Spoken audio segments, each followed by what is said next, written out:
Learn jewelry design and object fabrication through ZBrush. Expert, beginner, and every skill level in between. ZBrush Jewelry Workshops can help you bring your digital dreams into reality. Taught by leading industry professionals. Use the offer code SUMMIT to get a $100 discount on membership.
Learn jewelry design and object fabrication through ZBrush. Expert, beginner, and every skill level in between. ZBrush jewelry workshops can help you bring your digital dreams into reality. Taught by leading industry professionals. Use the offer code SUMMIT to get a $100 discount on membership.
right, here we go.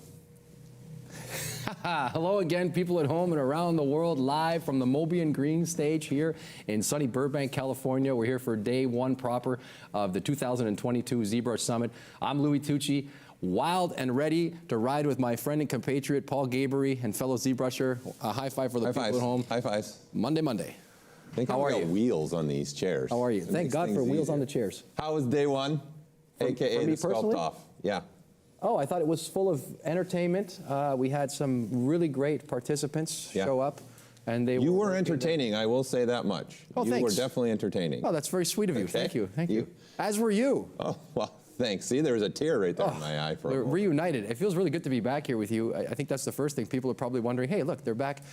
We should talk about that maybe for half a second. Sure, let's take a moment to talk about that. We had quite a few contestants competing in the sculpt off.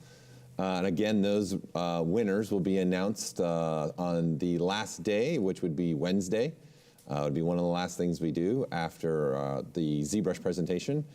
So for those of you that competed, if you're up, depending on your time zone, you want to come by then and see who the winners were of the sculpt off. They're being judged, and we should talk about as that we speak for a second as well. I was texting this morning with none other than Phil Hale as one of our celebrity judges, and we've got not only Phil Hale, but we've got John Brown from the Noman School of Visual Effects as well, and our friend Joe Mena, faithful ZBrusher and comic book friend of mine as well. So they're going to be looking through the stuff, and they're going to talk about what makes the winners the winners when the time is right. Yep. But other friends not enough, really. It really needs to be escalated. What? I don't know. You guys are like a club or a group or something. Just who's a club? You and Joe, just between the two of you, your comic book passion. I think we're united in all things funky as well. He's got a tremendous love for the Red Hot Chili Peppers, which is was a bit of a guilty pleasure of mine for many years. Most people don't realize it's one of my favorite bands, but perhaps I'm aging myself. Stay funky.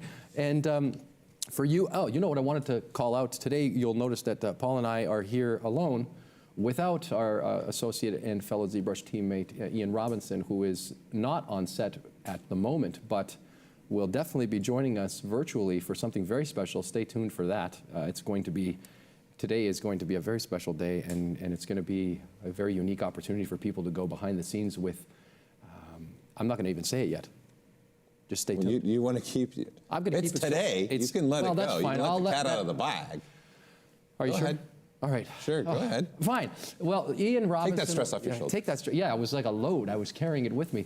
Ian Robinson will be live on location in a very, very rare opportunity for people at home. This is one of the most exclusive things we've ever done. We're going to take you live behind the veil of Sideshow Collectibles. I can't believe we're doing this, and I can't believe they're being so gracious to allow us to go into the annals of all things creative there. You're going to see some really interesting things. It's a smorgasbord of artists he's going to be talking to. So if you're into that kind of stuff, stay tuned because it's going to be great. Smorgasbord. A smorgasbord. I love that we somehow keep bringing food into this. Today promises to be a less food-starved experience. No. We had the ultimate pentathlon that was the ZBrush sculpt off. Sure. I'm sure there'll be something we'll bring just pointless food comments in that don't need to be in the show, but we'll bring it. But you know what most people probably don't realize? We're not just sitting here. We're united. When I say reunited, I'm so elated to say this publicly. I'm back on the ZBrush team officially as the senior creative director, and I'm so happy to be able to do this with you, but also to work with you every day. I wanted to tell you that on the record. Now the world knows that we're back making the ZBrush they know and love, and expanding the opportunities for people to be creative. And I think that's what's kept us going for all these years and keeps us going. Should we highlight the rest of the schedule for today too? Maybe show them. Well, you're in a bit of a rush, aren't you? All right. Hey, you know. Here he is. I'm excited. It's very businesslike. Ready to go. Let's take a look. Monday, or we can't really get into singing too. Every time I see Monday, I want to sing that song, but I know we'll get canceled on the YouTube if I. Yeah, you gotta be careful. You can only I'll go stop right there, Mama and Papa. 4 words in now. Who knows? Right.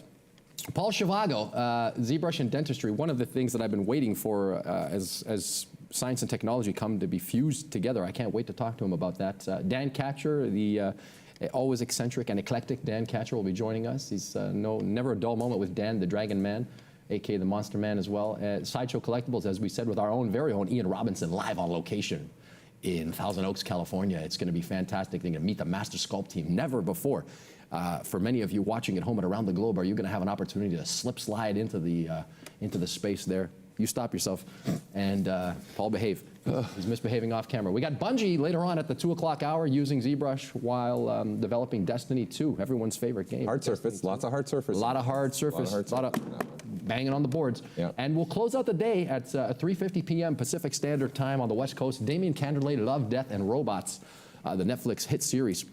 The founder of the Damien standard brush that ships with ZBrush that all of us use. A big deal. If not for Damien, who knows? And you know, it is Dame or Dam. If we say Dame standard? I always say his name. I always say the Damien standard. I called the Dam standard brush and got you know, some flack for it one time. I was doing a workshop. I'm not going to say where. They said he's going to be here. You can ask him. Yeah, we will. Get it out of the way. He's got a Dam standard too that he revealed a few years back, doesn't he? Unveiled that at another summit. That's right. Yeah. Take a look because we're flashing on the screen Tuesday, Wednesday. Tuesday's another song, Tuesday Gone with the Wind, but we're not going to get into that either. We got Tuesday and Wednesday, and we're really hoping that that everyone tunes in whenever they can for our presentation. Yeah, every day there's some uniqueness, like I said, to today shows you the first one where Ian's literally going to be at Sideshow. You guys are going to get a behind the scene. That's not open to the public. Not everyone can just show up at their building and say, hey, show me your what you guys are doing in here. So that's very unique. This will be the first time ever we've been able to do something like this at the ZBrush Summit. First time. So remoting in. Remoting. Traffic and weather on the ones with Ian Robinson, our correspondent, our foreign correspondent from uncharted terrain. Hey, let me ask you a question. When it comes to the Sideshow collectibles, I don't want to make it all about Sideshow, but it is a big deal today. And I was going to ask you, when going into a place like that, what would be your favorite department, and what do you think about? Like, what is the thing that gets you going the most? I don't. That's a good question because obviously I'd have a blast with the team, the sculpting team that you're all going to meet today. I would definitely hang out in that room a ton. So you're talking about I'd also hang out in the 3D printing room. Okay. And honestly, just to get better at something, I'd probably go in the painter's room just to sit with them and get some tips and tricks on how to paint something physically. I bet you want to know what I would do. Okay, go ahead. What would you want? Well, there you go. I appreciate that question. Sure, you're welcome. Let me throw it back at you. I'd say I'd be in the costuming department. I really think it's fascinating how they make those little jackets. I got my jacket on here, but Sure. It's like little elves working into the night, making these little costumes for my little mini Captain America costume. Yeah, well, I can see you wanting to be in that for sure. You do like your clothes. I do like clothes, yeah. You have been known to show up in some different attire. You know, next year is the 10th anniversary. It is. Of the ZBrush Summit, and I can't wait for it because I think I might have to unretire that feather boa and bring it back full Dennis Rodman style, and who knows what I'll be looking like by then. Sunglasses and all. We came with, they were giving me they call me the Rasputin or the Hollywood Jesus, but here I am once again, man of the people, ready to do the show. Yeah, I'd also like to point out for these next 3 days, we're going to be doing a ton of giveaways as well throughout the day from our sponsors that are giving us stuff. So you'll keep an eye out for that. We got people in chat that'll share links when that comes up. You will have to register every presentation, so we will be wiping the board between every single presentation. So usually about 10 to 15 minutes when the presentation is about to done, we'll give you guys that URL. We'll give it on screen. We'll give it in the chat. You'll want to register. We just need your name, email address, and what country you're at. That's it. You go in the wheel, and then I'm going to be pulling the winners from. You give away a lot of stuff. It should be noted. Yeah, a lot of stuff. We've got well over. It equals total over about $70,000 worth of. That's $70,000 US, and in Canadian. Thank you for adding the Canadian dollars. It's about $100 grand, as they say. So we like to give a nod to the people north of the border, all of our friends and compatriots. Hey, speaking of which, during the Sculpt-Off yesterday, we even got to see some work from Cam Farn up in Canada again. You did. He was also presenting one time at the ZBrush Summit. It's nice to see that kind of, that there isn't that maybe a level of snobbery. There's people who've presented before who are actually participating in the Sculpt-Off and bringing themselves into that human experience of being under the lights and under the gun on that 3-hour time limit. So stay tuned. We're going to have a winner. I don't know who it's going to be, but someone's going to take home some great prizes. Everyone's going to take home some prizes, right? The top 5. Everyone wins something that competed in the Sculpt-Off. Every single person. Submitted an image and didn't break any rules. Every single person gets home that XMD. Say it again. Every single person. The XMD toolbox. Everyone got toolbox. that for participating and submitting an image. As long as they didn't break any rules, you're good to go. Follow those rules that you were so explicit and clear about. And I also want to say everyone also wins a serious prize that no one really talks about is the prize of achievement. And the prize of courage. The prize of courage to have tried in the first place. I keep saying that over and over again. Try. Give yourself an opportunity to do something different. And I think you'll be very pleasantly surprised with the results.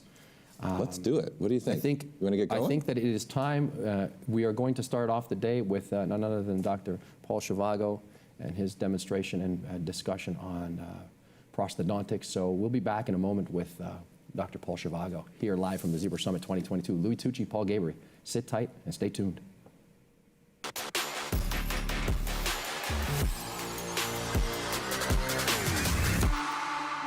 I'm mean about it, but it's really pulling on my hair.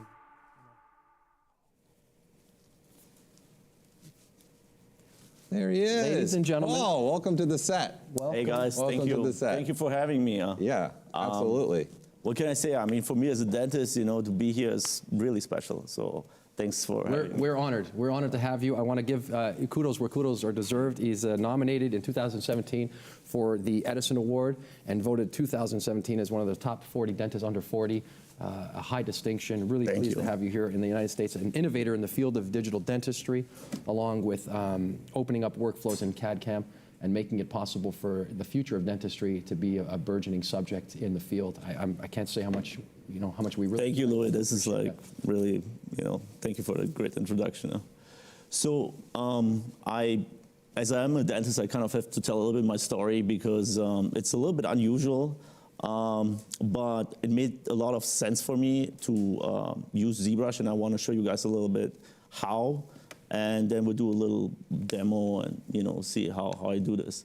So in terms of like how I started, being a prosthodontist, which is a restorative specialist in dentistry, I need a tool that can do pretty much everything because sometimes I get cases that are not so simple. So certain dental software is very linear, and I have to be able to kind of think out of the box and read out or work out of the box. So what happened was that I was always a little bit into art, and I was drawing a lot, and I started probably at the end of the 90s to play around with 3D to a very small extent. And I was more or less familiar with 3D programs. Started my career. So you're saying that leading up to your dentistry career, you were actually interested in maybe computer design and animation-driven type of processes? Is that? Yeah, I mean, I have to be honest. I was drawing a lot of stuff, but I wasn't really good at perspectives. So what I did is using like shapes as a background in Photoshop in 3D shapes to kind of come about better aesthetic draw. And I played a lot of video games as well. So, I kind of had an idea, what can be done with this. And after a certain time, I figured, let me just do only 3D instead of just Photoshop and this and that. So excellent. Yeah. Now, when I studied for my dental education, I was pretty much, we had to do a lot of dental anatomy, and I was playing around with softwares with 3D Max, Maya, and this and that, and I was spending a lot of time at Barnes & Noble, and they had a fantastic magazine section there, and when you study a lot, you start also to procrastinate a lot, and I was reading through these magazines, and it was basically all these softwares that were there were really great, but there was they're always telling me in the back to put your presentation in presentation mode. Oh, is it? On your computer, Yeah, so. on the computer. It's not in presentation mode. Let me see if... I'm not sure. 1 second, everybody, as we make sure you can see Paul's screen. Is that better? All We're good. Perfect. We're good. Okay, now We're good. here we are. There we go. ZBrush and dentistry. Hey, we're doing this live. Let me just say thank you so much for your patience, everybody, and also Paul for your Thank help you. there. Thank you. So endless possibilities, and basically what I really want to have, if I do dentistry, especially digital dentistry. So as I mentioned, I spent here, this is the Barnes & Noble in New York, hours studying there and, reading magazines. And there was always at that time, about 2007, 2008, the ZBrushers that would have very high detailed characters. There was a lot of details that were almost to another level than what I could do. And I figured I just have to look into this and kind of get myself familiar with this. And I played around with getting concepts of how to make software as Maya and 3D Max dental to convert it to dentistry. And I got myself a copy of ZBrush, and then what happens was that I was a student, I didn't really had like money for a workstation at that point in time, it was like very expensive, and I installed ZBrush on this tablet. So I had like this tablet that basically was on the Windows 2000 or a little bit better, but it wasn't anything special. I started to kind of sculpt the first things, and then all of a sudden I realized, wow, this is like wax, this is like what we do in dentistry. So I started to really experiment, do my dental anatomy, and this is like, for example, a picture that I'm not sure who did this, but this level of detail of Woody Allen is so extreme that it looks real, and that's beyond what we need in dentistry. But obviously, like this is a very like potent tool. So after I familiarized myself a little bit with ZBrush, I created my own tooth library, so I can use these teeth, and I will show you guys also how. And this is a little bit, me sculpting just straight from squares, a little bit from less detail to more detail. So I'm going from macro structures to microstructures, and I created my own library. So what I do is when I start to work on these teeth and the anatomy of the teeth, I try not to use too many brushes, because I also teach that at school. I work for NYU, and I teach my residents there in the postgraduate department. So most of the time what I use is basically the Move tool, the clay tool, and the Damien Cander, one of my favorites. I think everybody loves that one. And more a little bit, I go a little bit into Sculptress, and it's pretty much my approach is to show people that we have to, start to get in very slowly, and then you build up based on more knowledge and create more of tools that you will need for ZBrush. And what happens with dentistry is basically you have features in teeth. For example, the front teeth or the back teeth, they have different type of functions. And I believe that if you have certain elements to it that don't look right, so if we design teeth in a way that they would all look the same, intuitively we know that this is not going to work. This looks wrong to us. And I call this also a little bit like functional aesthetics, because when we look at certain things, that they make sense to us, they look also very aesthetic. So if they have action in the nature, like we are pleased by them, like, almost like psychologically, it's the same thing if you see a baby and all the features that they have, you like it automatically. The same thing is also relevant for design. And we see that in architecture.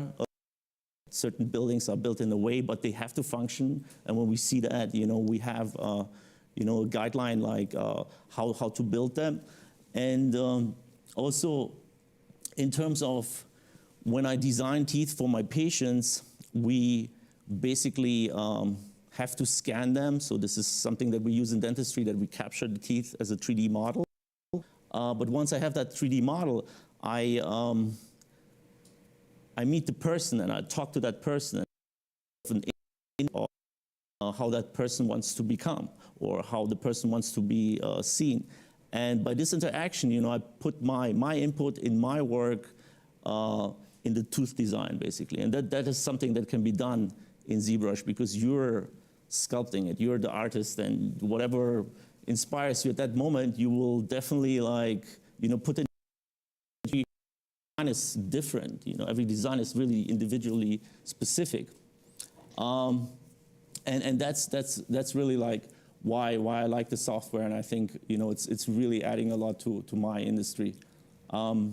We have a lot of things going on in dentistry that is also related to AI, in terms of having AI design certain things. But I think that one thing we shouldn't forget that at this point in time, AI is not so good that it will create creativity.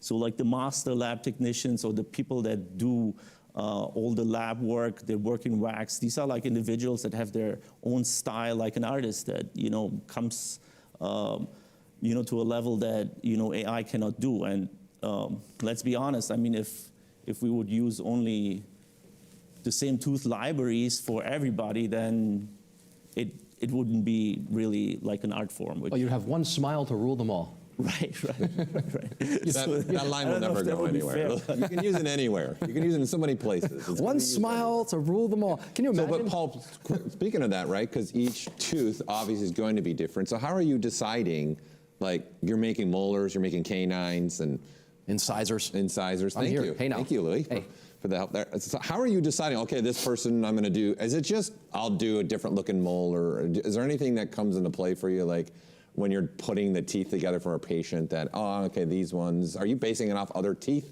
in the scan? So there's a couple of things that, are more or less like accepted rules. So especially the front teeth, from the canines, even to the premolars, have to have a flow with the face. Okay. So we decide based on the factor where the lip is, how much tooth display there is. You cannot say certain words if your tooth length is, for example, not long enough. So there's so you cannot say, I'll give you an example, you cannot say V or F sounds without touching the lower lip. Everyone's doing this in front of their monitors right now. Right, so it's not that easy. That's true. And then there's like certain shapes of the teeth by themselves that have to be in certain proportions. Okay. And then you can kind of play around with that. So it's basically the same idea as, when an artist makes a character, the head can be, bigger or smaller, but like aesthetically speaking, it has to have a flow with the whole object. And when I design the teeth, I don't design the teeth in and of itself. I take photos of the patient, the whole face. Everything has to work for the patient. And what we do is we have ways of using the 3D models and insert them in the patient's mouth for the patient to evaluate.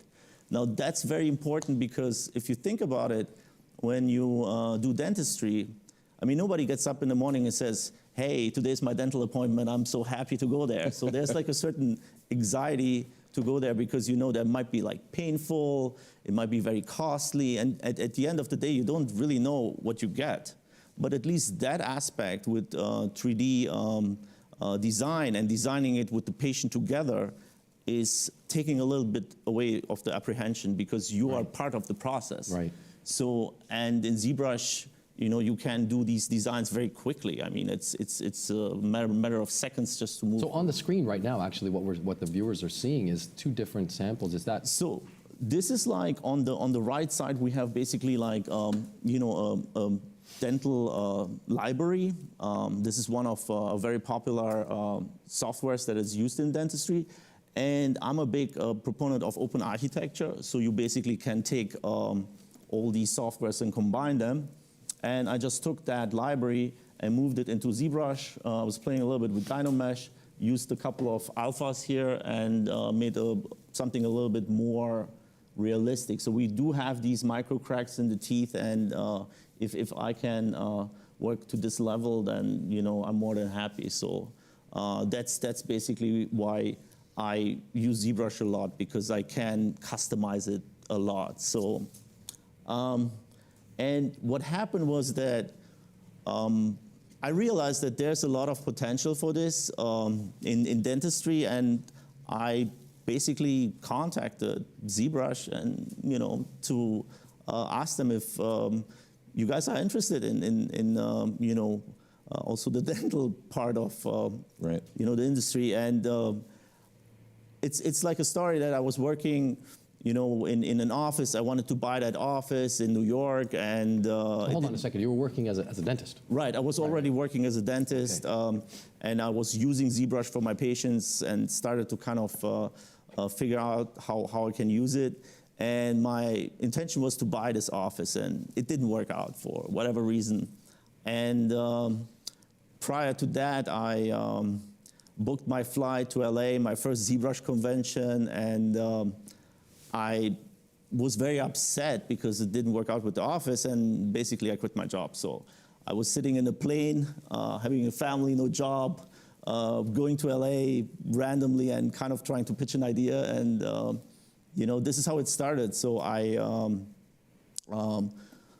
talked to you know, you guys basically, and you liked it, and then I started to become like more and more involved into it, and I was also working at NYU and started to use ZBrush for dentistry and teach it also like to my students and residents. I want to interject about something, you know, because we have a similar parallel, yourself and myself. We've been talking off camera as well, just sort of stumbled into ZBrush as a failed attempt to be in architecture. And I think that sometimes it's quite positive to have setbacks or to have the road that you thought maybe you were planning out. Who hasn't come here in a car ride to California to try to find the ZBrush? Here we are, all three of us united by Pretty that much one. the story for a lot of people. Yeah, the common thread is that ZBrush has brought us together. But the real question I have for you is, you took upon yourself the torch of using the ZBrush. Let's go back to the time when you were a student, if we may. What kind of influence was it having in your experience as a student, or was it not being functionally used at that point? So what you do as a student, when you start dental school, you basically have to learn the anatomy very well. So what they use is sometimes wax, or they give you soap and you have a knife and you carve it out. And in traditional methods, you're using your hands to sculpt these things. So in doing that digitally, you can learn the anatomy in your bedroom or whatever. You know, you just work on a computer, you have all these tools. It's exactly the same, maybe even better because it's cleaner. Right. And this is how it starts in dental school. So let's frame it for the people at home watching. Somewhere some kid is watching this thinking, I want to be a dentist. You get shoved in this class on prosthodontics as a sort of student, and you think you have to learn how to sculpt at the same time that you're learning all about this other technical stuff. How harrowing of a journey was that for you to learn how to sculpt those things? I mean, I would say it's very intuitive because back then when I was working with other 3D programs, it took the rendering took a long time. You know, all these like little you know, details were taking a lot of time, and ZBrush was very fluent. So like even with smaller computer or less resources, you could just like start to sculpt and let it go. And sometimes you don't even know where you're ending up with. So you just like let your creativity go, and you're getting to a point. I mean, we have like in dentistry rules how a shape has to be, but there's variations to that, so everybody can come up with their own style. So and I don't feel it's very hard to learn. I have a lot of residents that pick it up very quickly. So right now I'm the course director of digital dentistry at NYU at the postgraduate program, and this is a mandatory course. So what we're doing is in the summer, I make a demo about an hour, show them the basics, and then they just have to sculpt the tooth or do some sort of shape. And I mean, I don't need more than an hour to just have like somebody going and just like sculpt right away. So that's why I try to not really make it too complicated. So it's all like more organic sculpting, no hard surface or stuff like that. But like they pick it up very, very quickly. I think it's incredible. You have an opportunity to affect change, as we were talking about, Paul, earlier. We really have this parallel in the educational realms. Yourself and myself coming back after a long I mean, I was not immediately like admitted at NYU either, and you know, it's frustrating. But my wife told me like, listen, everything happens for a reason, and that's exactly what it is. So I'm glad that. The other thing is, Paul, is also fascinating. Both Pauls, hey, here we are. You're sandwiched by Paul. I'm sandwiched by Paul. Dr. Zhivago, the other thing that I wanted to sort of touch base with you on was the concept of going back into the space of being an educator. How did this transpire? You were obviously a practicing dentist. Is it just natural circumstance because of your work in ZBrush, or is it something you had planned for professionally? I mean, my education was very good. I'm very like loyal to the people that helped me, my teachers, and I do work 5 days a week in my office, but I still want to keep 1 day for education because I just want to give back. And I think like I have here something that I can contribute to dentistry, and it has a lot of value, and I really want to do that. So that's really important to me. And it's a lot of fun. I mean, I really enjoy to do this because it's very artistic, and I just enjoy it. I love it. Yeah. So it's a fascinating field. At the same time, so what also happened, and I think was very cool, is that when I came to the first ZBrush convention, I met Dan Cander. So that was like in 2007. You know, he's up next. Yeah. So we're good buddies. So, and I loved his stuff. Like, first of all, I love Game of Thrones, fantastic. But what I really liked was that he was doing the skeleton, the muscles, and everything underneath the dragon. So that's kind of like getting this creature that doesn't really exist to like a hyper-realistic like concept. So that's like this functional aesthetic that I'm also relating to teeth. So you make something that, you know, will function in a way, you know, like a dragon cannot be too big, or, you know, there's certain things that he really incorporated in his designs. And I just messaged him on Facebook and asked him, hey, Dan, you know, do you want to lecture with me at NYU? We bring the art school together and the dental school together on ZBrush. So you do your dragons, I do my teeth, but we have something in common. So the art school came, the dental school came, and yeah, this is a picture that, you know, we were like lecturing at NYU, and it's very like unique to have like two completely different branches together, you know, and just really like you know, come together like that. I think that speaks volumes to the faculty and the directors of the New York University, regardless of the departments. They break that siloed structure that is typical in an educational institution. I think that that's part of the work, is to sort of take those barriers away and move into a space where things are more of a fusion-based educational circumstance for people. And I think what you guys are doing is just that. I mean, 100%. You have to have some. NYU was very like open to it and very progressive, and it was like a pilot thing. And now it became a full course. And you know, me and Dan, we actually lectured last week together in Austin, Texas, to one of the biggest prosthodontic meetings. And it's definitely you know, a great thing. You know, I mean, we had a great time, and people understand now like the relevance of this. How would you gauge the response that they're having, your colleagues in the field, regardless of what they're doing as just as general practitioners in the dentistry field? How are they responding to this digital sculpting? I mean, this is a very new thing, and you know, you have to be to a certain level of you know, technology that you're understanding this, and there's a little bit of generation gap here that happens in dentistry. I think that the young people are like very open to it and understand it, and you know, there's a lot of people that you know, like it, and it's something that started to become more and more popular. Like digital dentistry is huge right now. I mean, this is probably like the most popular thing, but having like a software available that can create these details, and we get out of the automation into something, you know, unique and creative is like really the top of the ice cake, kind of like, you know, I like it. A lot of people do as well. So it sounds like they're having a lot of fun. What do you think? Yeah, fun is the right word. Yeah. Yeah, I think it's interesting. You guys are like a traveling show now. That's what. Yeah, they're like the. Paul and Dan are everywhere. Paul and Dan, and Louis and Paul, they're ZBrush and the dentistry. So that's, you know, that part of it is really, really great, because I think it wakes up this concept of, even academically speaking, not to get into sort of academia and snobbery of academia, we know that it exists, but I think that there's that element of saying, how are the students being prepared then for future course offerings? That was something I was dying to ask you. If they have to have this sort of artistic capacity, are they given sort of a mix of classes that are, is there a plan to do that, to have maybe a fusion of someone who might go into prosthodontics or cosmetic dentistry taking more artistic classes to have that skill set? I mean, aesthetic dentistry or dentistry in general has definitely like a component of art. So there's no question that this will be relevant for, you know, this industry.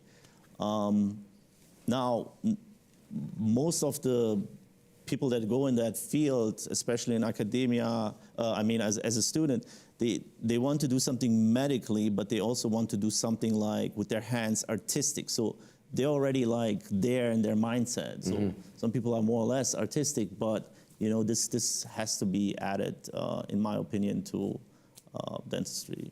Like, so someone like Paul Gaber, you could be a dentist too.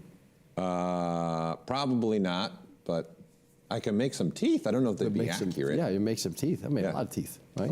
How big's your library now, Paul, of your teeth? I don't really have a number, but it's constantly changing. So obviously every patient gets something different, and you're saving each one of those out, these teeth, every time you do a tooth? No, I actually don't anymore. Oh, no? Because it's just like you go on, do new ones, you know, just maybe modify the old ones.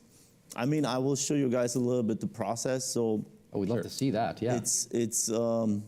I'm working with multiple softwares and combine them. So it's something that basically is done,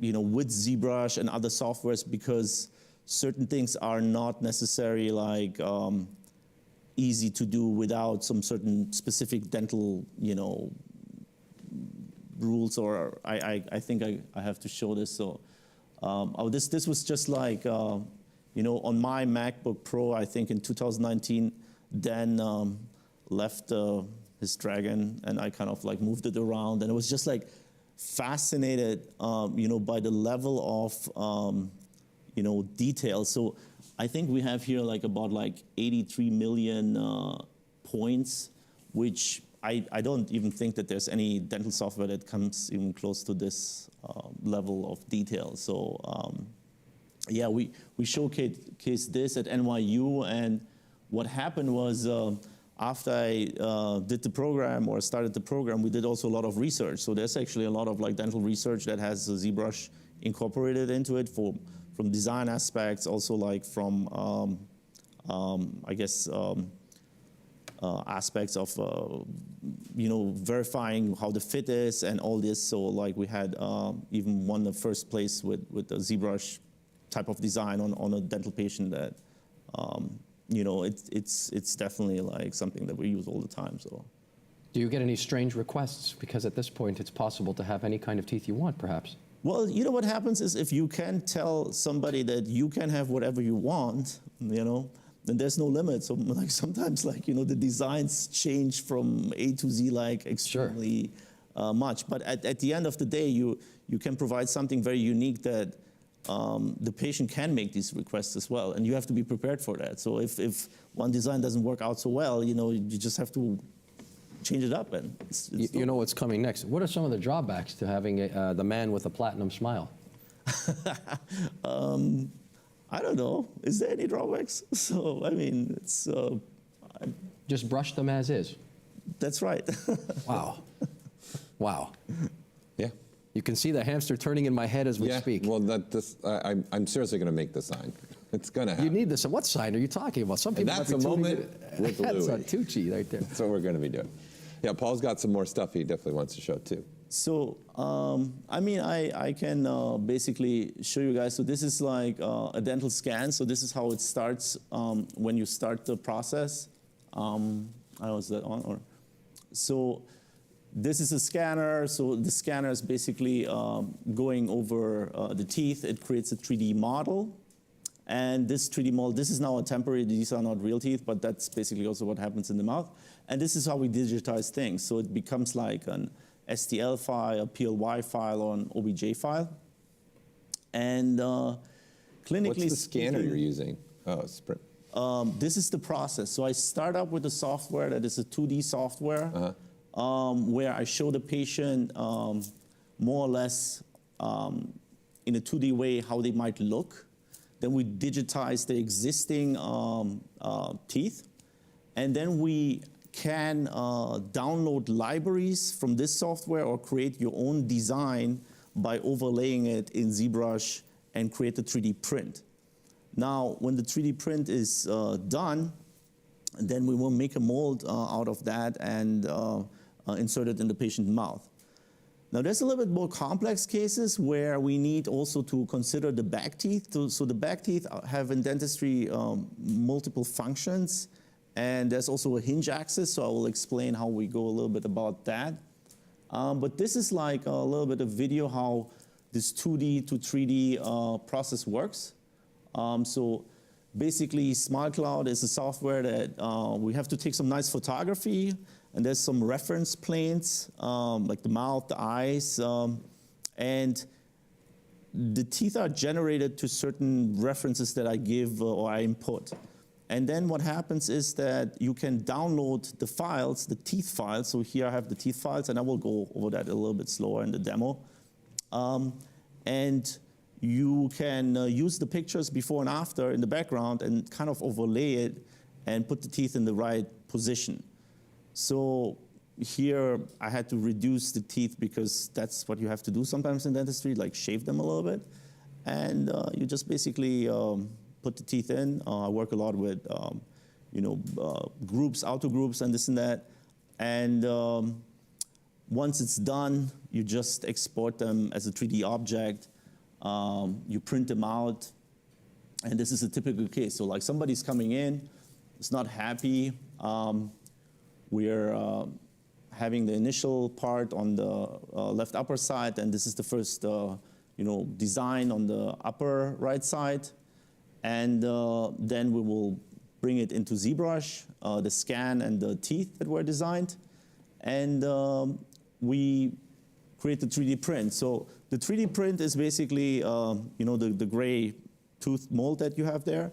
And we'll make another silicone impression of that. And that silicone impression will be injected with a temporary material. And then on the lower right side, left side, you can see like how that overlays over the patient. So this is basically, you can see a little bit like the excess of the material. And then we clean it all up on the lower right side. And these are temporaries. So with the temporaries, the patient can basically walk out of the office, eat, speak, show their family or friends if they like it or not. And then they come back, and then we can redesign it. And that's basically like how we do it. So this initial design can be done like multiple times. So this temporary material can just come off and then will be added back on. And then after one step or multiple steps, when the patient is happy, what we do is we will rescan this again, send this to our lab partners, and they will make this in porcelain. So this is basically before, temps, and after. So you get to test drive your smile. Exactly. That's exactly what you do. I'm digging it, Paul. And you're learning a lot, Louis. Very Man, I've been natural. Like we try to make it natural. We don't want to have it like that somebody compliments somebody for their fake teeth. So nobody likes that. No. And I always wonder Unless you're what a that would hockey sound. player. Yeah, I Unless guess you're a hockey player. player. Yeah, I would wonder what that sound like. Hey, those fake teeth you've got in there look phenomenal. How much was that smile? No one's definitely doing that. That's for sure. Let me stop you right there. Hey, how much did that smile cost? Said no one ever. That's funny stuff. Yeah, I mean, but it's the process is not really so difficult, and the patients can choose what they want. So it's really like, whatever you like, you're part of it, and it's very successful. We could do a long sort of user story where I replace and repair my hockey damaged front teeth, and we chronicle the whole thing and we can the work birth together. of a smile. So you design them, Yeah. and I'll put them in. I'd come to you with just to say ZBrush right across there. If you want that, do it. Platinum teeth. Done. Just do a grill. Just That's put what the I'm grill. saying. No, I want them in there. You want them in there? The man with the platinum smile. It Good. says just the ZBrush logo. Okay. Ching. That is branding at its finest right there. That's branding at its finest for sure. What scanner was that you were using? I knew you were going to ask that. I'm working with a Korean company, Medit. Medit? Medit. Okay. So the scanner that I use is basically a scanner that exports open architecture files. So PLY, STL, and OBJ go straight, into my computer, and then I can do with the files whatever I want. So I always, because I know a little bit, I was a little bit more exposed to 3D workflows before I became a dentist, that you have to be, like in an open environment, because you have to be able to work with different softwares and bring them together, and you can. In dentistry, sometimes you have just like one software that drives you linear to a workflow and then gives you a result, but then you get stuck sometimes in that architecture, and you cannot move, sideways or create new things. So I always push the open architecture workflow. Meta does that, so you just scan, get the files, and then you have to be able to design. But that's basically what I was interested in. That's cool. Yeah. Yeah, it's really neat to see that happening. I just really the real learning experience for me today was the test drive, the Smile test drive. Yeah. You get to test it out. I come to your house and I say, hey, Paul. And then you say, you're looking good. I don't think he's coming to your house to do it. No, I come to your house. Yeah. I'm saying I test drive my teeth on you. Oh, okay. Right. Yeah, so if you don't like it, you come back. Come back? Go back and forth. Let's do it again. Like a demo head right there. Oh, geez, now you're going off Right? into places that I don't know you want to. Yeah. No. No? Don't do it. I don't know if you want to do that, for sure. So there's a lot of people actually in the chat, Paul, that have like family members that are in dentistry and stuff, and some of them are like, hey, I don't know if my family actually has gotten into digital for dentistry or would even do it. Do you have any recommendations, maybe some web pages or places that maybe these artists can share with their family members that are in your industry? Question. Say, hey, here's some great information to understand how to do digital work. I mean, it's probably like not bad to look into like social media. There's a lot of people that use all kind of systems. There's some books, but the books are very like, they're a little bit like, I would say it's not necessary you get the newest information there. Like a lot of courses are, everywhere. So I think that it's also important to know what you want to do in dentistry, because there's different branches. So like, let's say like a orthodontist who makes braces needs digital tools for another reason than I would need, and this and that. I mean, I'm happy, like, at the end of my presentation, I share my info, and, you can just contact me, and can make any kind of, What a guy, and that's the hallmark of our community, is the sharing and spreading of information for the benefit of others. Is there any other interesting questions that you came across in this feed here? Some people were asking what would have happened to the coloring of the teeth once you make the tooth, and then you make the final one and put it in the patient's mouth. So basically, like, what we do is we take, before it goes out to the lab, a shade. So we have like colors that we show to the patient. They're like very dental specific, and that will be just photographed. It will be communicated to the lab, and they know to match it. So if you don't like your color, and you can also bleach, and then you would take the shade after that. Or if you have more work done where all the teeth have to be like, worked on, then you just choose the color that you want. I mean, I've got a question.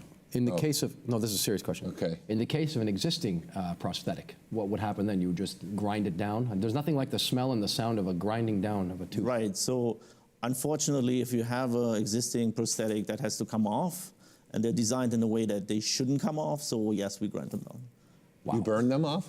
No. There's like techniques to do it a little bit more smooth. Okay. So you basically like create like some slot in the restoration, and then you split it, and then it comes off. So yeah. And when you're doing that, but that makes you, because obviously you're probably gonna have to put them. I'm forecasting my own future here. Probably. For the scan, are they awake when you're doing the scan, or is it easier? The scan is just like a camera that goes over your teeth. That's just totally. Oh, that wand doesn't go inside the mouth? It goes in your mouth, and you just move it around. So it's pretty quick then, and you're getting accurate. Yeah.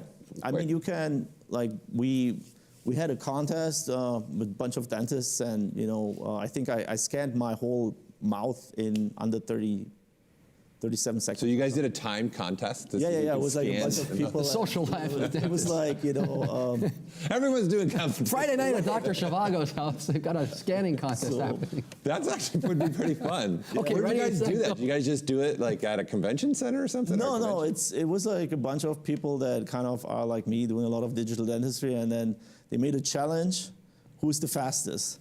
And they passed it on. I like it, man. That's kind of. That puts a smile on my face. I'll tell you what, though, to go back to your point, yes, the fear, when you said, yeah, we probably have to grind that down or crack it and such, Mike, I gripped the desk a little harder.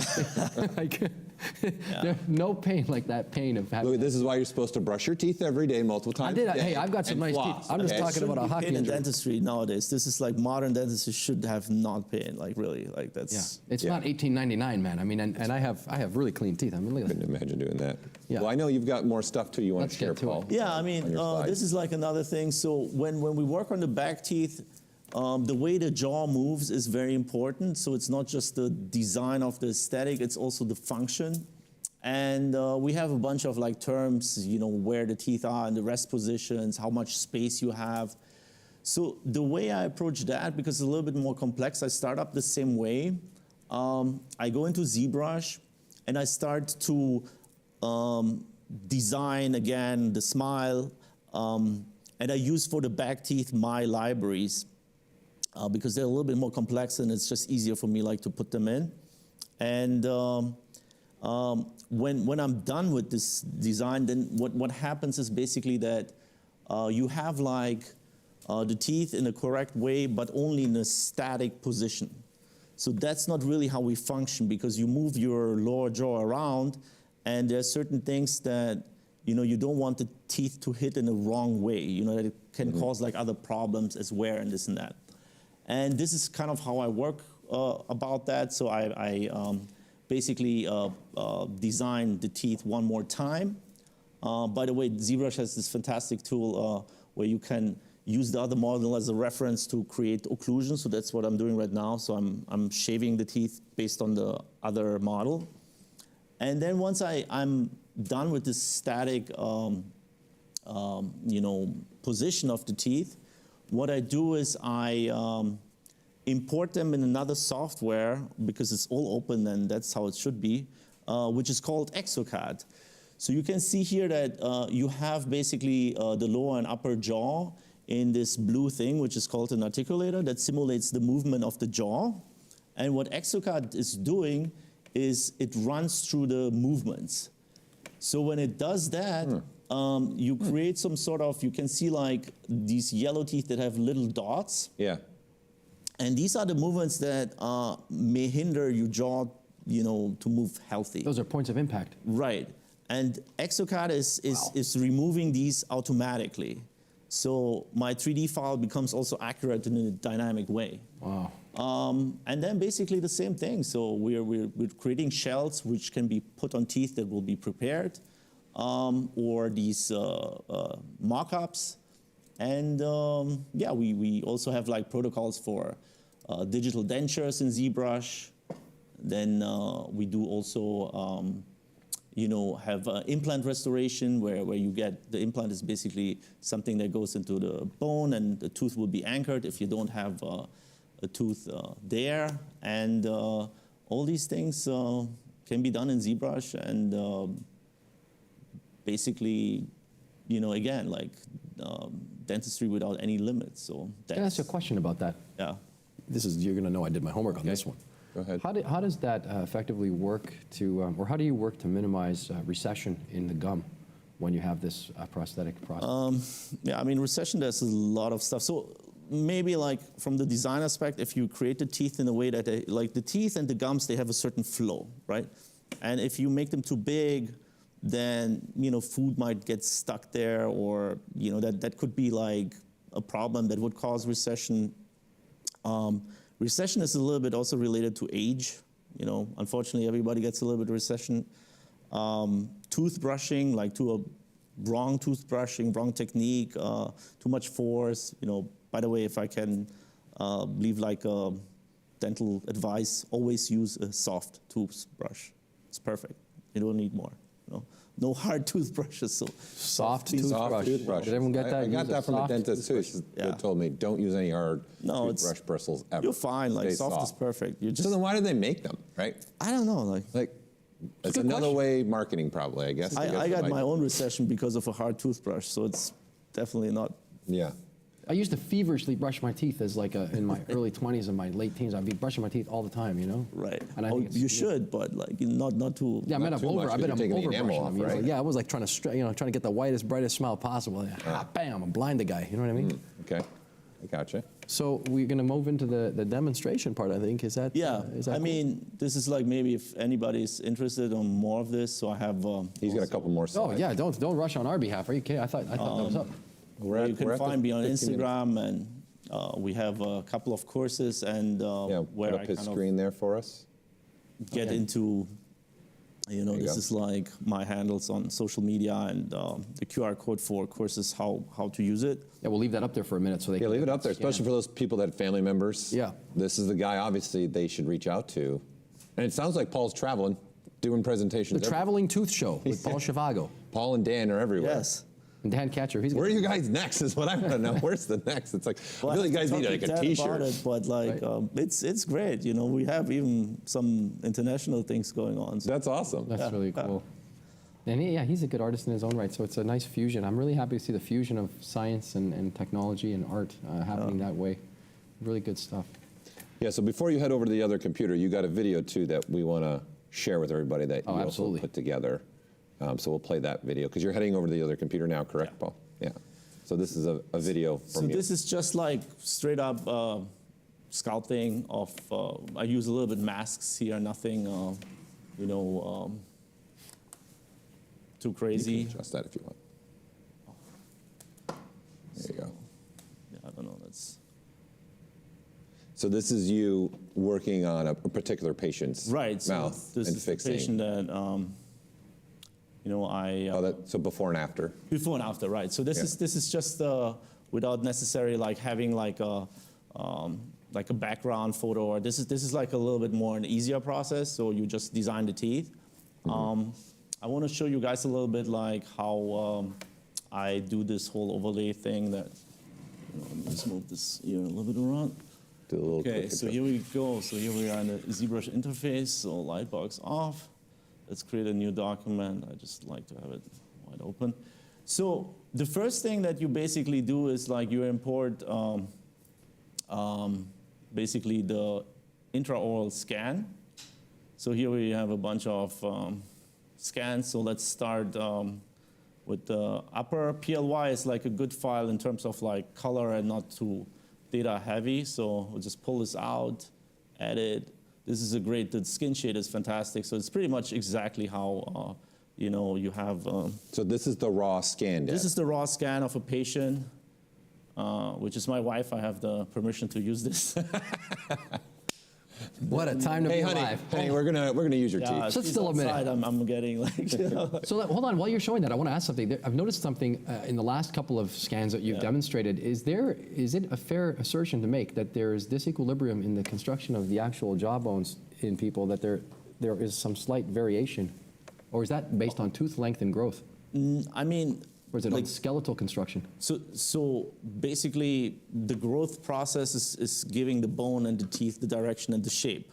So there's no symmetry there at all. I mean, there's nothing symmetric. There's a perception of symmetry is what we're getting at. Right. Right. But there's a certain level of like things that might look a little bit better if you modify them to a way that it looks right. So I'm not necessarily a big fan of everything perfectly the same, but if that's the requested, then that's what we're going to do. You know. Okay, interesting. That's a very, very important point, actually. It comes directly from sort of an artistic pursuit, which is to say that asymmetrical design is probably more appealing for many reasons. Right, but you know, I mean, that's a discussion that you know I have to have with the patient what they want, and you know, if it's not harming, because if you make teeth too long, too short, then you can have more problematic situations.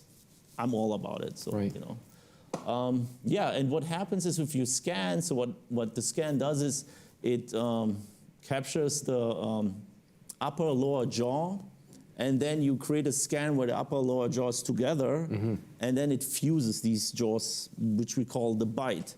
So what I do is I just duplicate like the initial STL file, and then I bring in the lower arch here, and it falls right in place. So this is perfect occlusion and, you know, ZBrush. So everything is transferred from the scanner software to ZBrush, and, you know, looks all perfectly fine.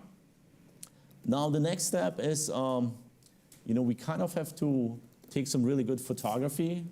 What I do is I open the textures and bring in the photography. So I have taking photos of the patient prior. So this is basically one that I bring in, and then another texture here is the second picture. Open. So now we have them both basically in the texture menu. And Then what I need is like basically a floor. So let me move these things around, and I go into the draw menu. Let me bring that over here, and go to basically this front and back, panel, and bring in the pictures on the map side. So we have this one and that, and here is, I have to rotate that, so that's usually basically, the best way. And we go back to the fill mode. So the fill mode is something that as further I go like to, the higher value, my picture will be more clear and my cast will be more see-through. So basically like, I can see like a little bit the background of the patient here. And what I do is, in Fill Mode 3, I do an enhancement factor of 1. So this makes it really very see-through. So this way I can really figure out where this should be. And this is basically, let me just put this in like that because you want to see the face. So this is basically the standard, the initial picture that we took. And then you can switch it to the proposed one. So this will be basically the proposed one. It's important that you take the pictures as a full screenshot, that you don't have to, align them. This is just a lot of time that is, wasted for that. And then I basically use, all my, what's it called here? All my subtools. Click this on and move them in the right direction. We align this as good as we can. So I have something that I basically want to open because I did this all prior. I don't want to waste much time on that. So let me just get this one in. And so here we have this pretty much aligned. So this is basically like the scan overlaid over the existing teeth. And what I did is I have a library of teeth, that are part of the final restorative work or the proposed one. And let's go to this. So let's have these tools. And then if, let's say like, I like basically, the shape or of the teeth, I'm just moving these, in the right position. And what we also can do is, in terms of moving these teeth around, if it's not like necessary, like in the right position at this point, you can use the polygroup menu. So I usually take the lines off, see more colors, auto group these, polygroups, auto group. And then just to move them around as one subtool without like switching from multiple subtools, you basically you have to be in a mode, scale or rotate mode, and then control, mask the other ones, and this way you kind of move them around, and it's pretty straightforward. And you put them in the right position. Now, and I'm not going to do that because we have just a limited amount of time, but there's a couple of other things that I want to show you guys, which is, I think, really cool, and it's a very easy thing to do in ZBrush. So let me just turn this off. So what I showed was basically how to do a mock-up, which will be added on the teeth that are there. But sometimes we have to make these shells, and this is a very simple thing to do here as well. So let me just go to. Just want to give you a time check too, Paul, so you got about 8 minutes. All right, I mean, I'm going to, that's more than enough, so let me just unselect that. So you basically can create just some masking to these teeth. Very simple. I'm going a little bit quicker here because. Oh, that's fine. That's fine. So then I'm just invert the masking. You might want to just make sure that this is a little bit more, like you can sharpen this a little bit. And you go to subtools again, and then to the extract button. So the extract button is fantastic. So what you can do is you can basically project things from one surface inside or outside. So if you want to do crowns, you should be like around like a smoothness 50 or something like that, and then minus area. So minus 0.3 or something like that. Let's say this would work. And then you extract, keep double off, and you accept it, and then you create another subtool that is basically your shells. And they will be just, you might want to like just, they can be 3D printed, and then you can prepare the teeth, and they will fit on whatever preparation. You just realign them, and you're good to go for back teeth. I use this a lot. Or Right. Makes sense. So if you want, you can also do this. This is another way of using this tool. So let's go back to these teeth, and instead of like going, in the minus area, you extract in the plus area. Let's say like over here, and extract, accept. Now what you have created is basically like a mouth guard, because it fits over the existing teeth. So it's pretty easy to do this. It was probably a little bit harder to figure out that this tool exists and would help me in my work. So. Right. But yeah, that's a couple of things that. Cool. They're making all custom mouth guards now for all the athletes, right? Yeah. They're going. Back in the day, I just got the old school ones. Cut here, put it in your mouth. Put it in the pot. Well, we warmed them up. Boil it in the water. Boiled them up and then bit down. Yeah. We did do that. It's like a sock for your teeth. I haven't worn a mouth guard in a long time. Yeah. Better that you do, maybe. A sock for your teeth is how I look at it. Sure. Yeah, that's awesome. Also, maybe like one more really cool brush that I love is the ZBrush brush, because teeth come together, right? And if they don't come together, then it's really a nightmare for the patient, and you have to adjust a little bit. So a way of doing this is basically like, let's just pull this a little bit in, because we know that this is, what I do with the project brush is, let me just display properties, flip this. Okay, I think that, go back to maybe this one. So now like I can kind of see, let's just make this a little bit more clearer. Color, fill object. So you can see maybe like with a better color, something more. Okay, you can see that, where the teeth kind of stick out. So that's something that, you don't want to have, and you can just use the ZBrush brush and, flatten this to the perfect occlusion, and I mean, that's the idea. Yeah. Then it's all like what it's supposed to be, at least. Maybe you have to run it again through Exocad and kind of make the occlusion better, but this is a very good tool for dentistry. That's awesome. Some pretty fascinating stuff going on here. I'm waiting that you guys come up with the alignment tool. So that thing I really... A colliding tool? Alignment. So like if you have two arches and you kind of combine them in one scan, they will come together based on the third...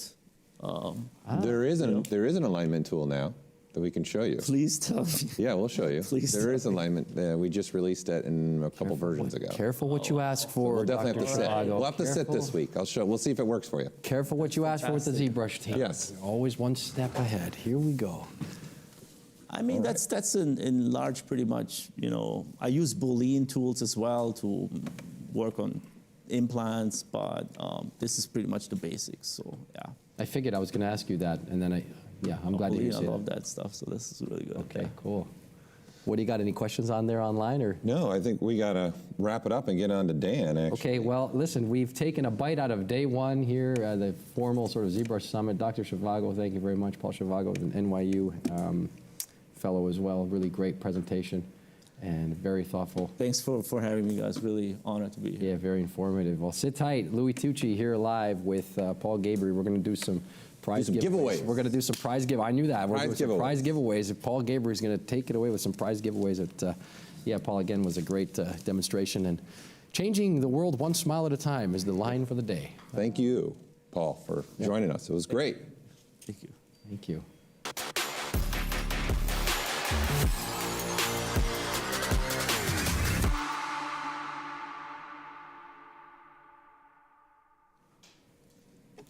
Okay, we're up to do some giveaways here. Woo! So Tap the keyboards, Paul Gabry, get ready. Yep, we're gonna do some quick giveaways here. So between every single presentation, our sponsors have given us a ton of stuff to give to you, so we're gonna do this between the presentations. Again, we will share the registration link for you when it's open and ready to go. So I know some of you were trying to register on it, but it's only opening up at certain points. Okay, so just keep that in mind. Once you see the link and share it, then you're good to go to register. It's just your name, your email address, and a country that you're located in, so we can go. So let's get going. I'm gonna kick off the first one with a 1-year subscription to Gnomon Workshop. Wow. A 1-year subscription to Gnomon. I'm gonna kick it off with that. Let's draw the winner and see who we get Spin the wheel. as the winner. I'm going to also copy and paste the person's name in the chat, so you have that. So this is always the fun part of me, trying to make sure to put that, and now I've got 2 chats. So Kassan Nye has been the winner here. Say it again. I'm gonna confirm winner, Kassan, C-A-S-S-A-N, Nye, N-I. So let me Nye, confirm like the Bill winner. Nye. Let me put that also in. I've got 2 chats to work with today. So there's your winner for this one. Let's do another one. So let me get ready and get that one up and running. Let's do one more here. Let's get, well, let's see, what do I want to do now? Let's do one of these. Let's do one of these. We got a lot of really great prizes for you all. Really some great stuff coming in here. So this one's going to be an all-access membership to the ZBrush Jewelry Workshop. Great people over there. You got Eric Keller, you got Thomas Whittlebach. You're going to learn a lot from them, the winner of this for sure. So let's see who we got as a winner of this. David Skelly. David Skelly, you are the winner. I'll put that in there for you. So we have who the winner is. Let me confirm that winner and throw it in my other David chat. Skelly is pounding his keyboard. I can't believe I won. Keyboard. David Skelly, you are the winner of that. Let's do another one. Let's do another one here. Yeah, I'm feeling good. You know, it's close. You know, it's the giving season, if you will. It's the giving season. We've got a lot of prizes to give away. We're in it. We got a lot to give away for sure. There's a lot of stuff. Okay, let's do one of these again. 3D Connection gave us some of their mice to give away. This is the Enterprise kit, so it's the entire suite from them. So this will work, of course, with ZBrush, so you can navigate with this and do your own customized buttons if you want. So let me draw that winner. And that winner of that is Jesse. See, this is where I told Ian, don't worry, I will not get the names correct half the time. Jesse Sanino, I would say. If I am correct or not, let me know. Let's go. Jesse Sanino. Jesse Sanino, I think so. I don't, since you know, I could be wrong. I'm just gonna roll with it. I'm just taken back by the size of the cheetah behind you. Oh, the size of the cheetah is really good. Yeah, I'm gonna talk about that. I'm gonna do one more. I think I'm gonna 4 do prizes. One more. I'm gonna do one more. I'm feeling good about this. Let's do one of these. Let's show the image here first, so you guys can see what is up. So I'm gonna do a XMD 4-course bundle. So they have 4 workshops on their website. You're going to get all 4, so you can sit there and learn from the artists there on that site. So the XMD Academy. So let me draw that winner, and we've got a winner here. Let me confirm it. Ed Fenner. Ed. Sound the alarm. You are a winner. I'm going to put your name in there, Ed, in the chats. I don't know where you're located and you're watching this right now, so both my chats have to get you. There you go. So again, we're going to be doing this between every single presentation, okay? So just look for that registration when it comes up. You want to register, and again, some of you were asking in the chat for the 25% ZBrush Summit special. You will receive an email at the end of the summit. This is only day 2, day 1 of the presentations. We still have all of today, tomorrow, and Wednesday, okay? So after Wednesday, give us some time to get that email. It probably won't be going out to you until next week. You know, we got the aftermath of the summit as well to do. So just keep an eye out for that. Continue to register. We'll be clearing the registrations between the presentations and starting all over again. So you do need to be present to be that. So what is an aftermath? You're having an after party? Yeah, I'm not having an after party. No way, man. I'm having an after nap party is what I'm having. I might have an after this. That's for Here sure. we go. The bad boy of CG is back. Here we go. So we're going to get ready for our next presenter. We're super excited. Stay buckled up. Stay in front of your screens. We got a lot of more great presentations coming up. We'll see you in just a bit. Paul Gabriel.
Learn jewelry design and object fabrication through ZBrush. Expert, beginner, and every skill level in between.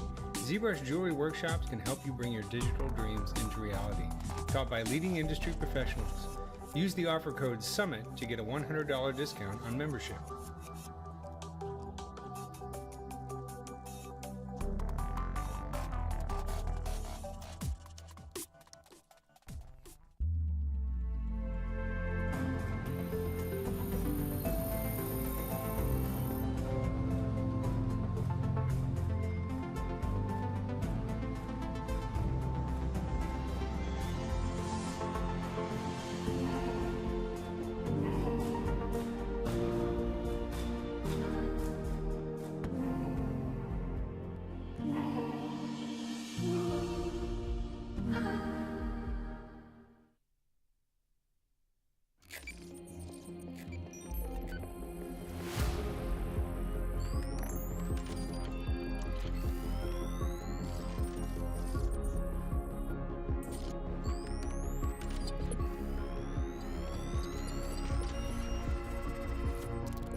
Learn jewelry design and object fabrication through ZBrush. Expert, beginner, and every skill level in between. ZBrush Jewelry Workshops can help you bring your digital dreams into reality. Taught by leading industry professionals. Use the offer code SUMMIT to get a $100 discount on membership.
And we're back live again here from the Mobian stage inside of warehouse facility inside of Burbank, California, sunny Burbank, California. I'm Louis Tucci with Maxon, ZBrush, and Paul Gabery. Say hello, Paul.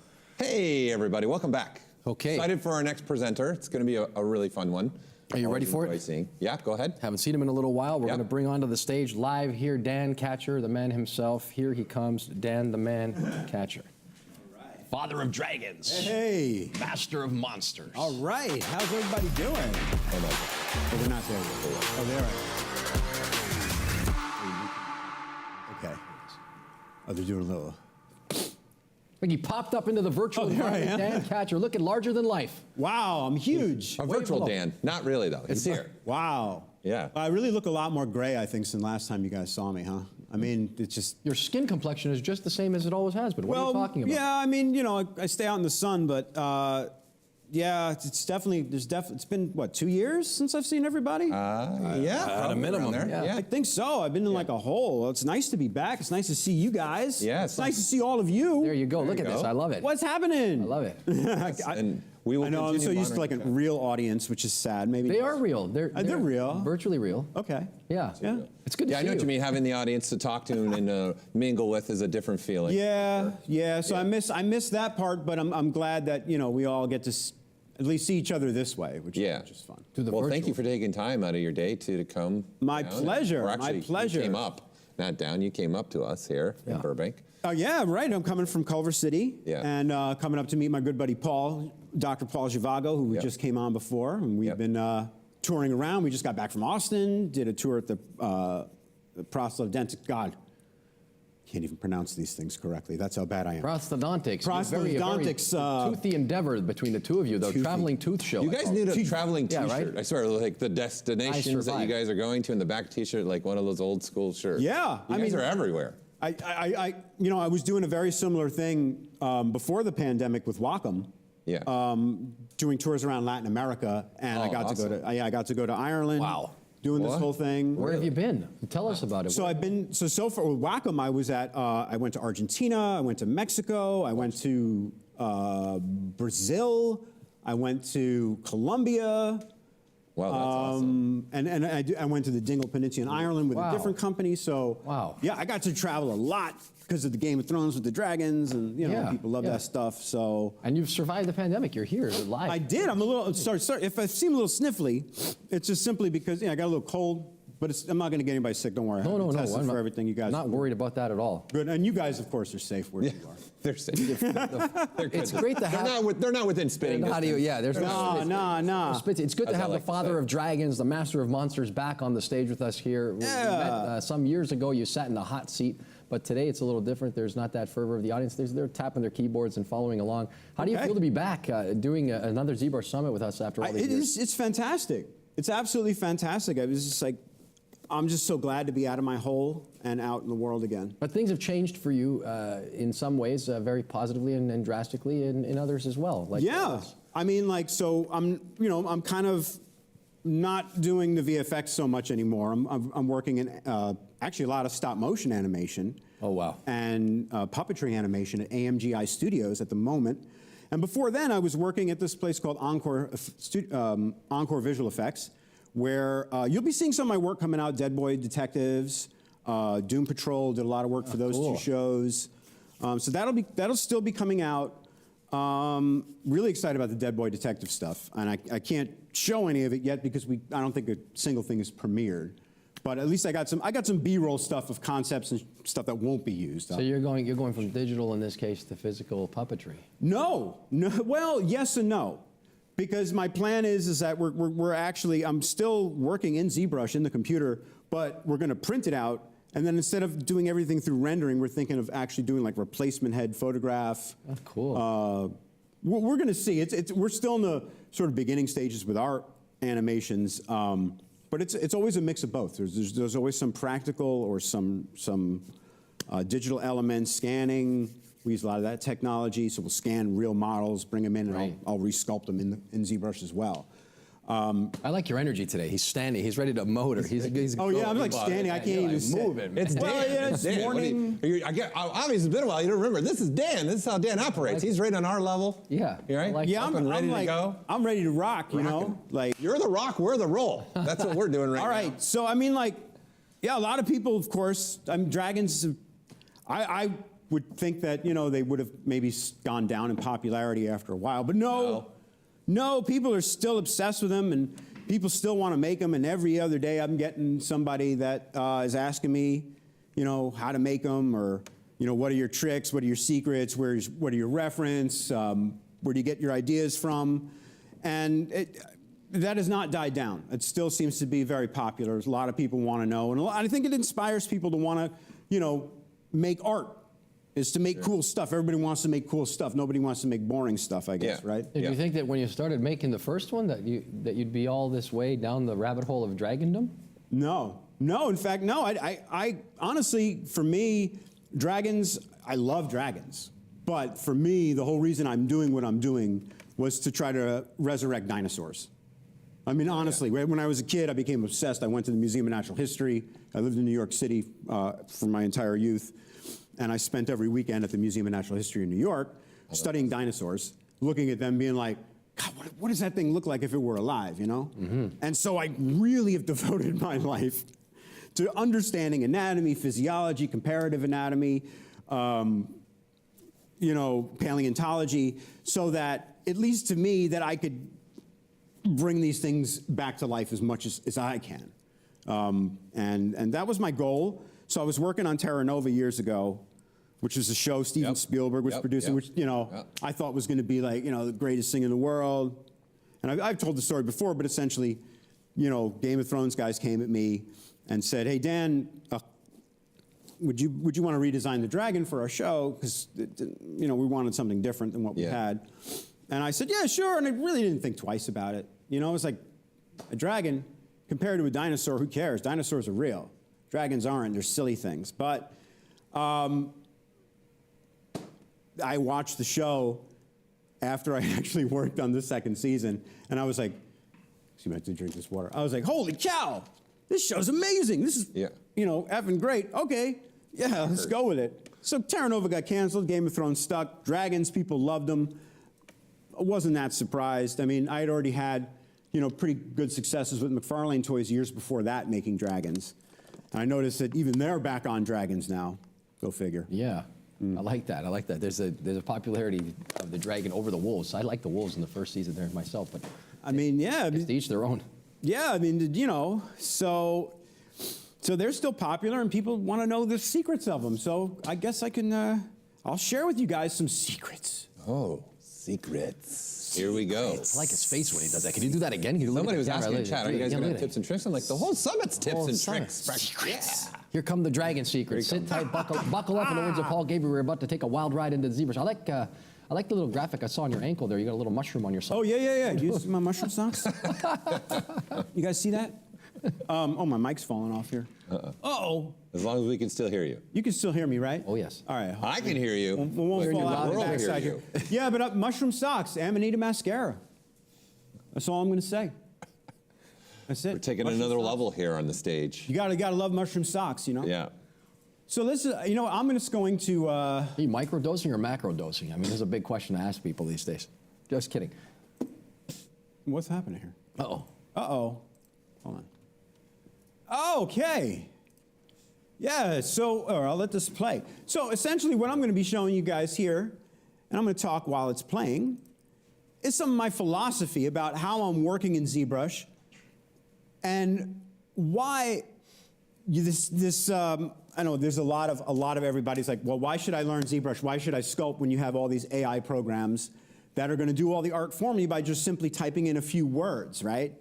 And a lot of people maybe think that that's going to be the future, and I'm here to tell you, think again, is not how it's going to work.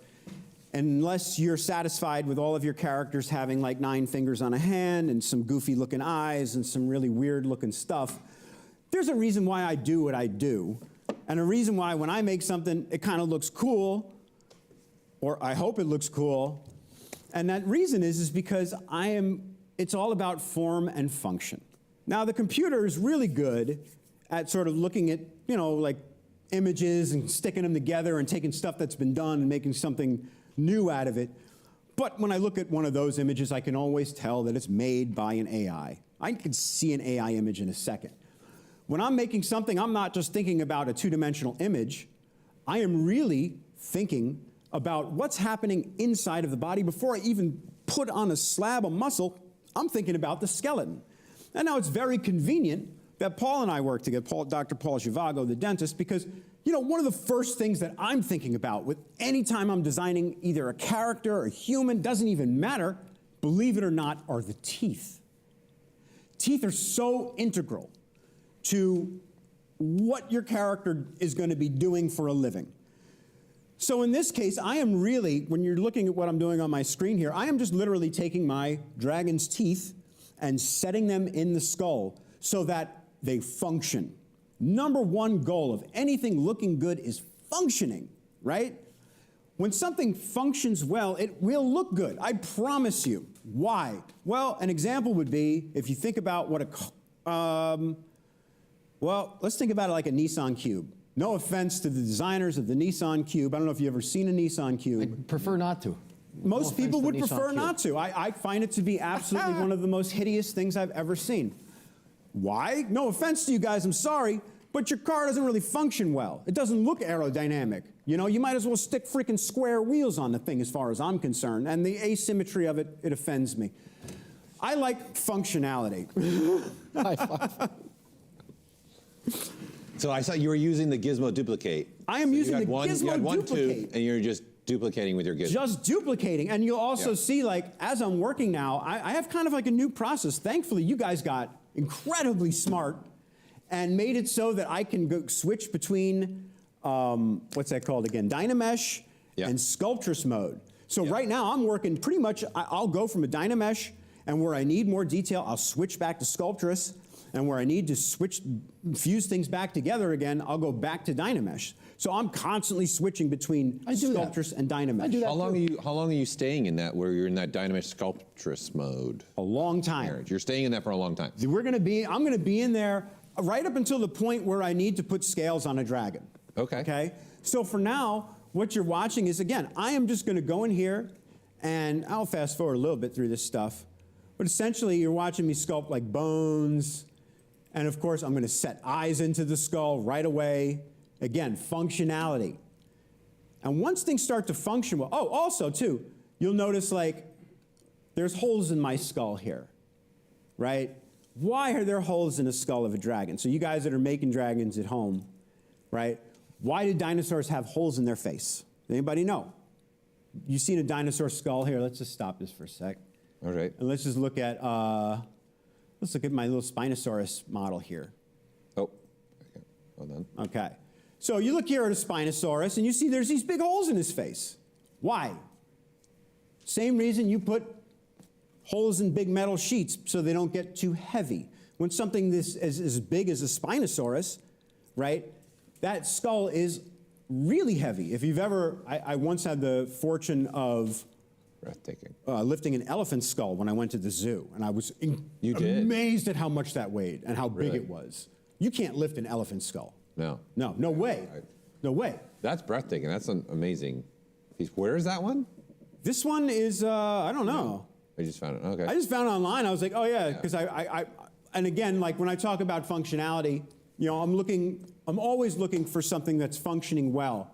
Yeah. And when I'm talking about teeth, it's also very important. So I can look at a Spinosaurus, and you can look at a Spinosaurus, and just by looking at it, if you have a slightest inclination of how anatomy works, excuse me, my cold, you know what he eats.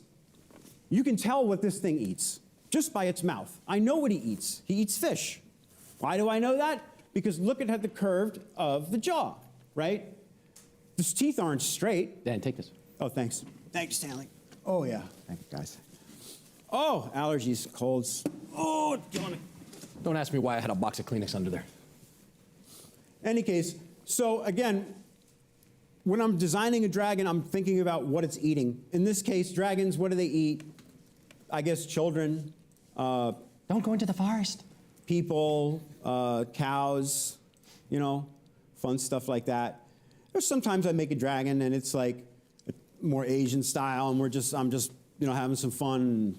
Don't you think it's fascinating that they exist in myth and lore across the entire isthmus of the globe in different areas? Like, you know, and it's so weird too that not only do they exist across the globe in different areas, but we all love them. Yeah. I don't know what it is, but like everybody loves them. I loved them as a kid. You know, I think everybody's greatest fantasy is to one day walk into a room and either see a T-Rex or a dragon. We want them to be real. We want them to be real, and so. You know, I'm personally disappointed when I see a show and there's a dragon in it and it doesn't really look real. Like, that to me, I just find it's very sad and makes me very sad when I see it. So please. Make your dragons look real. Just put some anatomy in there and think about physiology and stuff and, you know. And so when I'm talking about thinking about anatomy and physiology, I'm always, again, looking at reference. So while I'm sculpting, you know, I'm going to look at pictures of crocodiles, which I love, or sun gazer lizards, because they're very dragonish looking. Or I'm going to look at these guys, or emu feet, or little winged lizards, so on and so forth, to get ideas for scale patterns. And eventually I'll go and start taking an image like this one, and converting it into a black and white image where I'm actually going in and drawing these little scales. And I'm going to get into what I'm going to do with an image like this in a little bit. But so the basis for a lot of my detail is going to come from drawings like this. But we'll get into that. I fast forwarded a bit. Don't rush on our account. You're here in the hot seat for a minute, so. I got a little bit of time. Oh, whoa.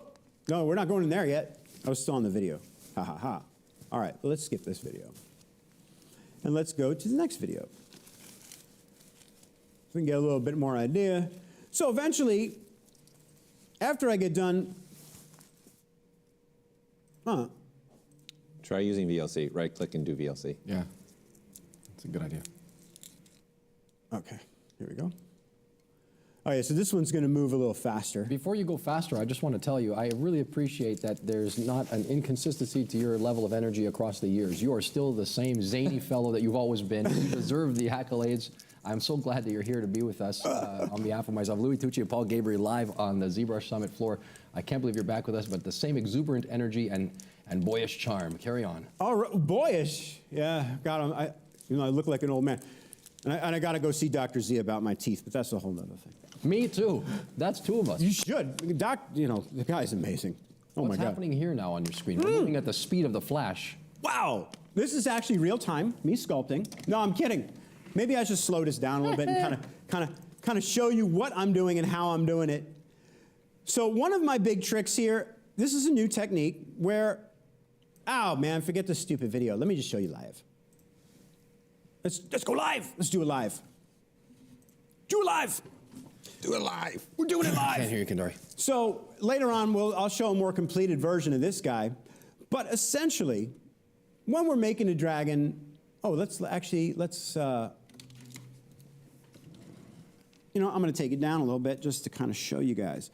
So one of the great things that we can do now with ZBrush is add little pieces of geometry, take away little pieces of geometry, push and pull, stick things wherever we want, complete and total utter freedom in ways that even with clay I don't have. And a great thing to do, we'll open up.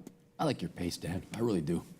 I like your pace. I like Dan's pace. I'm glad you do, because most people just fire me for it. But you know, hey, there's Drogon. Well, that's fun. Oh, I haven't seen him or her. You know, I don't even know if it's a him or a her, to be honest with you. It's like it. It's an it. Oh, I forgot to bring my custom. Let's see. So let's subdivide that up for a sec. And let's just go into a little bit of how I make anatomy. So in case I was showing you that video, let's just make the anatomy of an arm real quick for a dragon. The easiest thing I love to do now is I always, whenever I'm starting a creature, is using Z-spheres. It's a little, you know, Z-spheres are totally old. We haven't seen them for a while, but they're great. And why are they great? Because it allows me to play with proportions and functionality before I ever set into any kind of detail. And what I mean by that is literally I like to play with stick figures. So the first thing I'm always going to do, bring out the Z-sphere, and I'm going to go into transform, I'm going to activate symmetry, and I'm going to turn on the floor so I know which direction I'm going to go in. So anytime I'm going to make any kind of anatomy, I'm going to start here, and let's just add just a couple of spheres just for fun. I'm going to make this dragon real quick. So let's just make a wing. I'm going to just add a couple of spheres here. I'm going to switch it over to move. And you see now real quickly, instead of drawing lines, I'm just going to move spheres around. We're on top of the dragon now. Right, so we're on top. The only place to be is on top of the dragon. You want to be on top. You don't want to be under the dragon. No. No, I would prefer not to be under the dragon. It's a glorious way to die if you're going to die. I mean, yeah. At the mouth of the dragon, but sure. Still. It makes an epic scene. Matthew McConaughey. Sure. Yes. Too soon? I don't think everyone's going to know the movie you're talking about. Oh, The Rain of Fire. Yeah. Everyone should know that one because that's a great dragon. That one's great. I mean, that's Miles Tevis. Yeah, what a scene. He's a master. Come on, guys, what a scene. McConaughey comes shaved head, full beard. I mean, a beard that rivals even my own. Riding on a tank. Amazing designer. Smoking cigar. You guys are Miles Tevis. I'm thinking about Matthew McConaughey. I know. You're stuck in the Hollywood world right now. We're talking artistic world, Dan. I mean, I'm hoping one day I get to. I've spoken to Miles on the phone, but we can make this happen for you. Yeah, I want to meet Miles. I love awesome. Miles. Great guy. His work is, you know, it's what inspired me to do what I do. Him and I would say Jodorowsky. No, not Rob Boutin. Sorry, guys. The D&D dudes. Harry Howell. Like Larry Elmore. Oh, okay. And, you're gushing now. This is good. This is a joy, a straight joy. Well, I just think about these guys, and they make me, you know, just to think about those that come before you that are masters. It just, you know, it makes me cry. And then to be, you know, accepted at, I guess, to their level too is just more than my brain sometimes. Well deserved. So, but here we are with the wing, though. Here we are with the wing. Well, so let's just talk about a wing and kind of a fun thing that I like to do. So, just real quick, I've made just a preliminary sort of wing for a dragon, and this is what you guys should do at home too. And after I get done, just making this very simple form, we're going to look here at adaptive skin. Now, you can go ahead and just hit make adaptive skin if you want, but you'd get kind of a mess. So what you should do is, I don't know why it's set this way by default. I take this mesh density down to 1, and I take this Dynamesh resolution and turn that down to 0. So that when I create an adaptive skin, it, you know, will look like this. Right. Instead of a Dynamesh thing. Because I don't want to have a bunch of topology right now. I want to be able to move things quickly. right, at the beginning. Yeah, you prefer to work lower at the beginning. At the beginning. Than have the added resolution of the default is 256. Some people do that. They leave it on. Depends on the piece, I guess. You know what? Yeah. It doesn't, you know what, now actually come to think of it, nowadays with sculptures, really it doesn't even matter. Yeah, and the Z-remesher too. And the Yeah, Z-remesher. you're just gonna be clicking those things on and off. Yeah, so for you guys at home that are like thinking old school, like, oh, I have to worry about topology. Oh, I have to worry about all this technical stuff. Not the case. No. Wave an arm. Don't Wave even an arm, think about it. Not Please, the case. do not think about it. Right, Paul? Don't. I live in the toy world, so I don't ever worry about topology. Yeah, we don't think about that Talk anymore. about a kid. Right? I'm a large child. Huh. This is why I like having a child, actually. Yeah. Because when she gets to get older, she's like, Dad, get out of here. Like, Yeah. this time I can actually do things with her. So I digress. Moving on back to Dan. That was where I hold up the card for you. That was a Palmo. I don't know what's going on anymore. All right, so I'm going to go now to this skin Z-sphere. And what's great is because everything's sort of in this low-res mode, I can just quickly, well, let's hide the other sphere. I could just quickly smooth out areas. Oh, you're really defining the what will eventually be the bone structure. Right. And where you have those chondrules. And you're always starting Interior. with that. That's your first thing. That's the first thing I'm going to do. Yeah. Absolutely. Clever. And Very also, clever, what's Dan. nice is too is I'll actually really go in and complete the whole Z-sphere mesh. I'm kind of doing this quick now, but I'll keep the Z-sphere mesh as well because later on I'm going to use that to pose the character. So I'm going to keep that thing. I want to have Like a rig. Like a rig. I'm going to use that to rig it just like so when you're looking at an image, say like this one. I don't want to present a dragon to you guys that's in a zero pose, like floating in space. It's very boring. Like a T-pose dragon. Yeah, I mean, that's fine. It's boring. Who wants to look at that? Bleh.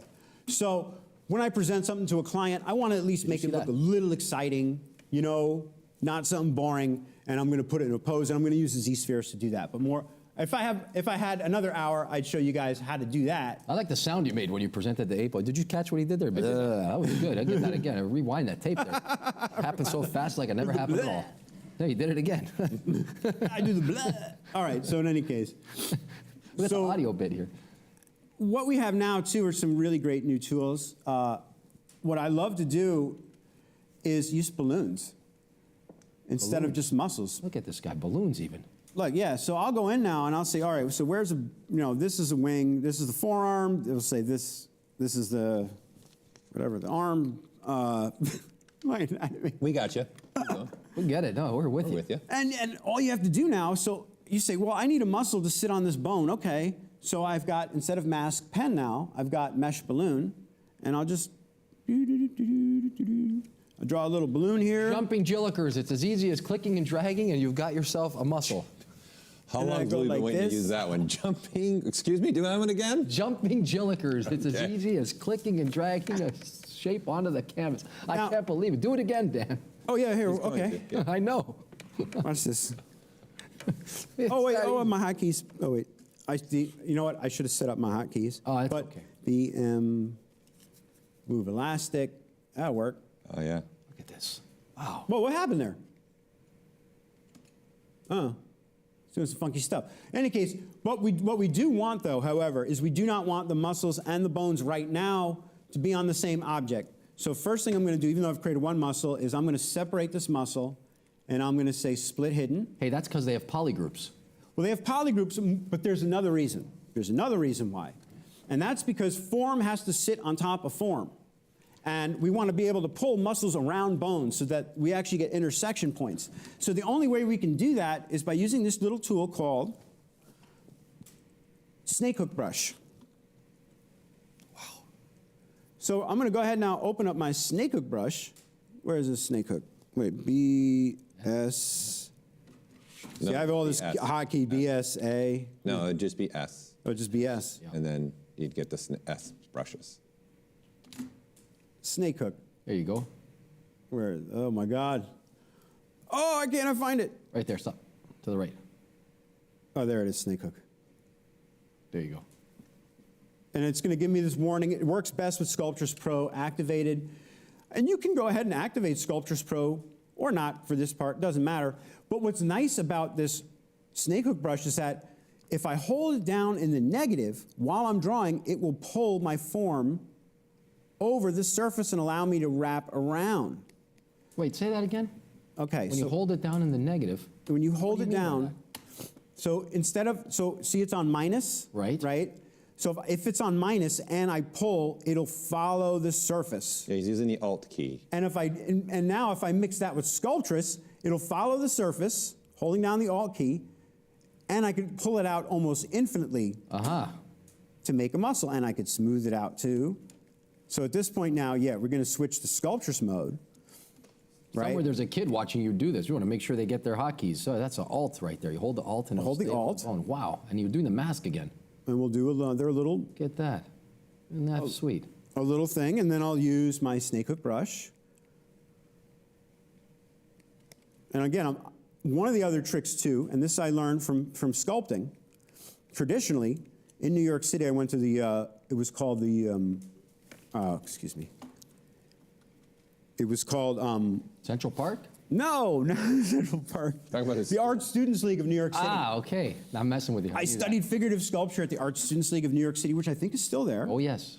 Very much still there. Illustrious. And if you happen to live in New York City, or be in New York City, or want to go to New York City to learn how to sculpt, I highly recommend that school. Nice plug, Dan. Well, you know, Natural. they really helped me a lot, Very. and they really taught me Yeah. how to work from life. Yeah. And working from life, nothing beats it. Speaking of working for life, what you're doing right now is phenomenal. If I had this as a kid, there's some young people watching. If I was a kid watching this, I might never leave my house again. Yeah, kind of. That's the problem. Give me the ZBrush. Let's go. We are at that point. Uh-oh. No, it's frozen. Oh, I see. Somehow or other. What's great is too now, because I'm using polygroups, that I can just hold down this one part of the tricep, in this case I'm making, reverse the mask, and pull that out without affecting the other parts. It's like you're drawing in 3D. Exactly. What a time, Paul. What a time. And you're still keeping it on the surface with the Alt key? Uh-huh. So again, I could just pull it in there. You're finding the origin insertion points. That makes sense. What are you using for anatomy? Because the dragon, like you said, doesn't exist. Right. So when you were doing this and you were making the muscling forms, what did you, a bat? What were you pulling from? Or, do you remember? A lot of things. Yeah. So if I go back to Drogon, I mean, we could pick out the parts of them, and I could tell you what is what. Yeah. So yeah. And the total polygon count of your dragons are what? Around 150 million across the subtools? Is that No.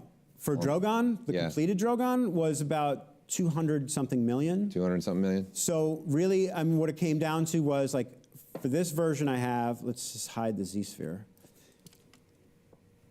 Do you think it's possible that they're real? That what, the dragons are real? Yeah, they are real. They're real. They're real. Yeah, that's what I think. I took them from another Possible. planet. I conjured them. Maybe without wings. I mean, but the Komodo dragon. the Well, I mean, a iguana. lot of people must think they're real because they keep. I can see if a lot of people kind of like use it as like an anatomy reference now. Yeah, and you've been to Central and South America. You've probably seen an angry iguana or two at some point. I've seen an angry iguana. I have Nothing like an angry iguana. I have an angry iguana at home. I see. And It's totally unscripted too. I mean, this is amazing. well, actually, what's your I have a angry- bearded dragon, What's the bearded dragon's name? Rocky. Rocky. Rocky Lizard. I love Rocky Lizard. Even though she doesn't really love me, she's kind of stupid. But it's fine Why would you say that about your own pet? because she's a reptile. Oh God. She can't help it that she's dumb. We've got to stop this speciesism right here. We're going to get canceled in 3 seconds. The show's Oh, gonna but go off air. it's the fact that she's stupid that makes her a good pet. Because if she were smart enough, she'd run out of there and be like, I'm outta This here." is horrid. I'm living in this hole. Into the This streets sucks." of New York. Well, in Culver, actually, Well, you're in Culver City now. yeah, she lives in Culver City, so it actually doesn't suck. It's kind of nice. Yeah, it's sunny outside. It's Sonny, would you sunny. sit and ever watch this Rocky Lizard of yours as reference? Oh yeah. I'll bet, right? But I got her after I had already finished the show. It was kind of like a pandemic pet thing. My kid was bored. We were at home all day. Okay. And he's like, I want a reptile. And he was going to get, what is those things called? The gecko. Right. He was probably Leopard pestering you for a dragon, and you said, there's no way you're getting a dragon. No, I used to actually, one of the ways I got him to behave himself when he was a kid Okay. was I would threaten to show him clips of my dragon burning people alive. And that would terrify him into just being like, okay, yeah, whatever, Dad. I can't stand a Are second you hearing of that. this right now? He used his clips of his cinema work to threaten his child into behaving properly. He said, look at this dragon burning these humans. Behave yourself. Yeah, if you want to call Child Protective Services, now's the time. Good luck. The show goes on. Everything under the sun. Okay, what's happening here? All right, so when we talk about, like, we were asking, like, oh, so what is this dragon made out of? Like, what creatures make up a freaking dragon? Well, lots of things. So for the head, obviously, we've got two different creatures kind of mixed together here. You've got a Tyrannosaurus Rex. Actually, you have three different creatures. It's a T-Rex. No, actually, it's more than three. It's a T-Rex, an eagle, and a horned lizard. Oh, and what's that other thing I showed you? This thing, the sun gazer. The other lizard. Yeah. This guy, the sun gazer lizard. But mostly crocodile and T-Rex and eagle. And it's important that you choose what animals you're referencing correctly. Now, you know, there's all these new shows and different people have their different ideas about how dragons are looking. I think they're all great. I think it's all viable. I think it's wonderful. I have my own personal likes and dislikes. So for me, there has to be a certain psychology to dragons. Like, what makes something cool? Well, to the ancient Greeks, what made something cool was the Medusa head. You saw a Medusa head on everything, right? All over the place. Medusa head here, Medusa head there. Inspired me to grow my hair out. Right.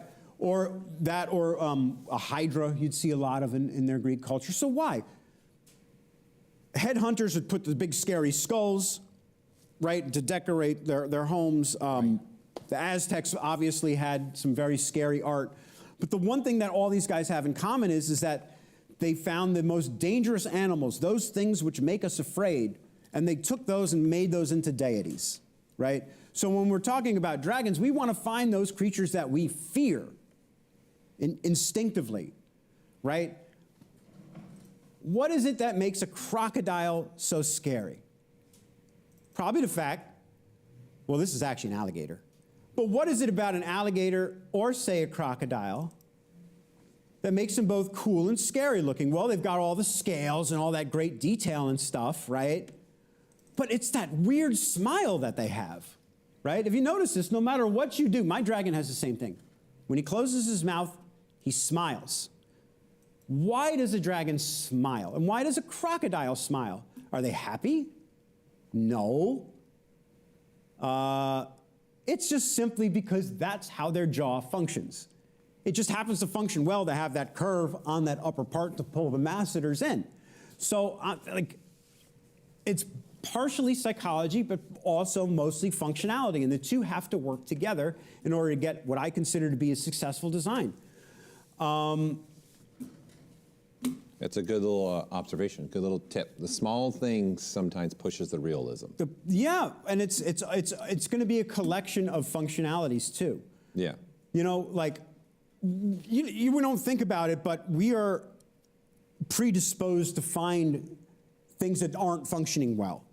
When we, no offense to anybody, but you know, if somebody's born with a physical deformity or something that doesn't look, you know, average or normal, it leaps out at you. You see it. You can't help but see it, right? Because that's the way our brains are wired. We're wired to see that things are working. When we see a car with square wheels, we know it's not going anywhere, right? So when you're making your art, or when I'm making my art, that's my number one job, is I don't want to make a car with square wheels. I don't want to start adding, you know, limbs onto something that serve no purpose and are just going to be dragging. You know, so like, why doesn't the Game of Thrones dragon, for instance, have arms and wings? It's really hard to figure out a way to get something to fly, how to get a creature to fly when he's carrying extra weight, you know? So if you have arms and they're not part of a wing and they're not supporting weight, well, what are they doing? Why are they even there, right? Why doesn't a T-Rex have big arms to pick up things? It didn't need to, right? And it had to save weight because it's so massive. You put a bunch of arms in there that are huge, well, now it's got to worry about these things flailing around when it already has a huge mouth and these big legs to do exactly the job it needs to do. And that's why it looks the way it does. So again, we're always thinking about I'm always thinking about what is the job that something has to do. So I'll digress a little bit. In the meantime, aside from dragons, I did get to do some fun stuff. I was working for this company, Encore, and we were doing some concepts here and there for like Atrocitus, cool. or Green Lantern, which didn't really go anywhere. And then we were doing like Lion's Mane concepts, and that didn't really, I don't think these worked out. All ZBrush worked. Don't rush through it so much. Let's Oh yeah, look at that. pause. Look at that guy. Looking good. And then I had to do just a little quick concept of somebody whose head exploded. Well, why isn't that loading? So I kind of did myself with my face exploded. More funness you could do with ZBrush. You can like Smoke. You can like, yeah, blow your head off without actually having to blow your head off, which is really nice and convenient.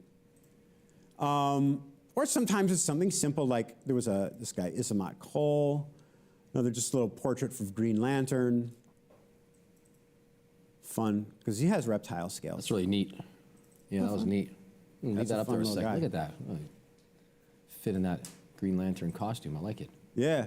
And then sometimes, I'm making apes. This is actually the underskin for Monsieur Mallah, who appears on Doom Patrol, who I got to make for that show. And I don't really have clips of him because, yeah, that's all a long story. But in case you get the idea, substance work, ZBrush. We had to do like a monkey, a capuchin monkey for this one thing. And just to make a simple animation for a capuchin monkey, you see like all this neck anatomy has to be there now. So this is like part of the process. We're always trying to make new neck anatomy. Or sometimes I'm just doing fun concepts of demons. Why, can we go back to the neck anatomy for a second? Yeah. Like in the case of the neck anatomy, why so important? Tell the people at home. Well, things have to move. And when I move my neck, there's a lot of deformities happening there. And none of that, none of that is built into a rigging program, at least yet. Some of it is, but you want to be able to have that anatomy there so that the skin knows how to pull. And when you move your neck, the neck muscles move right. And there's algorithms now, of course, that will automatically, not automatically, but that you can take this geometry and turn it into bouncing, flexible muscle that goes from hard to rigid. And that seems to be standard practice now. When I first started in the industry, it certainly was not. But through the years, it has become, and I think now every serious VFX rig, as far as I know, is using a dynamic muscle and skeletal system. Almost everywhere across the board. So for you guys that want to be character artists, I cannot stress how important anatomy is. Do not think that just, working from the outside is going to be enough, that you're a great illustrator and that's going to be enough to be a great character artist, because you got to know anatomy. You have to be able to push and pull and understand how things are going to work. Good advice. Good advice. So definitely, yeah, for you guys out there, definitely study it. Questions coming in there? Time check for you, Dan. You got 20 minutes left. 20 minutes, Dan. Oh, Any right. questions, Paul? Any Your questions time. on the online there? Any chat questions coming in? No question. Well, I've been answering questions as we go as well. So this is Dan Catcher, for those that are just joining us, asked about that. He's sharing us with some dragon stuff that he's been working on for Game of Thrones. Yep. And talking about anatomy. So are there any questions yet that popped up? If you have a question, throw it in there. We'll try and get it to Dan. Yeah, I love answering questions if you have anything. But, this was a Kelpie for Supergirl. And I really liked it, but they turned it into like a water monster, like it was just made of water. And so all the detail I did with all the skin and stuff, they got rid of, and blah, blah, blah, whatever. It's safe to say if somebody needs a dragon, they're calling you first at this point. I mean, yeah, except that I've been kind of busy lately. For me, I mean, honestly, when I do something, I really like it to be like you've never seen it before. So when I first did Game of Thrones, I really wanted to make a dragon and do something where it was like, I haven't really seen anything that looked like that before, at least not on TV. And so I did that, and that was really fun. And now I'm kind of moving into more of like animation, like old school, like I said, stop motion, or just CG animation, but but kind of more fun, simplified characters. People just love that stuff, and that's where my career is going these days. But so here's some questions. Okay. Do you always want to create functional things even when working on stylized stuff? Yes. For you? Yes. Yes, it has to work. Even if it's stylized, it has to work. And the reason it has to work is because when, as a character artist, unless I'm making a rigid statue, it has to move. And if it's not functioning right, if the proportions are weird, whatever, it's not going to move. I mean, not going to move right. I've seen, what is this game out now? Street Fighter 6, right? It allows you to customize your character however much you want. And you can make the craziest, goofiest looking fighters with, like, you know, little tiny arms, so they're like fighting like they look like this. Like, It's hysterical. It cracks me up. Oh my God, I can't stop laughing watching these things. But unless that's your intent to make someone laugh, it's gotta function right, you know? I mean, you want to do comedy, you know, make goofy-looking goobly-looking stuff, and that's great.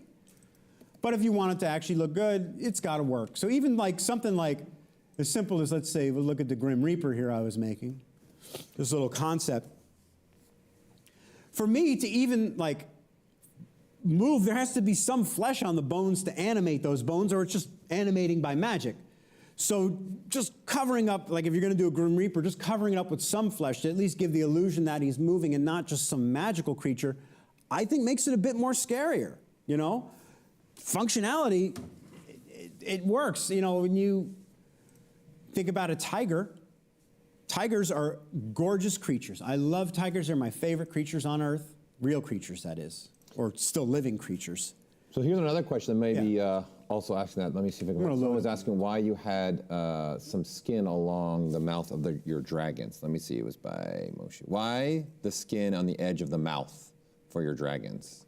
Skin on the edge of the mouth. So I'm trying to. If you want to pull the dragon back up, and we can take a look at the head again. And maybe that ridge near the. I'm thinking he's referring to maybe inside the mouth. Oh, wait, hold on a second. How long did they give you to work on the dragons? Oh, I would get. I'm going to end that. Sorry. It's okay. Crashed it out. That's all right. Like 5 to 8 weeks, depending on the season, if I remember correctly. Per dragon? 5 to 8 weeks? No, it was the whole thing. The whole thing. You have to have people 5 to 8 weeks to make 3 dragons. It's all 3, right? Yeah, I mean, luckily, you know, the other guys dealt with the painting of them, so I didn't have to deal with the texture work. It was just for the models, but yeah, it took me about 5 to 8 weeks just for the design and the models. There you go. There's a good time frame for you. That's also important for all the EOs. I saw someone talking about trying to get in the industry, what's the best way, what should be on your reel, your breakdowns. You definitely should be showing breakdowns, showing some models, but also keep that in mind.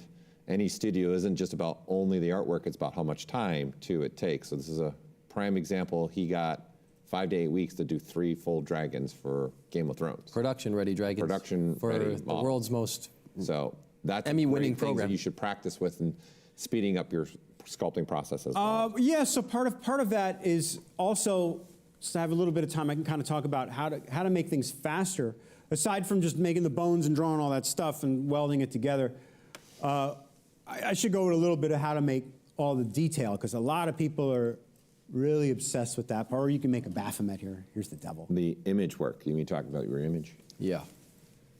Let's talk about this thing. The surface level detail is what you're getting at. Is that correct? The skin? Yes, and we talk about, like, when we start getting into the scales and stuff, or surface level detail, there's a few prerequisites you need. So you probably, before you go into that part, it would be nice to have a model with UVs and actual topology before we get into like heavy detail. So the process basically goes like this. We start with Dynamesh and Z-Remesher to get our basic form. So like for something like this devil I have, you know, we'll start with something like that. I'll use Ryan Kingsland's. Ryan Kingsland gave us all bones that we can play with too. And I'll use his bones all the time. Thank you, Ryan. You're awesome. And I'll reshape them and make them whatever I need. If I have teeth, I'll make the teeth separate. So for this guy, again, you know, these are all parts that I make separately and we stick them together at the end. But for posing, here's kind of an idea of what a Z-sphere rig looks like.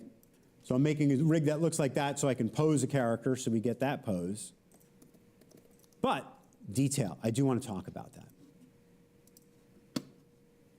So the way I make detail, and I don't want to, for a dragon, I don't want to, if I can avoid having to sculpt every single little scale individually, or if I'm on a character, having to avoid sculpting every single little pore, going one by one, because I don't have a year in which to work on a piece, I need to figure out a way to make that fast. So the way I do that is I use a lot of photo tricks. So what I'm going to do now is I'm going to import. Oh, you know, I should have gotten 2 screens because this is the problem. Whoa!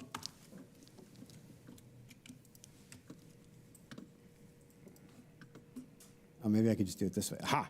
Okay. All right. So I'm really looking forward to seeing this. I've waited to see you again for a number of years, and to see you in action here on the stage. The Mobian Studios is a sheer joy for us. So, you saw before oh, maybe I should just show you real quick in Photoshop. Where's Photoshop? It's there. It's right there. Pin it. All right, just so you don't drive yourself crazy, right? Easy thing to do is to go ahead, grab yourself a picture of some scales. And they don't have to be perfect. You don't have to find black and white scales. It could be any old scales, but you just need some kind of pattern to work from. So in this case, I'm going to go and open up, I opened up originally, I used this image. Let's take a look at that. Okay. Right? Now the problem with this image is I can't just paint this onto a creature and get scales from this, because there's a lot of information in here that doesn't work so good when we try to sculpt it out. And I'll kind of show you what I mean by that in a bit. But I'll take an image like this, bring that into Photoshop. I said I'll take an image. Oh, here we go. And on top of that, I'll create a layer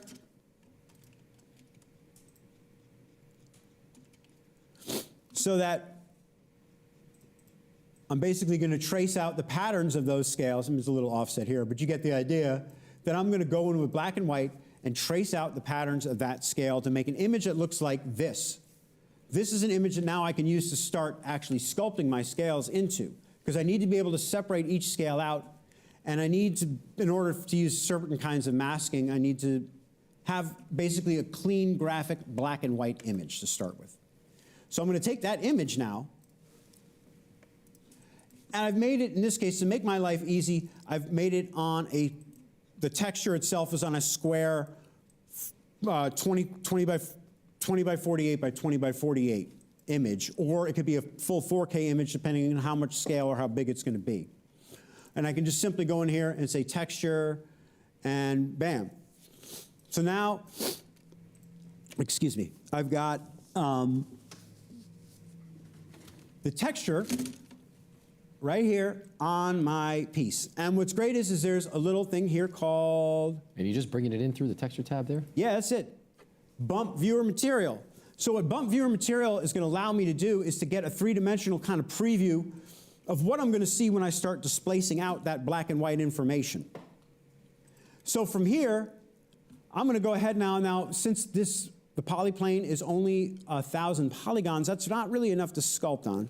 So I'm going to go ahead and make sure that it's a polymesh 3D, which this is not. So I'm going to say make polymesh 3D.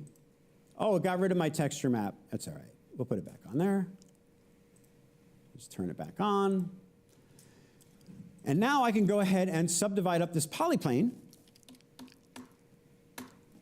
And we'll go to about 4 million for this one. Cool.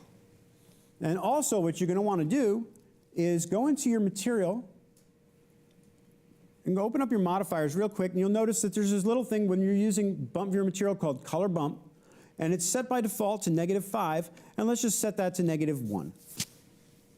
Because we don't want it to like burst out at us, but we do want to see what it's doing. And now you can see by basically drawing in that simple black and white image, I create something like this. Now, it doesn't really have all the fun stuff that the real scales have. It looks very flat compared to the image of the original creature. So what I can do now, though, is go ahead and say, go into masking, and say mask by intensity. Mask by color, mask by intensity. There's all different kinds of ways you can mask this. You can mask by color. You can, if there's 1,000 ways I could go on all day about all the different masking features you can apply to these things, but just to make your life simple, this is the way I go. My favorite feature set's masking. Yeah, I mean, there's so much you can do with it. Yeah. So in this case, I can go ahead now and just pull out like clay tubes brush. CBC. Oh, right. To be clay buildup. Clay buildup CBC, yeah. And I like to use this alpha. Alpha number 20 is one of my favorite alphas. The reason I like alpha number 20 is because it's got a little bit of like a grit to it, so I can kind of see what I'm doing. And I could just start going and sculpting out scales, or I could be even really smart.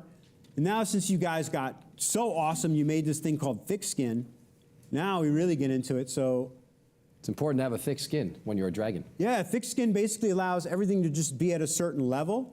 So I can add thick skin. Oh, also morph targets.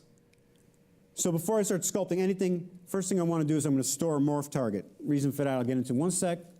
You got about 5 minutes left, Dan. Oh my God, I've got to go so fast. Okay, basically, so masking by intensity. I masked everything by intensity. I'm going to use W. I'm going to pull, whoa. Oh! Hold on. All right, masking. So we'll go mask by intensity.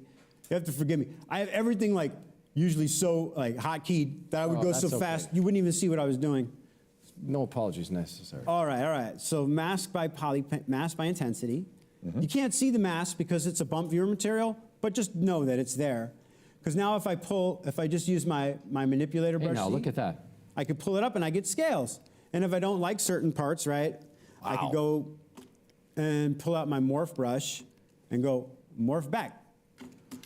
Or, because I have masking, now let's just switch it to a basic material so we can kind of get an idea of what I'm doing. I'm going to turn off the texture map so we can just see the mask. So I've set this to here. Now, if I go ahead and increase the mask, I'm going to go ahead now and say grow mask. Actually, I'm going to inverse it. And now I'm going to shrink mask. There you go. Okay? That's the stuff of legends. Right? So now look at that. Already it's starting to look real, just because we see that like difference in coloration. And now I'll inverse this mask again, and let's turn off the mask so I'm not looking at it. So we'll just go into, these again are things you guys might want to hotkey. Control H. Control H. Control H will hide the mask? Really? Yep. Oh. So I have like buttons on the bottom for that. But if you just now hit morph, right? Now you could sink in those scales a little bit. Yeah, and you got a gradient on it now. Now you got a nice little gradient. You're starting to get something that looks nice. You can even get really funky. And we can go ahead now and let's just remask everything by intensity. No, because the texture's off. So let's put the texture map back on. And we'll go into masking, mask by intensity.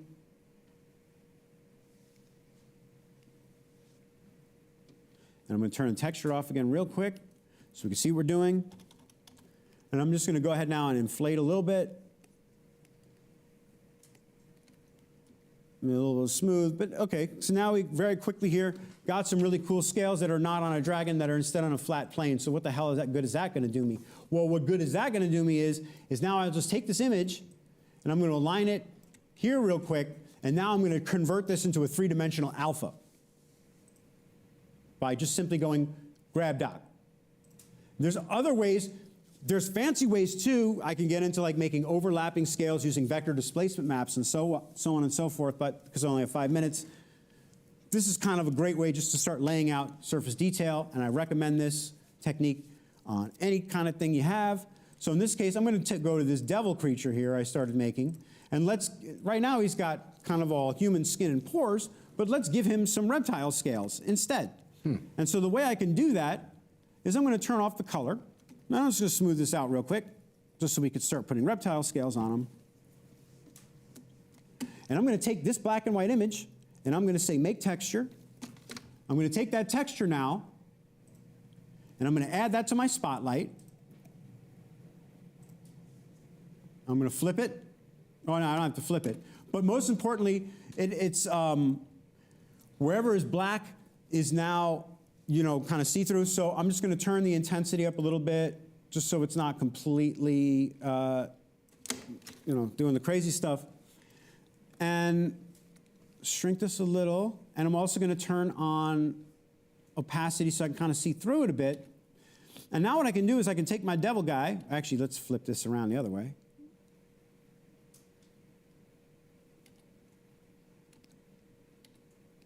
And what's great is, so those scales fit that one face. Now I could just go ahead and try to paint it on there. But one of the great things too, real quick, is that we've got this thing called, what is this thing called here? Oh yeah, nudge, right? So I've got this image, I'm gonna turn this off, and now instead of using inflate, I'm gonna switch this to my move tool. Make sure that we don't have like any crazy polygroup masking on. And now I could take these scales, and I'm going to make my cursor pretty big for this. And you see I could start to take these scales now and move them and place them so that they actually fit nicely onto the surface. Cool. Just real quick, I'm going to do this.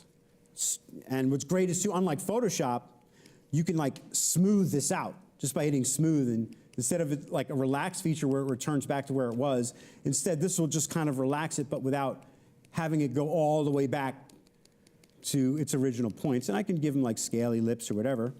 And once I like kind of what I have here, I'm going to switch back to Z, and I'm going to go into my standard brush. Or paint. Paint works too. We're at time, Dan. Oh! Yeah. So show them real quick. Show them real quick. All right, I'm going to make it real quick. So basically, all you want to do is get the standard brush, turn that off, RGB, paint it on there. Whoop. Undo. Yep. Not Z add. Yep. Good job. We're just going to paint it on there. There you go. Booyah. Right? So I got my detail there. Now I'm going to go masking. Mask by intensity. Displace. Turn off color. Yep. And there you go. And there you go. And then you're off to the races. You just put that on there and. Wow, Dan, that Voila. was incredible. Give him a round of applause, everybody at home. We're over the time. That hour went fast. What can you do? Yeah, it goes real Dan fast. Catcher, ladies and gentlemen, thank you so much. Master of monsters, father of I dragons. know we Paul had Gabriel. one last thing. I don't know if we have time for it in the booth. Do we have time to show the dragon up and a little close while we're talking here? We should do that real quick. Let's show that. it up close if you have. A real dragon right above his head. Don't look too quickly. You might get scared. Don't be too fast there. Yeah, we've. All right, let's take a look. Dan shared. So we can bring it right here on set with Dan. Yeah. You know, it's got The magic of AR. there. Yes. So look at that. There you go. There's another representation, seeing what it's colored, what it looks like. The finished product. This is all the details that he's talking about that he was just sharing with you all. Yeah, that's exactly how it's done. So you would say that's an accurate representation of what the finished thing would look like if you weren't under the gun and only an hour in with us. Yeah. Well, and also it's I think it's rendered in what is it, Unreal? Yeah, that one's in Unreal. Yeah. Yeah, it's in Unreal. So The whole thing that you're sitting inside of right now is an Unreal. yeah, Unreal's fantastic. Yeah. Anyway, so we want to thank you on behalf of everybody here. Thank you Round of guys. Applause to you for being here. It's so nice to see you again. Paul Gabriel, we are going to have some prizes, and I'm going to, I guess. Yeah, when we come back, we'll get ready for the prizes. Say bye to Dan. Thank you for being a part of the presentation. And being my part of the pleasure, summit guys. Again this year. Any last words, Paul, before I send them off? No, you got the last Okay. I'm Louis Tucci, and you're watching Day 1 proper of the ZBrush Summit 2022. Thanks again, everybody at home, and we'll see you in a moment. All right. Bye, guys.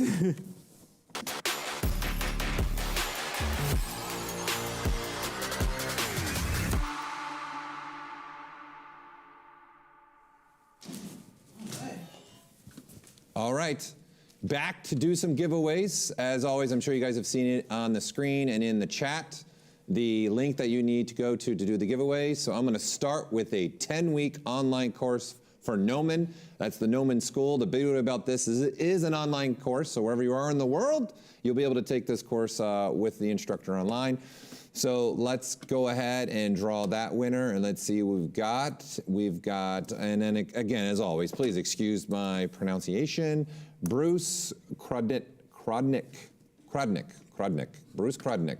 You are the winner of the 10-week course from Gnomon. I'm going to put that again in both chats. So we have big that. prize right there. 10 weeks at Gnomon? Whew. 10 weeks at Gnomon. Let's see what else we have to give away. Let me grab another couple more items here. All right, let's show this image. Let's bring this one on over to my other monitor here. And this is what we got up next. Here is the Ultimate ZBrush Guide from 3D Concept Artists. So this is Pablo Munez's online school. So this is the Ultimate ZBrush Guide course. So let's go ahead and draw that winner. I'm going to draw that winner, and we have a winner. Let me grab that, and let me confirm. And our winner, I'm going to put that in chat right now, Chris Aljust. Probably not even close, and I apologize, but walking away with some good stuff here. Put that in the chat there for you. Prizes continue, over $70,000. I'm going to give another one away. Let's do it. Let's do another one. Let me grab another one here. Hold on one second. I'm going to grab another prize here. Let's see. What do I want to give away next? I feel like, let's see. We change it. Oh, let's do one of these. We haven't done one of these yet. So let's add, where we go, a Sense Labs Medium Bundle tablet. So you're getting everything you see in this image. You're getting the tablet. You're getting their little device that you can do your hotkeys. It's pretty awesome. You got a ton of space with that little carrying case. Very cool little tablet for you all. So let me draw the winner of that. The hotkeys is really neat, and the case is really a wonderful little product. Yeah, actually. Absolutely. Nice to have a case, actually, to hold. And our winner is Robert Teal. Robert Teal. I'm putting your name in the chat so you know you are the winner. I'm not sharing email addresses because that's your personal email addresses, so we're only going to be sharing names today. Louis, I feel good about this. Let's do one more. I feel like I'll throw one more out there. They're clamoring by their computers at home, waiting to be called Let's do one of these. Let's do another one of these. Let's go. There you go. We're going to do an all-access membership to ZBrush Jewelry Workshops with Eric Keller and Thomas Whittlebach. So it's a great course. You got two people that really know ZBrush extremely well to help you out, and specifically focusing on jewelry. So let's draw that winner, and let me get the person's name, and we're going to confirm, and I'm going to put that in the chat. Here you go. And I say Thomas, and I'm not going to even try and say the last name. Come on. It's a tough one for me. Guvalanian. I'm not even close. Guvalanian. I'm not even close. Guvalanian. This is why I'm pasting Thomas this in Guvalanian. chat. So you know who you are. That's not even, now that I can see it better in this chat. The hits keep on coming, Paul. The hits keep on coming for me. The challenges of the ZBrush Summit. So I do apologize. A linguistic exercise of the highest proportion. I told Ian, you think you got it bad, okay? I'm going to mispronounce people's names left and right wrong. Oh, it continues. All right, so we are, again, continuing to do the giveaways as we go through the day and the next 2 days as well. So, again, you'll get registration reminders as we go through the presentations. All right, so you'll see that near the end of the presentation or in the middle of the presentation, you'll see links in our chat, and we'll show it up on screen so you know exactly where you need to go to register.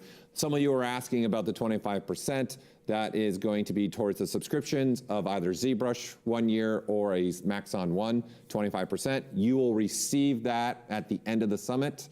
So we will be sending that out once the summit is all done. And again, please give us some time to get that email out because we have to compose everything for you all, get it out to you. And then we're still in the aftermath of the summit. Even though the day ends on Wednesday, it doesn't end for the crew.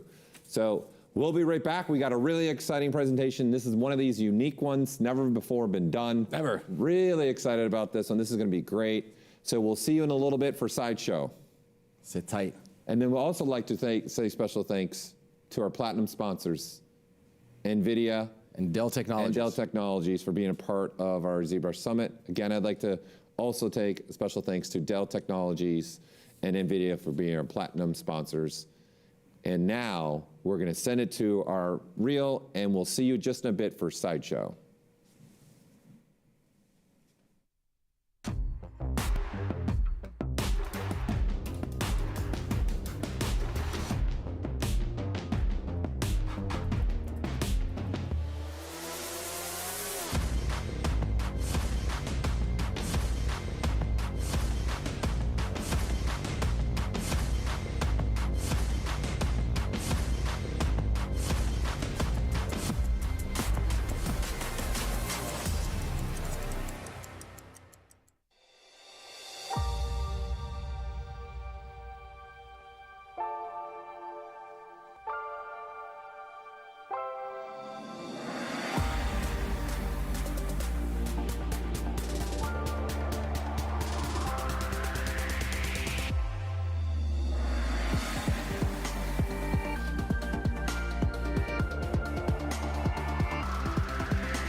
Learn jewelry design and object fabrication through ZBrush. Expert, beginner, and every skill level in between. ZBrush Jewelry Workshops can help you bring your digital dreams into reality.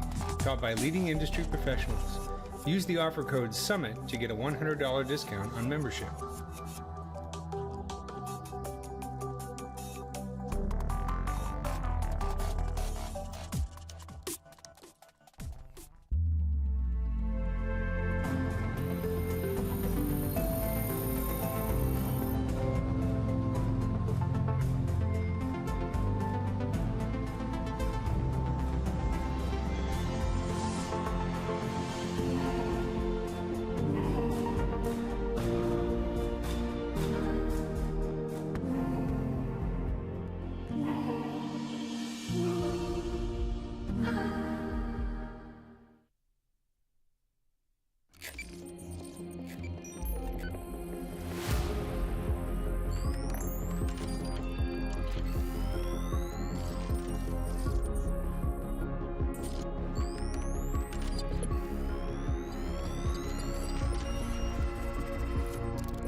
Silence. Hello again, people at home and around the world, live from the Mobian stage. Paul Gabriel on my left. I'm Louis Tucci here for the ZBrush Summit 2022.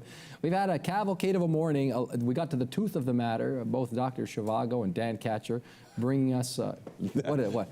That was a good one. That was a good one, right? The tooth of the matter. Louis ready to go, people. On fire. I've waited years to come back to do this. Here we are. Revved up. How you feeling? You feel good? I feel great. I'm really excited for this next one because it's one of those special ones I said we've never done before at the ZBrush Summit. A lot of people don't get a chance to do what we're about to do. We are going to take the show on the road, and I am so elated to do this with our foreign correspondent. I was going to say our foreign correspondent. No, our on-location correspondent and fellow ZBrush team member, Ian Robinson, is waiting for us to go live from Sideshow Collectibles in Thousand Oaks, California. Unheard of, unprecedented, and never before done. Yeah. I don't think. On location. Like, we're going to give you now Sideshow here in a second here. We're going to put Sideshow on camera for you all. You're going, it's not pre-recorded. You're going live, a live. Live. Paul, let me just pause. Yes. We're going, I'm looking at you, looking at me, looking at them. This is a live presentation that goes through behind the veil of creativity at one of the world's leading IP companies. They make the most glorious collectibles that are collected the world over. And we're going to see the very special process and procedures that go into making your favorite collectibles with our own Ian Robinson. And so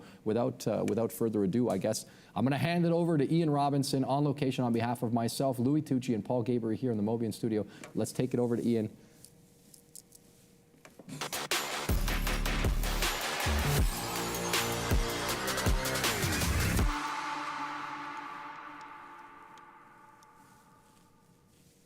What is going on, everybody? My name is Ian Robinson. Hello, I am here with Matt Bischoff. Matt, pleasure. Ian, pleasure. Thank you for coming. Dude, thank you for having us because this space here is amazing. A little trippy, huh? Yeah, as a fellow artist, this is like insane to just look at everything and everything that Sideshow is. But there are people out there who don't know what Sideshow is about. Could you go over a little bit of what Sideshow is as a company and what you do here? Yeah, Sideshow connects fans with the characters they love. We do that through a number of different products, through various formats and styles. And I am the VP of Development and Manufacturing here at Sideshow. Nice. And I get to oversee this fun house as far as the development end of it and create this cool stuff. So you see everything. Like you oversee it all. That's Stuff I can tell you about. Okay, perfect. Okay. That's fair. That's perfect. Well, could we see some of those statues? Yeah, let's check it out. The audience is going to want to see that let's for do sure. that. Perfect. Okay, you look at this Deadpool over here. Yeah, it's like my favorite character. Oh, right on. So before we get too crazy, you guys have a demo reel, right? A little something to show. Could we show that real quick before we get down to the fun aisle? Yeah. Our pop culture has the power to bring diverse communities together. It's a bridge that connects us, its characters and their stories, sparking our imaginations and igniting our ambitions. From heroes to villains to creatures, we celebrate beloved icons of cinema, television, gaming, and comics through our licensed and original collectible products. Sideshow's mission is in creating highly detailed statues, posable figures, fine art prints, and prop replicas. At the core of Sideshow is a team of passionate artists and fans dedicated to celebrating our favorite characters and universes, old and new. We're inspired to create pop culture fine art and to push the limits of what's been done before through our unique product development processes and original content creation. The Sideshow website has also grown into the premier destination for curated items from pop culture companies around the globe. We are more than just a creative company or a traditional distributor. We give fans access to an extensive catalog of hand-picked, high-end collectibles. We understand that being a pop culture fan isn't just a hobby, it's also a lifestyle. That's why we immerse ourselves in pop culture news, delivering accessible and interactive content to the community on a variety of digital platforms. In the end, we are a group of geeks, a small part of an ever-growing global community, eagerly sharing and celebrating our pop culture with every type of fan. And every day, we are proud to let our geek side show.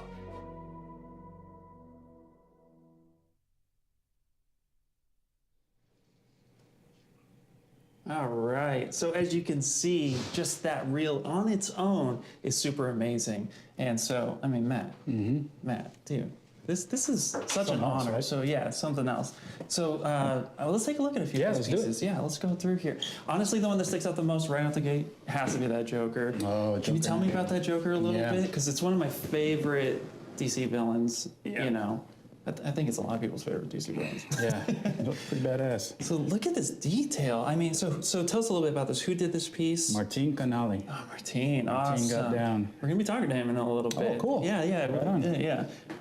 And wow, yeah. And so this is like telling a story. And Telling the story of the Joker, and this is the vision of the Joker, how he wants people to see him as this Yeah. evil entity, but the history of the Joker is inscribed all over the character's which body. for me, storytelling in statue form, so hard to do, but when it pulls it off, you guys do it the best. I mean, Thank you so come on, much. It's super Thank you. amazing. Thank you. No, that's super such a wicked. compliment. Thank you. And so looking at everything you guys could see here, I'm getting goosebumps. It's just being here, it's crazy. But this Wakanda piece right here, I mean, the detail, the level that it's on another world. Yeah. Man. Is there anything you can talk about this piece? Raphael Phillips did this one. He got down, worked with one of our PMs, and they scoured through all the reference to get all the finite details on the costume. Wow. And when you get up close to that thing, it's insane. Yeah, as a fellow 3D print guy, this would be insane to Yeah. even get manufactured. Yeah. So Yeah. that's super awesome Yeah. to see the detail. And, then you have Thor over here. Yeah.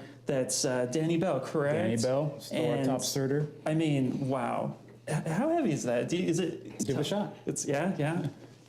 Okay, here you go, Ian. Breaking Oh, no, stuff. Ian, don't. Oh my gosh, Don't do it, that Ian. is crazy. Don't do it, Ian. That's Don't do it, Ian. crazy. Don't do it, Ian. Wow, that's insane. All right, but no, they're just super, super amazing. Yeah, thank Raphael you. Phillips I is mean, also presenting with us. so when did you start here? So I started here about 14 and a half years ago, and I started in the graphics department doing 2D design work. And then I parlayed my previous background to Sideshow from the medical industry and production manufacturing, and kind of enveloped into the position I'm in now, Wow, that's really, combining really art cool. and manufacturing together. And so you're surrounded by this every single All day. Yeah. Very lucky, very fortunate, very blessed. Wow. Paul Louie, are you seeing this? Oh, you 'Cause, better I believe mean, it. You better. Come on, right? Yeah, yeah. I just want to like, point out, too, that Raphael Phillips is going to be presenting with us All over the place. on the yes, last. Raphael Phillips is going to be presenting. And we with got us. Danny Bell. And Danny Bell, and Danny Bell. We got And two. Danny Bell. Yeah, both those guys are presenting. And Mark too. Yeah. Right. Okay, I just had to point out real quick too, that crow piece right there. That's like my childhood coming out. Yeah. My parents would yell at me every time they saw me watching Get a this closer movie. look at that guy. But yeah, can we get a closer look at this? I mean, yeah. See, That's a Mom, I mix- did it. Look mixed at media it. It was piece. super cool. It was a super cool piece. Who did this piece? Do you remember? I don't remember off the top of It's my head, okay, but you it's a know what? mixture of a couple artists, because Yeah. that one is cut and sew fabric as well as sculpture, all combined into one giant Wow, piece. that's super cool. Yeah. And we have a few other pieces here we'd really like to show you. Before we start, maybe possibly, I was talking to Matt here and saying, like, I'd like to meet some artists, and he's like, man, so we'll see. But this one right here, Red Sonia, Steve Lord, right? Yes, sir. Take a look at this. Super amazing, intricate detail. I mean, Paul Louie, you guys, like, what do you guys I'm think? flabbergasted. I'm taken aback. The whole thing, the very fact that we're walking down this haloed corridor with you on location is mind-boggling. I'm sure the people at home are really having the time of their lives. Keep it going, Ian. Absolutely. Well, we also have this Red Riding Hood, right? Red Riding Hood. Yep. And can you tell me a little bit about this piece in particular? Yeah, so this piece is from the J. Scott Campbell Fairy Tale Fantasies line that we've worked with J. Scott on. And this is his rendition from his 2D art, worked with Steve Shoemaker to do a 3D iteration of it. So taking that 2D art, transitioning it to 3D, and the line speaks for itself. It's beautiful. That's Ian, ask awesome. us about the challenges Thank of you. working with multiple artists on one piece. So I'm actually getting a question in from Louie. So the challenges with working with multiple artists on one piece, how is that? It's a fun experience. The collaboration is amazing. Yeah. You get the best of both worlds. You get some amazing debates, and you get some amazing solutions. Yes. And that results in the art we see here. But like anything that has passion behind it, you're going to have passionate people. And, Absolutely. it's a great process. It's fun. Well, speaking of passionate people, if I convinced you in my time being here that you can let me meet a couple of these artists that make such magical pieces. Are you ready to meet those guys? Yes. All right. Okay. All right. Way to go. So Ian. we're gonna Taking us go back there into- behind the curtain. An amazing spot. Like, just real quick, have to say it. You're going to be blown away by what's in this room. All right. So already our first artist. Hello, my name's Ian. How are you? Who are you? I'm Matthew Black. Awesome. Pleasure to meet you. And can you tell us a little bit about yourself, what you do here at Sideshow? Well, I'm a digital sculptor. All the fun stuff we make, all the products in the hallway. Nice. And what are you working on now? Because it looks really intense. This is a DC Scarecrow premium format figure. Nice. Sculpted a couple years ago, so I pulled it up so we can show it off, take a look at it. Look at those details. Ian, right now we're showing them all of Matt's screen at this moment. Oh, cool. Yeah, that's looking really amazing. So, I mean, the level of detail, how long does it take usually to produce a piece like this? It can vary so wildly with every piece. I mean, me and the art director, we just grabbed a scythe and we went outside and we did a bunch of pose studies to try to come up with a pose. And that took a little while to narrow down like what we wanted to show this character doing, how we wanted to depict him. So we locked something in, and then we submit it to licensor, get it approved, and then start blocking it out based on kind of the fun we have outside playing around with scythes and sickles. So cool. That sounds super wild. How long have you been using ZBrush? It's been around 10 years. I mean, I started in the industry sculpting all wax and clay and everything else, and then ZBrush started taking over the industry, and I wanted to get in and learn it and see what it had to offer. So it's been fun, 10 years. Wow, that's super amazing. I'm starting to almost get the hang of it. I think I might be. I could help you with that. I happen to be a guy who helps people learn ZBrush a little bit more. But also, too, I mean, do you have a favorite brush that you think maybe some people in the audience would be like, oh, Matt uses this brush? I do like the Form Soft brush for like wrinkles and clothing, things like this. Yeah. Getting kind of a little bit more natural shapes with clothing. The Form Soft is great for that. I obviously get a lot of subdivision levels, so you can do stuff at a lower level and then build it back up and refine it with Dam Standard and Form Soft. And then I really like to UV map a lot of the surfaces, so you can get this has a wide variety of different fabric surfaces, try to make it look like it was kind of patched together out of lots of different types of like burlaps and canvases and that's so things like that. UV mapping is great for stuff like that. Absolutely. I mean, and the level of detail that you're being able to showcase today, and this is the standard in which Sideshow's known for, is just truly amazing.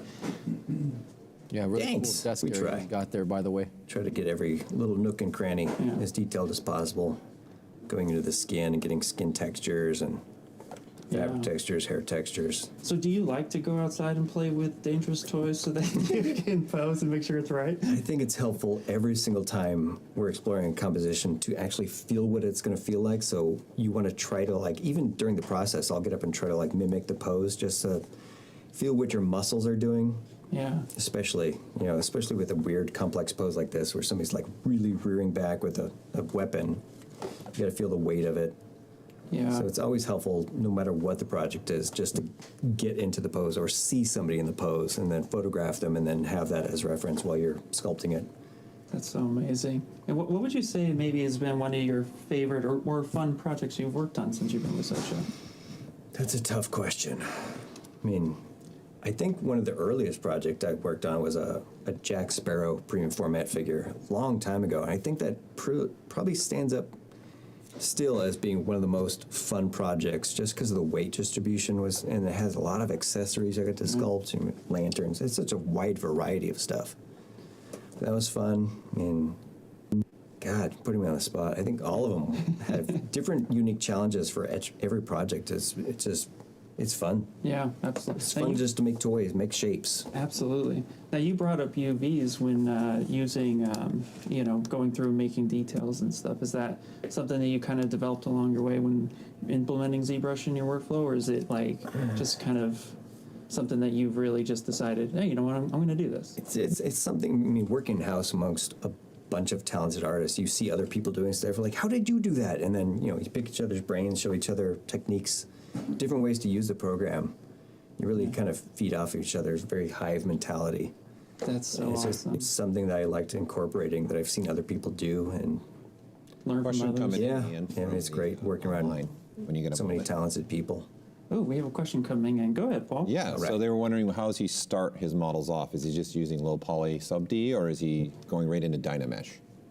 So the audience wants to know, do you start from low poly sub D, or how do you start your process when you're coming in? I've been working with wax for so long. I try to use the program as much like wax and clay as possible. So I'll start with just big dynameshed forms and then just fuse them together and then start building a figure out of dynamesh, you know, as much like clay as possible. And then I'll start projecting it onto meshes and getting subdivision levels so I can play around with forms, like global forms, and tweaking the pose in low polygons, and then building more and more layers of detail on top of that. Wow.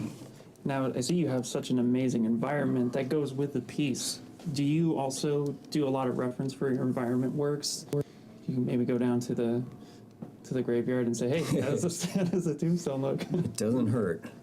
I have a lot, I spend a lot of time, if I'm just walking around in nature or out with family, I'll just see something like, that's a great texture. Let me just stop real quick and take a picture of it. If it's like a rusty mailbox or anything, like just snap a quick picture and then file it away for later use. I mean, yeah, you never know what's going to come in handy. Yeah, you might be walking on the sidewalk and see just a particularly interesting piece of sidewalk that you want to mentally reference later, or, you know, particular gravestone motif that might come in handy. And the headstone on this piece was really fun part of the project, designing like all the angels around the base and then this memento mori motif. Yeah. Kind of right up my alley. That was so cool. And every day you come in here because you're one of the artists that come on site every single day. Do you get inspired as you walk the hallways and see other artists work, and you're just surrounded by it? I mean, your whole desk is just like... We're always peeking over each other's shoulders or exchanging techniques or tips that we just learned, or, you know, we have a chat going like, hey, try this out next time. Or intersection masking is another subject that just came up in our chats. Like, we all want to get on it and see how we can implement it into our workflow. No, that's super awesome. Paul, Louis, what are you guys thinking right now? I think on behalf of Paul and myself, I'm not going to speak for Paul, but I know we're just sitting here looking at each other with our mouths open right now as they're turning the camera on this Jason Todd. A special hello to Matt. I mean, that piece is really... Another fun aspect of this piece is it's the first Robin we ever did. Really? And it just happened to be, you know, a nightmare version of Robin. Oh, wow. That's the first Robin. First appearance of Robin in Sideshow's catalog. Wow. Coming out from where the details are just insane. Base. What Matt's put on this, it's just crazy. We've done other Robins since then, but, you know, the first one was another just question coming through. Version of Ian, when you got a Scarecrow's base. So that was fun. Yeah, that's super cool. We have another question. Go ahead, Paul. Yeah, does he work with default UI, or does he have his own custom set up? Okay. Oh, that's a good question. So, Matt, do you work with the default UI, or do you customize it to your flavor? I just use it right out of the box. Right out of the box. I've tried customizing here and there, but, you know, like switching back and forth sometimes between working at home and then working in the office, you just like, it just gets confusing. I just like it straight out of the box, actually. Yeah, no, I 100% agree, especially since, you know, like, I'm going over it all the time. Like you said, back and forth, home office to physical office. Yeah, it's Gets a Louis Tucci vote of approval on that one. Yeah, I just like the way it is. Louis Tucci says, yeah, that's awesome. Good job. I've seen people working in just like the startup wax too, like forever. Like they're still using the startup red wax. And like, that's the only part I customize. I change my material. I'm good enough with that. Okay, that's really awesome. So, Paul, Louis, I mean, any more audience questions? What is the consensus right now? Because it has to be amazing. Because honestly, like, me being here, it's such an honor, and I'm just blown away by everything that I'm seeing right now. I think everything. Honor is really, all ours. The guys are at the forefront of a cultural phenomenon. Cool stuff. So the detail that he's managed to capture on that piece, especially with the various shifts in material composition, and even that sort of the one arm that's in the back part of the character holding the scythe with the ripped cloth, that's phenomenal. It just stands out. You can see the body protruding through there. Yeah. Yeah. How many sub-tools is it? How many sub-tools do you got going on there? This one ended up being 49 individual pieces for this one project. 49 visual pieces. Is that usually where he sits on most of the 49. I mean, we have to go through and cut and key every single piece, like this part. Even the leg just has like the fabric keyed in. Right. Yeah. Just so we can get a nice undercut in here. Now, I know every statue is super unique, of course, but would that be like your normal like amount of sub-tools per project? It's probably pretty standard because we like to have, you know, a lot of storytelling going on in the base too. So I think even the base is probably half of those sub-tools or more. And we got individual pieces of smoke, and then the tombstone breaks down into, I think, 6 pieces, 5 or 6 pieces. So how did you approach the smoke? Because I know that's something that like I've struggled with from time to time. Don't tell anyone, guys. It's impossible to sculpt elements like wind, water, fire. So everyone's got kind of their own design language for those specific elements. And I like mine, I have a lot of twists and curls curling back on itself. So it's just the way I do it. And I wanted this to have like a kind of a nightmare look. So it's got little hooks and angles that are very unnatural to smoke. So cool. Yeah, that's super cool. And would you say you use maybe just like the move brush and just tug it around until you get what you're looking for? Move, snake hook, things like that. And a lot of times I'll draw things out just with tubes. Yeah. Insert mesh tubes, and then move those around and then dynamesh those and start twisting and pulling them into little shapes. Wow, that's super I've sculpted a lot of things just out of the tubes. Really? Curved tube. Awesome. And like the rope on his neck, you can draw out a curve and then turn that into rope if you want, or chain or anything. So. Yeah. Really, sky's the limit for Yeah. anything that you can do. Yeah, you can really just draw out a curve and then turn it into something later if you want. Yeah. So a big question that I get a lot that I thought maybe I'd ask you is, you know, for somebody who's starting out wanting to get into collectibles or just the idea of making statues, but, you know, obviously there's a lot to learn, anatomy and such, but what would be a good, like, a little bit of a tip or advice on somebody starting out? I've been asked this question so many times, and the first piece of advice I give to everybody is fall in love with the process only. The only thing that you get at the end of the day is the process, and if you love the process, then you're gonna have an amazing career. Because, you know, commercial art's commercial art. Go home and make your own art if you want to make art, but just love the process as much as you can, because that's the most important part. It's just really loving what you do, and I do. That's so awesome. I've never worked a day in my life. That's so awesome. It's great to see him. It's great to see him, and he's got a wonderful sweater. I like his sweater. Yeah, Louis says, thumbs up on the sweater, man. Your Can't go dapper is wrong with amazing. Captain Harlock. He kept talking about maybe possibly teasing us with this full cosplay, but it didn't happen. So maybe one day we'll get him to. He better get on that. Yeah, better get. I'm gonna beat him to it. We love Well, it. you know, Halloween did pass, and you were talking about cosplay stuff. Do you do any cosplay on your own? I think over half my wardrobe is cosplay at this point. Yeah. No, that's super cool, man. She's gonna see some competition. Oh, okay. I'll be waiting. Cool. Do we have any other questions coming in from the chat, Paul, Louis? Do you guys have anything you want to ask, Matt? Do I have any more answers? You might. Never know. That's Did he important. design it from scratch, or did he get 2D references? Question that just came. That's a good one. Oh, that is a great question. Do you work off of reference, or do you design from scratch? Do they tell you the character, or do they say, here's the concept? It all depends on what we're trying to achieve. I mean, with Scarecrow, I try to pull as much Scarecrow reference as possible. This one isn't really directly from the comic. The design motifs are kind of like, we all kind of have different input, things we want to see. So it's kind of an idealized, generalized version of DC's Scarecrow, but we try to pull the best elements of every incarnation to put that into the final version. Okay, cool. Well, Matt, this has been just amazing. Thank you so much for letting us come in and pick your brain, bother you while you're working here at this. Trying to work.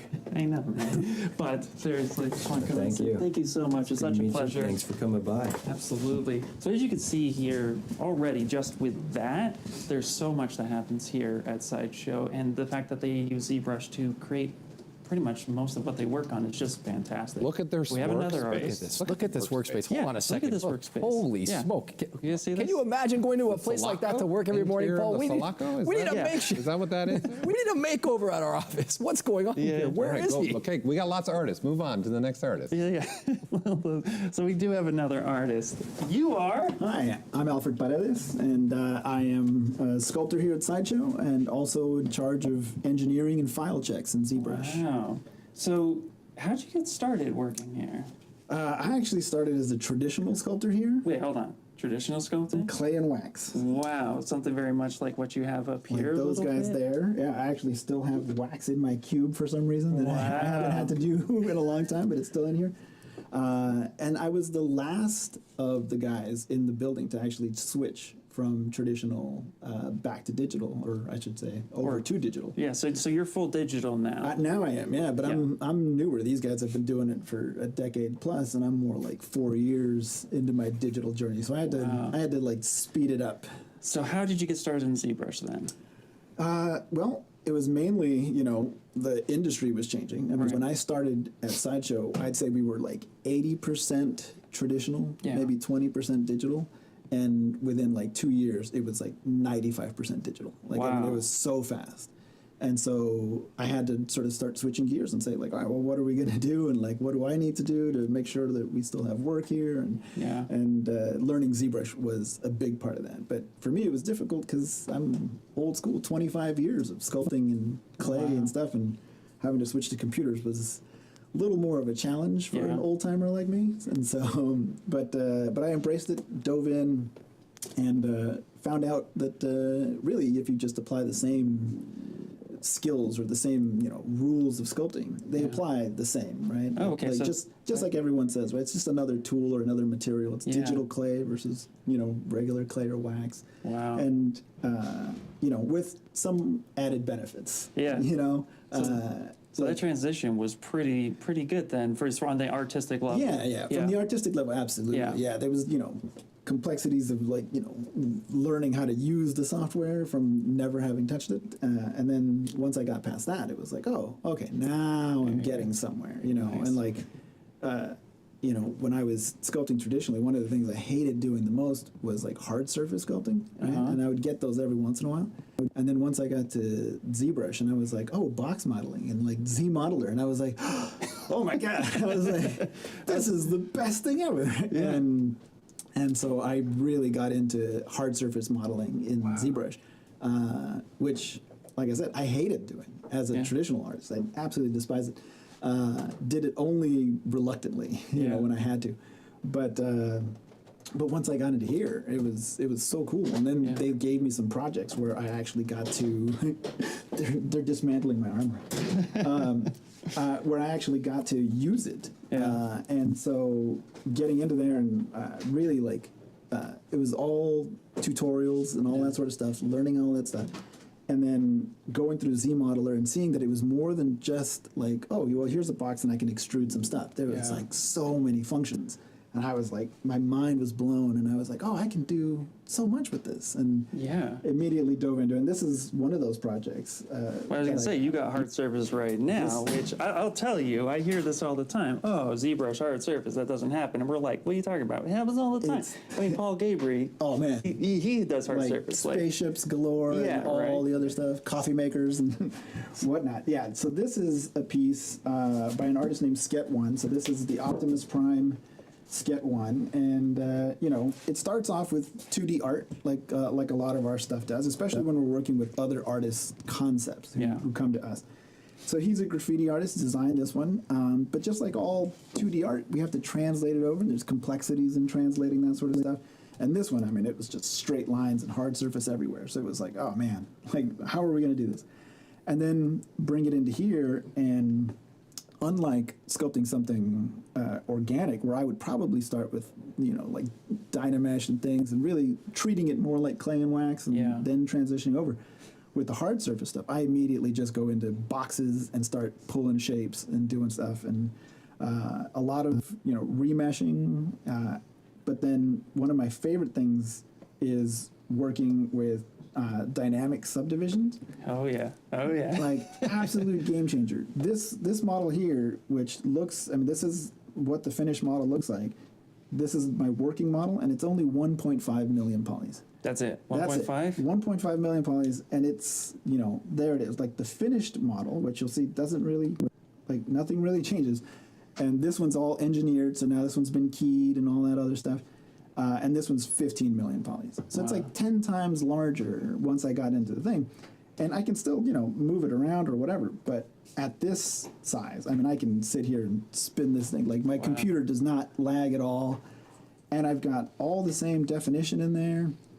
And because I can work with like poly groups and things like that, it makes things like painting the model like really easy, you know, like, and that helps to, you know, understand the design when you're looking at something like this. Yeah. It's so colorful, you know, and then you get, oops, there's my daughter. And then you get into just like working like, you know, gray shapes and stuff. You can lose the sense of what it should be sometimes, you know?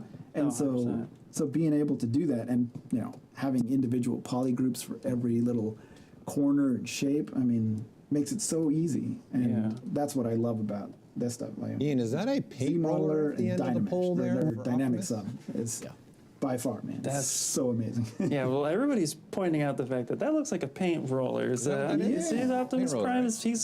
He's painting. He's doing some graffiti art, man. He's going around and tagging up and, you know, letting the Decepticons dictate. You know, he's painting down. The Autobots are here, man. Yeah, there you go. There you go. Yeah, that's super awesome. Yeah, he's got his like graffiti gun and all that sort of stuff. And one of the other cool things I was gonna say with inside, not just Z Modeler, but inside the Gizmo stuff. Oh, yeah. The deformers.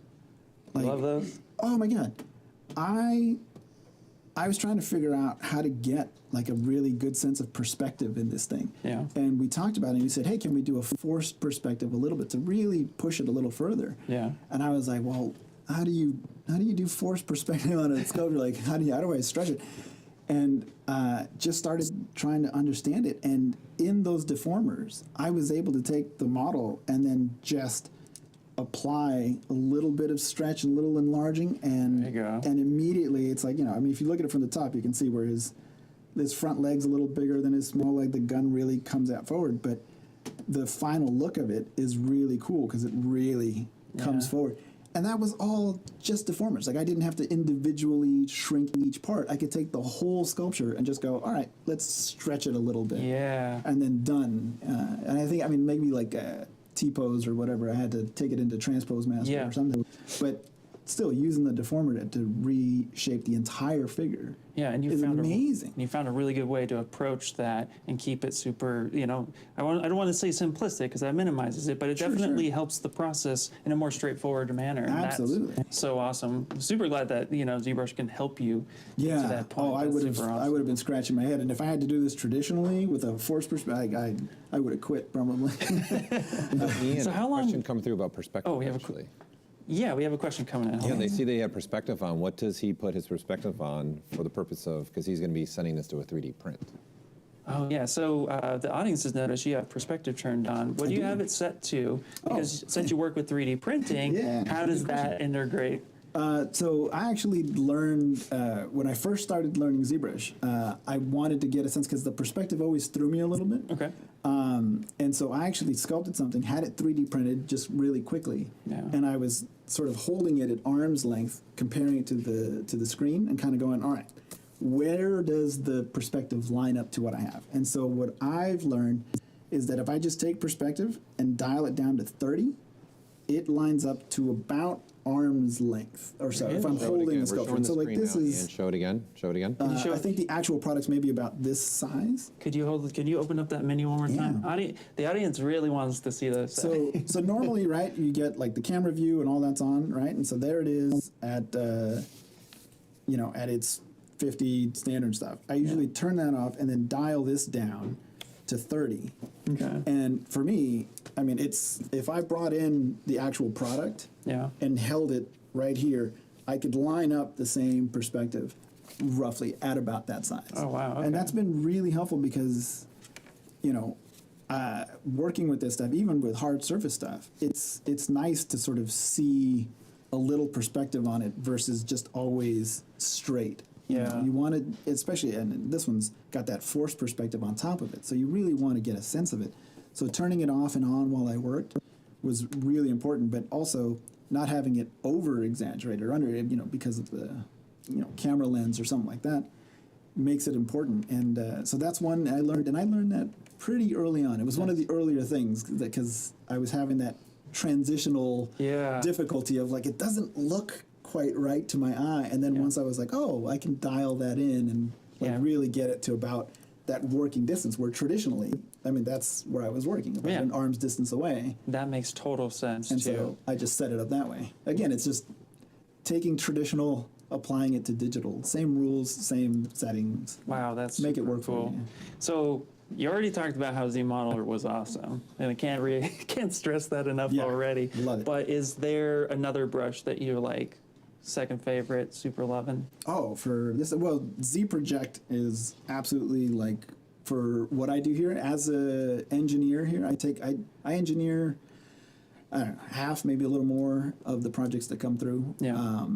And so, you know, there's a lot of stuff where ZProject is amazing, where I can actually open up a model, go on the inside, and just push back anything that's penetrating. And for 3D print, that's a huge, huge deal, right? We can't have stuff colliding, you know, or undercutting. For us, I mean, that's a killer, you know. And it goes into production, and we hear from molding cast like, "Hey, these parts won't go together." And it's like, and that just comes right back to me because I'm the one that did it. So, so that tool, way useful, because otherwise you got to open up and either you're sculpting it away or trying to move it, but that can deform you know, parts of your model. The ZProject just goes right to that surface and doesn't do anything beyond Perfect. that. And I mean, it's exactly what I need. I mean, That's I mean, it's a made-for tool for that specific thing. It's amazing. Dude, that's super awesome. We're going to check out some of these other artists. But pleasure to meet you. Always Thank you so much for sharing all that. It's amazing. So, already, guys, this room is awesome. I'm just going to say it right now. Gonna make some changes in my office as soon as possible. Absolutely, and you've landed in the mothership of all Inspiration motherships. for Ian. Yeah, absolutely. Look at that alien behind him. Be careful. Yeah, seriously, I know, right? Anyway, so we have a few more artists to get through, and we're gonna turn it over to Aaron here. Aaron, how's it going? What the hell? You're not Louis Tucci. No, we kept him locked up. Louis, what up? Aaron, Miss you, my buddy. main man. What's going on, Aaron? I miss you, man. So, tell us a little bit about yourself, Aaron. How'd you start at Sideshow? So my name's Aaron. I've been working at Sideshow for about 7 years now. Yeah. I've been in the industry for over 20, and been on ZBrush for a little over 10. Wow. And I'm a sculptor, a modeler, and an engineer here at Sideshow. That's so cool. This is my cubicle with my collection of Safubi toys and things I make, and surrounded by inspiration and art. Always, that's the theme I'm noticing right now between everybody here, is they're all surrounded by what they love. Yeah, that's amazing. It's a pleasure to come in and walk through the hallway every day and come and get to work in your own space like this and create toys all day. So I see you have this really wild skull character that I'm just falling in love with. Can you tell us a little bit about this This guy? is The Bonehead by Tony Riff. And this is a piece I got to create from his graffiti style artwork. Wow. He's also one of my favorite graffiti artists, actually. So it was really an awesome pleasure to get to work on this piece. Yeah, super stylized. Yeah, but especially when you just have only like one angle and one view of it, and you just get to bring it to life in 3D. so you only had the one concept to work That's all off we got. of. Wow. Straight fire. So how much? Yeah. So how much did you have to kind of interpret? What was the process like for that? Yeah. Well, we'll start out just kind of like bringing it like right over top of it, and maybe turning translucence on, and just get it pretty close, and then as things go, we'll have to kind of move it around a little bit and just kind of make it kind of feel good from all the different angles, and just get a really nice organic 3D feel to it. How did you bring the concept in? Since you're putting it over it, is that on a plane? Did you use? Yeah, it's just raw texture. Nice. I just brought an image plane in. That's super cool. And then you can save your views and snap back to it and stuff like that. But we'll usually crop it and stuff. This is kind of just for to show the audience. Louis Paul, you seeing this? I'm in awe, and I haven't seen Aaron in a long time. He's one of the best guys. But one of my favorite things, great cyclist, about ZBrush for me is the 3D printing aspect of it. Yeah, could you talk about that a little bit? Yeah, and you can see here, as I take away the skull, here's all the keys and the different parts that we'll have to print. Wow. And I love to print on FDM halfway through the process just so we can see it. Why Actually, FDM? it's just like a really quick way to print and just to kind of see, make sure all the shapes and the project's going the right direction. We can kind of like take it and show the artist and the art director. Yeah. Things like That that. looked So like here's that a was couple 9 pieces when he showed. pieces that I printed on FDM. Wow. It's for fun. This is probably my favorite part of ZBrush is just having a printer like right beside you. Yeah. And just being able to make your own toys like right there, you know? Yeah, that's super cool. So how many pieces did you have in total when this guy was done? This one, it only has 11. This is a pretty simple project. Yeah. Mostly just starting with like Z-spheres and just Z-remesh, pushing and pulling. Not a lot of crazy. People are digging things that Aaron's we had to do with this collection piece, in the but- background. They want to see some of Yeah. that. Coming Ask up with him the about that design, big gray Safubi that he figuring out made. was pretty, Right next to actually him. pretty tricky, but really Yeah. fun. So we have audience right now looking at that gray statue to your right. Can you tell us about that? This guy? Yeah, because everybody's loving just This is, the aesthetics of your desk right now. This is JoJo. He's one of my personal pieces I did. That's straight fire, Aaron. He's designed to be able to Look at that. do this pose. Louis Tucci wants one. Where do we sign up to purchase? Louis wants one. You might hear from him Dude. soon. Yeah, here's a JoJo on some skeleton feet. I love the articulation that you have going here too. The eyes And popping you out. said- The eyes you know are what? popping out. Check this out. Yeah. You can see in the inside how this works. This was all FDM printed and designed in ZBrush. Wow. I'll zoom in on that. Everything fit Zoom in together on that pretty one. much Zoom in on perfect. that Maybe guy, just a Cameron. little bit of minor sanding. Can we zoom in just a little bit more on that guy? Show it again. Zoom it in a little On bit. the breakdown? mechanics. Oh yeah. Yeah. Mechanics. Yeah. I mean, FDM printed too, by the way. which Straight, is everything done in super ZBrush here. cool. So wicked, Yeah. man. That's great. That Aaron is McNaught. so cool. And there's like magnets in there and stuff, so it snaps open and stays open. That's so wicked. I love that everybody here is just having so much fun on a day-to-day basis and get to make amazing toys and figures. It's so cool. You were mentioning earlier a little bit about your workflow in ZBrush. Do you have like a favorite feature or favorite brush you fall on? Yeah, I mean, like, the live boolean really changed the game, like, big time, as well as Z-remesh for us. Like, that was, once that stuff came in, it really just it opened so many doors for 3D printing and not having to retopologize and things like that. Yeah. One of my favorite brushes that I use is the Trim Dynamic. So, like, you can just, like, what I use it for is just doing, like, the hard angles. Wow. So you can Hey, just Ian. get, like, two Tell Aaron Louis is Yeah, riding a see how you Colnago get- these days. stuff like that. And I go crazy with this thing. Like, I use it, I just discovered it, like, randomly. Wow. And I just use it on everything. You can just Wow, so that just already looks like you're getting dial in some- these. Looks like some gym texture you already put on there. It's really cool. Yeah, and like, you can see, like, So the sharp edges on here and stuff was all done in ZBrush with brushes. Like, just That's so cool. just like standard. And then kind of like maybe going in and hitting this on the sides and stuff. Nice. But Yeah. then, yeah, and then like the, Look at those teeth, man. Those teeth are wicked. And the eyes. I just love the whole design. It's super cool, super fun. yeah, once I painted the eyes, like, it really started coming to life. Yeah. Do you usually keep it grayscale like what you have it right now, or do you go full color? I might do color just for fun, but yeah, I'll usually just sculpt in this gray. And this is actually a material that my buddy over here, you'll talk to him soon, created that was close to the wax we used to use. Really? Awesome.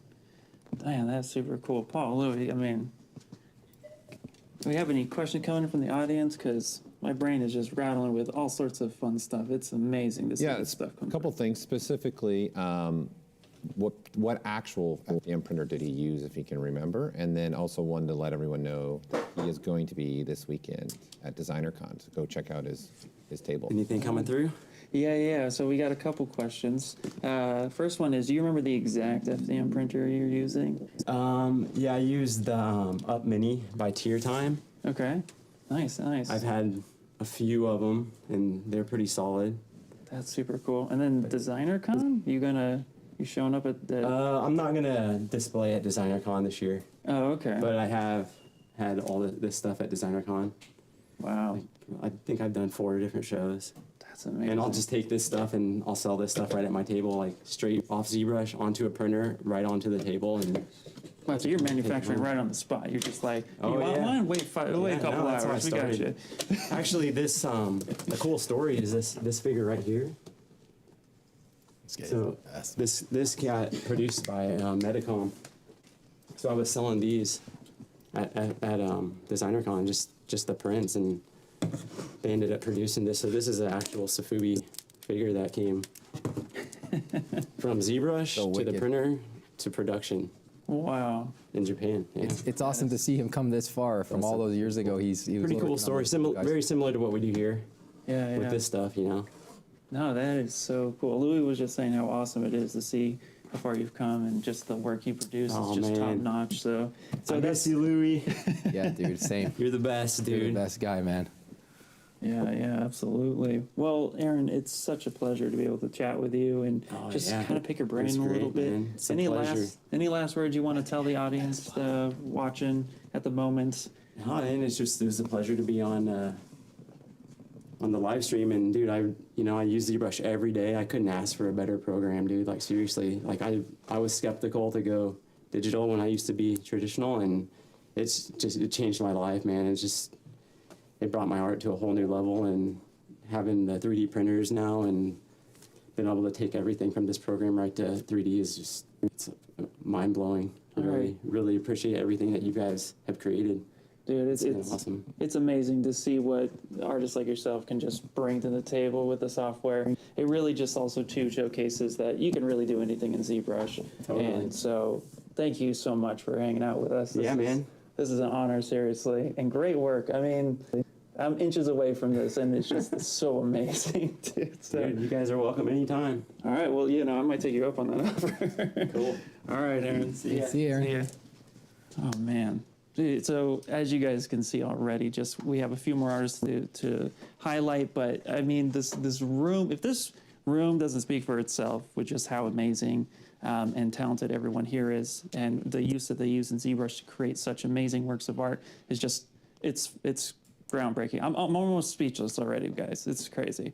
So without further ado, though, we have another artist. Let's come inside. Hey, how you doing? Hey, how's it Hi, going? I'm Ian. Who are you? Shu? Yep, nice Pleasure to to meet meet you. So tell us a little bit about what you do here at Sideshow. I'm another one of the sculptors here. I'm working on the J. Scott Campbell piece. Is that the This is the Red Riding the Hood. Red Riding Hood that we showcased out there? So if anybody's tuning in right now, before we walked in this room, we actually showed off a little Red Riding Hood piece that you actually sculpted. And could you tell us a little bit about it, the creative process, and how was the work on it? Well, J. Scott Campbell designed this piece, and he's just really an amazing artist, and he comes up with just dozens of illustrations, like a full turn, the entire sculpt from every angle.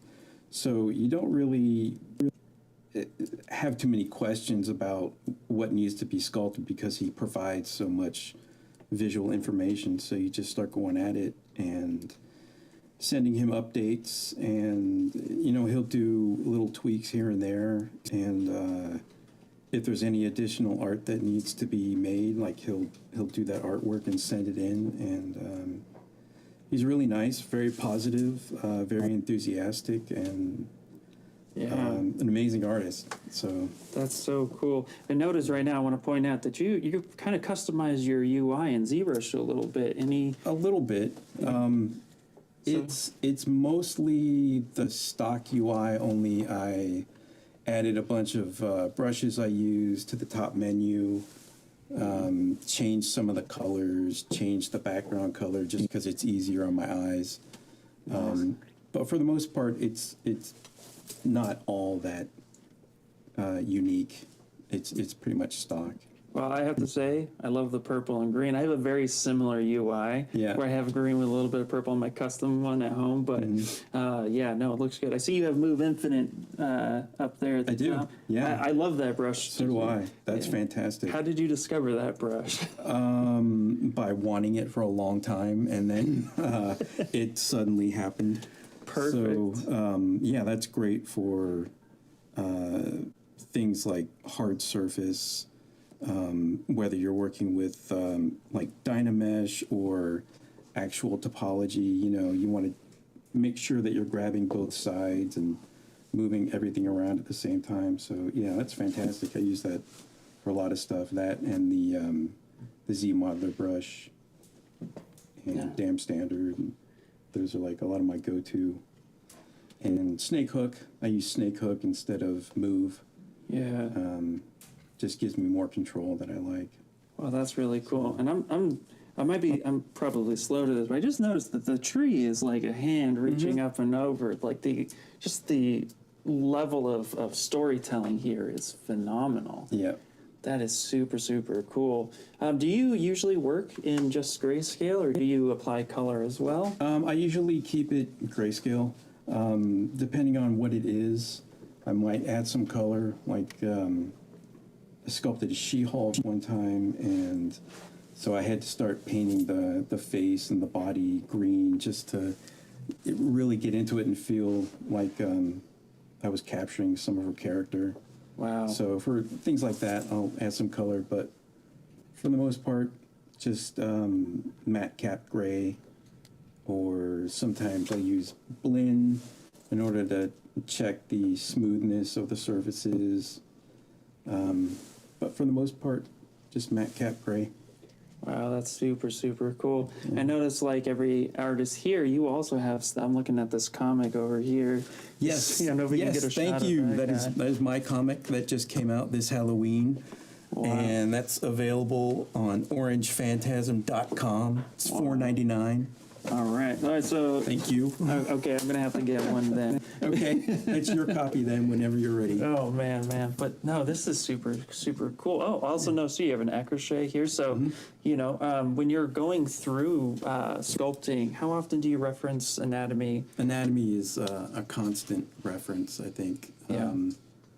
Personally, I love it, and it's a part of like every type of sculpt you can do, like even if it's like a more stylized or cartoony character. Like J. Scott Campbell like uses a lot of anatomy in his work, and it might have stylization to it, but the anatomy is still there. And if you get hung up on a part, he'll break it down, like, you know, with all of the realistic anatomy if you need to. So yeah, anatomy's a big part of any type of sculpting, no matter what. There's questions about the tree stuff, Ian.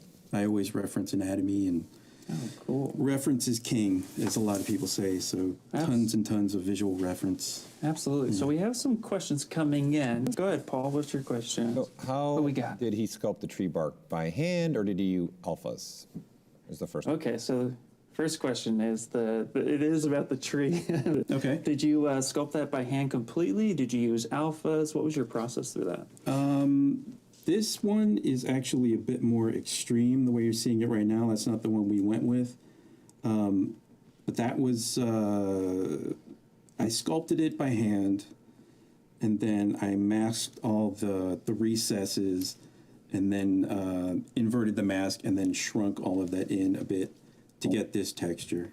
Oh, wow. But it was a bit more extreme than the stylization of the rest of the things. So we did more of a, for the final piece, we did more of like a chiseled, planar effect to it. Gotcha. Something like that. Wow, that's really, really cool. Paul, Louis, I mean, thoughts? Look at this. Such a fantastic piece. How was it printed out in the pieces is another question coming through. How was it printed out in the piece? So we have another question coming through. How many pieces was the final piece for manufacturing? Like, if you remember. I think it's about 16. 16? Something like that. Wow, yeah. Nice. Which isn't too many. Things like the crossbow. You know, you have to take off the really spindly stuff, the small stuff. Right. Because it's too thin to produce at that point. Yeah, this hair piece was a separate piece. This little cluster of arrows was separate. And then each of these were separate pieces. Nice. I like the wolf print. Yeah. Down at the bottom, little subtle details like that is what really just brings it to life. It's so cool. Yeah, that's all J. Scott Campbell. Yeah. Here's No, another it's question super. when you're ready. Yeah, go ahead, Paul. Shoot. So these sculpts for collectibles, what are the dimensions to prevent for making sure that the parts aren't too thin or tiny? Does he do anything for that, especially with something like the tree? Oh, so the question we have coming in is, when it comes to the thickness, is there like a minimum thickness you have to adhere to? How do you approach the thinner items when you're getting ready for manufacturing? Okay, so it's kind of like using your best judgment based on experience, I guess.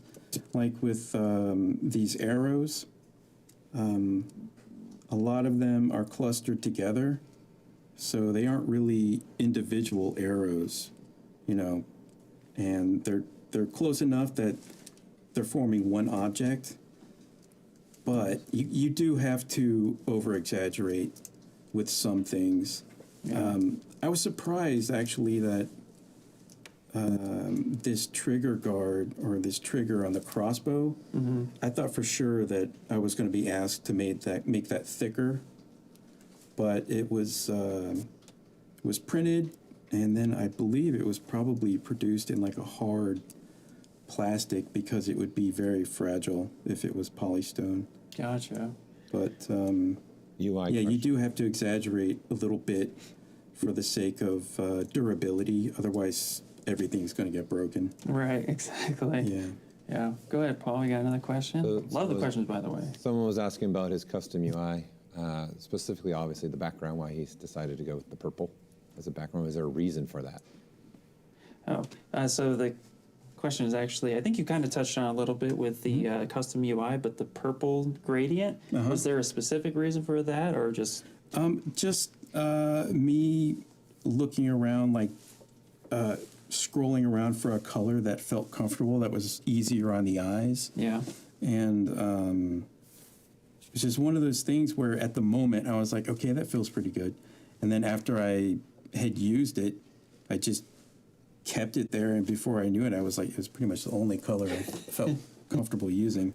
So I personally agree with that choice. I very much lean on the purples and pinks myself. So that's really, really cool. Just something that works for me.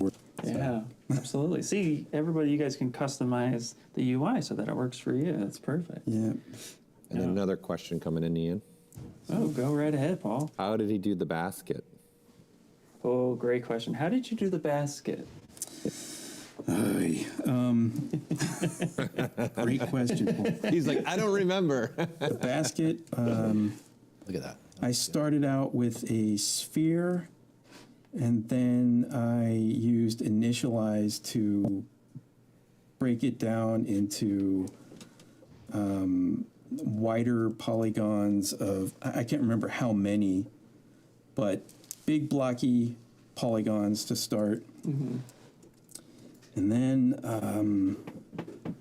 this is one of those things that I was like figuring it out as I was going. So yeah, a lot of trial and error, and you're just kind of like trying things out, and if it doesn't work, you pivot a little bit. Exactly. I think I pulled off polygroups for each one of those strips that was going down the sides of it. And once I had all of that made, then I actually used ZModeler and isolated a strip, pulled off that strip, added thickness, and went in and did that to every one, and then manually pushed back, pulled out, pushed back, pulled out, and kept going around it.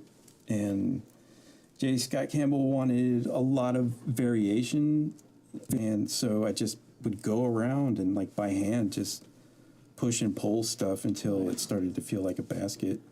Wow. Well, that paid off because, I mean, the amount of detail that basket on its own has is phenomenal. So great job on that. Thanks. A lot of work for, I don't know, something that's kind of a side detail, but you know, it's got tons of detail in it. It so works, though. I mean, because, again, that's just the level that everybody here at Sideshow is bringing to the table. It's just pushing the bar and making it as best as they can. And for that, we thank you, because it comes off so amazing. Like, great job. Thank you. Paul, Lou, do you have any final questions? Maybe take like one more question. Yep. One more question coming through. How often do you have to make changes on your work due to customer changing their minds? Oh, great question. How often would you say you have to go through iterations or changes when you submit for approval, either due to licensing changes or client changes? It could be ballpark, doesn't have to be great. Not a whole lot. J. Scott Campbell is very specific, like he knows what he wants. So during the whole process, you know, that's when stuff gets called out. But as far as working on other things and having to make changes because of like licensor approval, I don't know. I think we try to nail it down beforehand with the design. Nice. And submitting as we go along.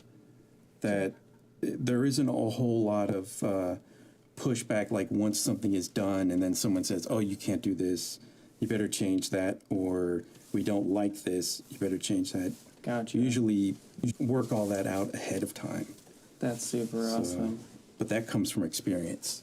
So I'm not saying it's never happened. No. Well, seriously, Shu, thank you so much for hanging out with us. We're going to go ahead and check out the other artists here, but always a pleasure. Right on. Yeah, yeah. And real quick, too, can we just get like a 360 view of this whole room? Because I cannot stress enough how beautiful and insane and amazing this room is. Like, wow, look at that. Yeah. And the lighting. It's like it's cinematic and it's comforting to the eyes. So like you could just be in this room all day long. It's crazy. And all the alien pieces here, just ready to eat my head. It's super awesome. So, well, we have two more. We're not done yet. We got two more artists. And to my left, we have someone here. Hi, my name's Ian. How you doing? Will, nice to meet you. Will, pleasure to meet you. So, please tell us what you do here at Sideshow. I'm a sculptor at Sideshow. I've been here for about a little over 8 years. Yeah. Been working with ZBrush for, boy, we were doing the math here, like 15 for me, going back a long ways, back when there were no subtools, you know, in the early days. But and I've been in the business for probably 10 years before that. So what's that, 25 years, I guess, a long time. Oh, nice, it just tells you I'm old. So how did you get started in ZBrush? I was a traditional, like almost, I think everybody in this room was traditional to start with for a long time. And I was reluctant, you know, I'd been doing it for so many years and was so comfortable. It's just, you know, I resisted it, but was finally convinced to try it. And best decision I ever made in my life. I mean, no question about it. I heard Aaron saying that changed his life, and it certainly changed mine as well. We've worked together. Aaron and I worked together for, gosh, 20 years. Wow, that's awesome. So yeah, we both were traditional together, and then learned digital. And yeah, just my art was better when I learned ZBrush in the first year than it was in 15 years of working before that. Wow. It really let me blossom. I was not held back by the limitations of the material and stuff like that anymore.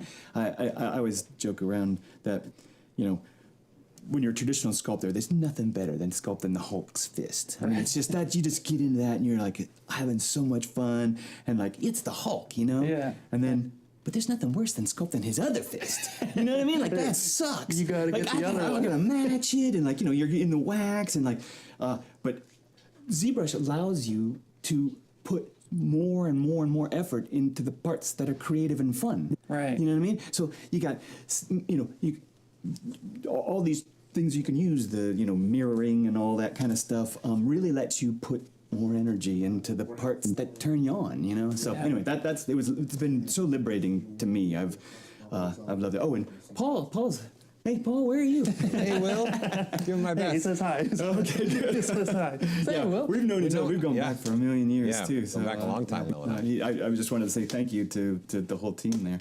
Yeah, absolutely. Well, I see you got an amazing piece. You're also surrounded by amazing pieces. Oh, thanks. I'll point one out. That's one of my favorite already. But could you talk about what's going on in your screen? Yeah, I did this Zatanna piece, which was a lot of fun because, you know, the engineering lets us show off, you know, this trick. She's got a big metal rod that goes up her leg, so it looks like she's, you know, a magician defying gravity sitting on a table with no legs.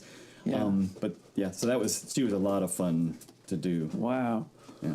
Yeah, because that's just super dynamic, and it's Yeah. really showing off. I love the cloth details. How did you approach the cloth, specifically the one she's sitting on right now? Yeah, that one. The jacket and the tablecloth were both done in Marvelous Designer, and I've found that the Marvelous Designer and ZBrush play together so well. Yeah. I'm you know, doing mainly superheroes and stuff like that. I don't do a lot of loose clothing, but when I had this opportunity, I was like, oh, this might be a neat chance to. I'm a software junkie. I'll try everything. I just want to, like, you know, I want to try every program and everything now. So I thought, oh, what a great chance to play around with Marvelous Designer in the loose parts there. And like I said, I found that they play together so well. I could get a really, you know, some natural wrinkles and, you know, shapes in Marvelous Designer, and then I bring it into ZBrush, and you can give it all that high-res detail and make it work. So you're really enhancing it once you bring it back. Absolutely. Yeah. But yeah, I found for me, you know, for what we're doing, we're not making video games or movies or something like that. So I just need that architecture of the wrinkles and folds and stuff like that, and then but all the life, you know, comes from what I do in ZBrush with it. That's so cool. And the base, too. Looking at the details of the base that you have there. Can we zoom in on that a little bit? How did you approach this? That's I just modeled that, you know, like a little chunk of it, you know, and then warped it and wrapped it around. It's less complicated than it looks. I think I can.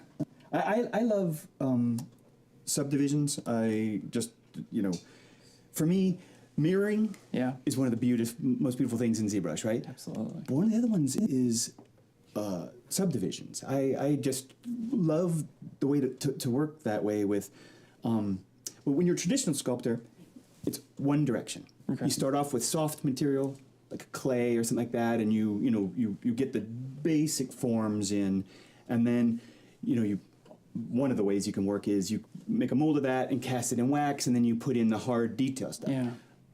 But one way for us traditional guys to think about subdivision levels is you can go back and forth from the clay to the wax and then back to the clay again, which you could never do as a traditional sculptor. Once you go into wax, you can't make those big global changes comfortably without annihilating all your detail. Right. But with subdivision levels, and anyway, so I tend to model things, and partly because I just love modeling as well. Yeah.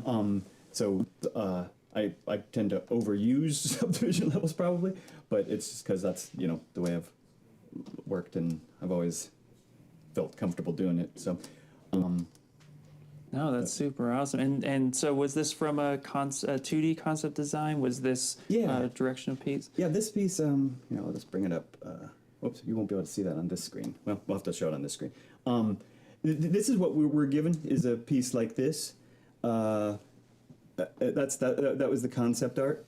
Oh, wow. So we knew for this piece, it varies depending on the project. Sometimes we're given a lot of direction, and sometimes it's just, hey, we're going to do a such and such. What are your thoughts on it? Oh, okay. But in this case, you know, the design was fairly well worked out. We knew what we were going for. We knew the gag of the suspension gag that we were going for, and the sort of sassy personality. And so this one was pretty straightforward and pretty easy to get to the results of. But like I said, some of them are a couple questions in, more or less vague, depending on just the situation of the license and the project and what we're looking for. No, that's so cool. We do have a few questions coming in. Okay, Paul, sure. go right ahead. Yeah, so someone was asking if he had any tips for how he does hair. Ooh, okay. I think, Will, you might have seen this one coming. Oh, yeah? Hair tips. Oh, yeah, look at this. I even have a cute app. It's not staged, guys. No, it wasn't. Perfect. Yeah, hair is like fire and smoke and water and that kind of stuff. It isn't really a thing. Yeah, you know, it's a thing, but it's not it's not a thing. Yeah. So for me, this is a technique that I sort of have been working with since really early on, and everybody wants to know, like how you do it and stuff like that. But really, there's tons of tutorials online for just a brush, a hair brush, and stuff like that. But for me, the most important part, again, is the architecture of the hair. Yeah. So let's see here. Let me just turn off part of it. Well, actually, this piece has been, it's kind of. So I see there you got some filler as well. I'll show you. But this one is a keyed, ready to go piece. You can see, I broke it down into 5 different elements. Wow. But so let me turn that off and bring the reference back. So when for me, one of my favorite things, it's an underutilized weapon in the arsenal of ZBrush, is Z-Sketch. I don't hear people talk about it or use it that much, but I love it. And hair is a great place to show what it can do. So, just to remind people who haven't used it in a while, you just append a Z-sphere. I like to select it and just kind of tuck it someplace where it's not going to be in my way. So you can just grab it and move it, out of your way a little bit, and immediately go right into Z-Sketch. And the magic of it is, you could bring in a sphere, just a regular sphere or a cylinder or something like that, and start pulling it and pushing it. But I find that you can get a little closer to the volumes and the shapes you want by just painting it in. And again, as a traditional sculptor, this is real familiar. This is where you're just taking clay and squirting it on there. But you can begin to start to, think about the flow of it that you want. And so you're building it up. Yeah, and you can adjust your brush size, of course, to really start to get some direction. I tend to not go super overboard because my whole goal here is just to get the volumes down in with some of the direction and some of, now of course I would take a little bit more time than I'm taking here. I'm kind of going a little bit quickly, but you can, let's say, I want it to sort of drape over her shoulder and come back around. That's real, that's, again, you can do it in Dynamesh, just bring in a sphere in Dynamesh, but if you take your time a little bit with this, you can really get some, you can get a lot further, a lot faster. Wow. So let's say, basically, once I'm done with that, I would end up with something like this. Wow. Just, again, super rough shapes, just, But the language is there. But yeah, all the structure, the architecture is there. And then you go back with, and you can get them online or you can make your own. I made my own custom hair brushes, but there's, like I said, a million tutorials on how to do that. And then I work on the under hair longer than I work on the remesh of the hair, with the detail, because I really want that to tell me everything so that when I go back to replace it with, a more refined version of it, I'm really just recreating what's underneath there by, laying out the strokes of the hair with the hairbrush. And it makes it a lot easier. I'm always looking for ways to not have to think about it that much, you know what I mean? Because you could spend days and days and days on hair. 100%. One of the things that people, they're looking for a switch you can flip that makes the hair. And hair will always, like all these other elements, it takes time. Yeah. And, but I found I could spend 2 days sculpting it all by hand, and then it's never quite as clean as I want. And we need it to be very clean so we can produce it and have it be, painted and all that kind of stuff. Yeah. Or I can take 2 days and do it this way, and I have a result that's really under my control. That's what I like. No, that's super amazing. Thank you for going in on that. Oh, absolutely. No problem. No problem. We're going to have to move on, Okay. but I just wanted to point out, too, you had a lady Deadpool back there, and Deadpool's like one of my favorite characters, and I just happened to look over here to see the actual statue. Yeah. Did you work on? Absolutely, yeah. No, I did that. That was one of the most fun projects I've ever worked on. She followed the Deadpool, who came first. Yeah. And then we were like, well, we should do a related Deadpool. So her theme is sort of like, anything you can do, I can do better. Yeah. So they go together really nicely, but No, she's like trying to one up him. That was a fun project. All right, cool. I'm gonna have to pick your brain about that later. But thank you so much. Yeah, absolutely. All right. So we got one more artist. The segment is coming to a close, but don't worry, because Paul and Louie, I know you have something really special as well. Yeah, We're gonna move on more over. stuff going to happen on the stage. The action never ends. Move over to this guy. Hi, I'm Ian. How you doing? What's going on, Ian? Michael Woodring. Michael. So, all right. I've asked everybody here. What do you do here? What do? I am the rapid prototyping coordinator. So basically, I run the 3D printing into the department.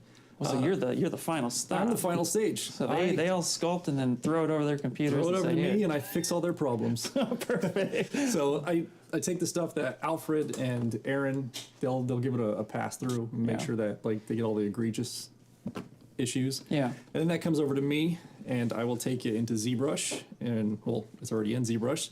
So I will take it and jump into my 3D print hub. Nice. Which is my absolute favorite, and these are my settings if anyone needs that. Screen grab it now. Yeah. So it's pretty simple. We export in the Y. Yeah. And just go for all tools, and then I make sure that I have my size in millimeters. Yeah. Most of the outside softwares work in millimeters. Update sizing ratios, and then I export. Awesome. And then, so from there, I'll bring it into Magix. So this is where the pun intended magic happens. Magic. And so I'll bring it in, and I'll start going through each. Sorry, this one's a little finicky because he's a big boy. Well, I mean, it's Harley Quinn, and that's such an awesome piece. Yeah, Who did that? This is a Will Harbottle Nice. special. Awesome. So This is she's also got part of the great giveaway hair, for US only. which you guys were just going over. And the nice thing about Magix is it catches stuff that ZBrush doesn't see. Okay. So if you give it a minute, it's a little slow because Ian, it if he wants to calculates show Magix everything. in large, So he'll need to it- put it that on takes his your- other monitor. It works off of STL files. Are you not seeing his screen right now? No. We're seeing it through the camera. Oh, okay. Are you connected to share screen? Yeah, should be. I know we're working on two different programs right Wherever ZBrush was, okay. we saw that. Okay. Give us. Yeah, they were seeing ZBrush. They're not seeing the Magix right now. But if Okay, you can. let's see if I can. Yeah. 1 second, guys. So as you can tell, this is a live show because not everything is perfect, but There we go. it is You're good. amazing. Awesome. You're good. Yeah. Okay, we see it. Yeah, You we see see it? it. All right. Very cool. Thank you so Awesome. much. Okay, so we've got Harley Quinn in here now. Nice. So these are the STL files that I've exported. And on the side, you'll see inverted normals, bad edges, holes. So one of the challenges of working with a program like ZBrush is the guys have so much freedom to go wild. You got to reel them in. You got to reel it in. So I'll go through and I'll find like a part with errors, or sometimes we've got like little shells, or even if it's like her skate wheels, the wheels will be in ZBrush there'll be one subtool, so then I have to come in, break it up into different parts so that when it goes on the printer it can be oriented properly. Nice. Another issue that we work with is, let's get that. Sometimes I have to go in. ZBrush will create little funky. Okay, so you get some undercuts happen. Yeah, we get some like tunneling and stuff, and you want to make sure that you clear all of that out before it goes to print, because the printer will pick up everything. Nice. But you're able to bounce back and forth. If you need to move into ZBrush, you can just go in, make your change, and then plop back on over. Super simple. I can take the STL from Magix, throw it into ZBrush. Yeah. Do any little fixes. Let's say I have to nudge something over because we got some collisions. That's another thing that we have to deal with when we're doing this, is working with collisions, because these guys they get to go to town, and I will have to go in, and so I've got 7 parts colliding right here, and then I can go in and manually fix it in Magix, or if it's really bad, I can just take it into ZBrush, use Clean it up. topology, Nice. move it around, and So this is a pretty tedious process then, but it's worth it at the end because, again, when we were coming in, before we got into this room, we saw so many amazing statues out there. This is just wonderful to see that kind of back and forth and how it's being produced. I've been doing this with Magic since 2015. Oh wow, nice. But I've been working in ZBrush since 2008. Oh wow. So I was in school for video game design. Shout out to my Art Institute Inland Empire people. There you go. But I was doing hard surface modeling and discovered ZBrush, and I was like, I want to do this. Yeah. And then I found out about Sideshow, worked my butt off. Yeah. Got in here, and then I landed myself in this position, which works really well because I love the technical side. Yeah. And I love the traditional side. So like fusing those two together and then printing it out. 100%. You can go hog wild just like Aaron does. Like, I got a printer right here. Let's just print something out. Does this work? Does that work? No? Okay, let's figure it out. And then we get to work together as a team and, develop our process. And that's the element right there. Teamwork makes the dream work, right? Oh, totally, 100%, totally. yeah. And like, just like Will, I am a program nerd. Like, I love learning everything. Nice. So Maya, I haven't touched C4D yet. Oh, we'll get you there. Don't you worry. We'll get you there. Maya, Blender, ZBrush, like all of that stuff. Nice. It all works together and it works really well. Yeah. So like, it gives me the fizz. Like That's super exciting. So how long would you say this process normally takes? Like, you got it. I know there's going to be bouncing back and forth. So an exact is never easy to say, but like on estimate, So I think with Harley here, she probably took me about a week. Okay. Because I'm at the mercy of the program. Right. So the higher the poly count, the more time it takes, the slower it is for things to process. But it can take anywhere from a day for something simple like the Optimus Prime, or it could take up to a month, depending on the complexity of a project. So luckily with Harley here, she's only 25 subtools, or 25 parts, but I've had things come in that were almost 200. Wow. So it's always a challenge and it's always fun because it's something that's new every time and we're always getting better. Yeah. Are you test printing yourself? Because I see rolls of filament around you. So you're going through. I do everything. I just got an SLA printer, a resin printer. So now I'm doing test prints on that. I'm doing test prints, FDM. Like it's a playground. Yeah. So we just make things and have fun. And that all leads to a better product and like a better outcome in the end. So. 100%, yeah. Well, Louis, I mean, we got any questions coming? Sure, like this part right here, like I personally haven't used Magic much at all, but I understand the process of it. But I'm sure the audience is just blown away by what's being shown to them right now. Do we have any questions coming in? Yeah, there was one question actually was more about since he's at the end printing. I know what I do for my filament. So each of the filaments have a shelf life and sometimes they can cause spidering when you print. Does he have any suggestions to prevent from that spidering to happen from when the filament's sitting on the shelf?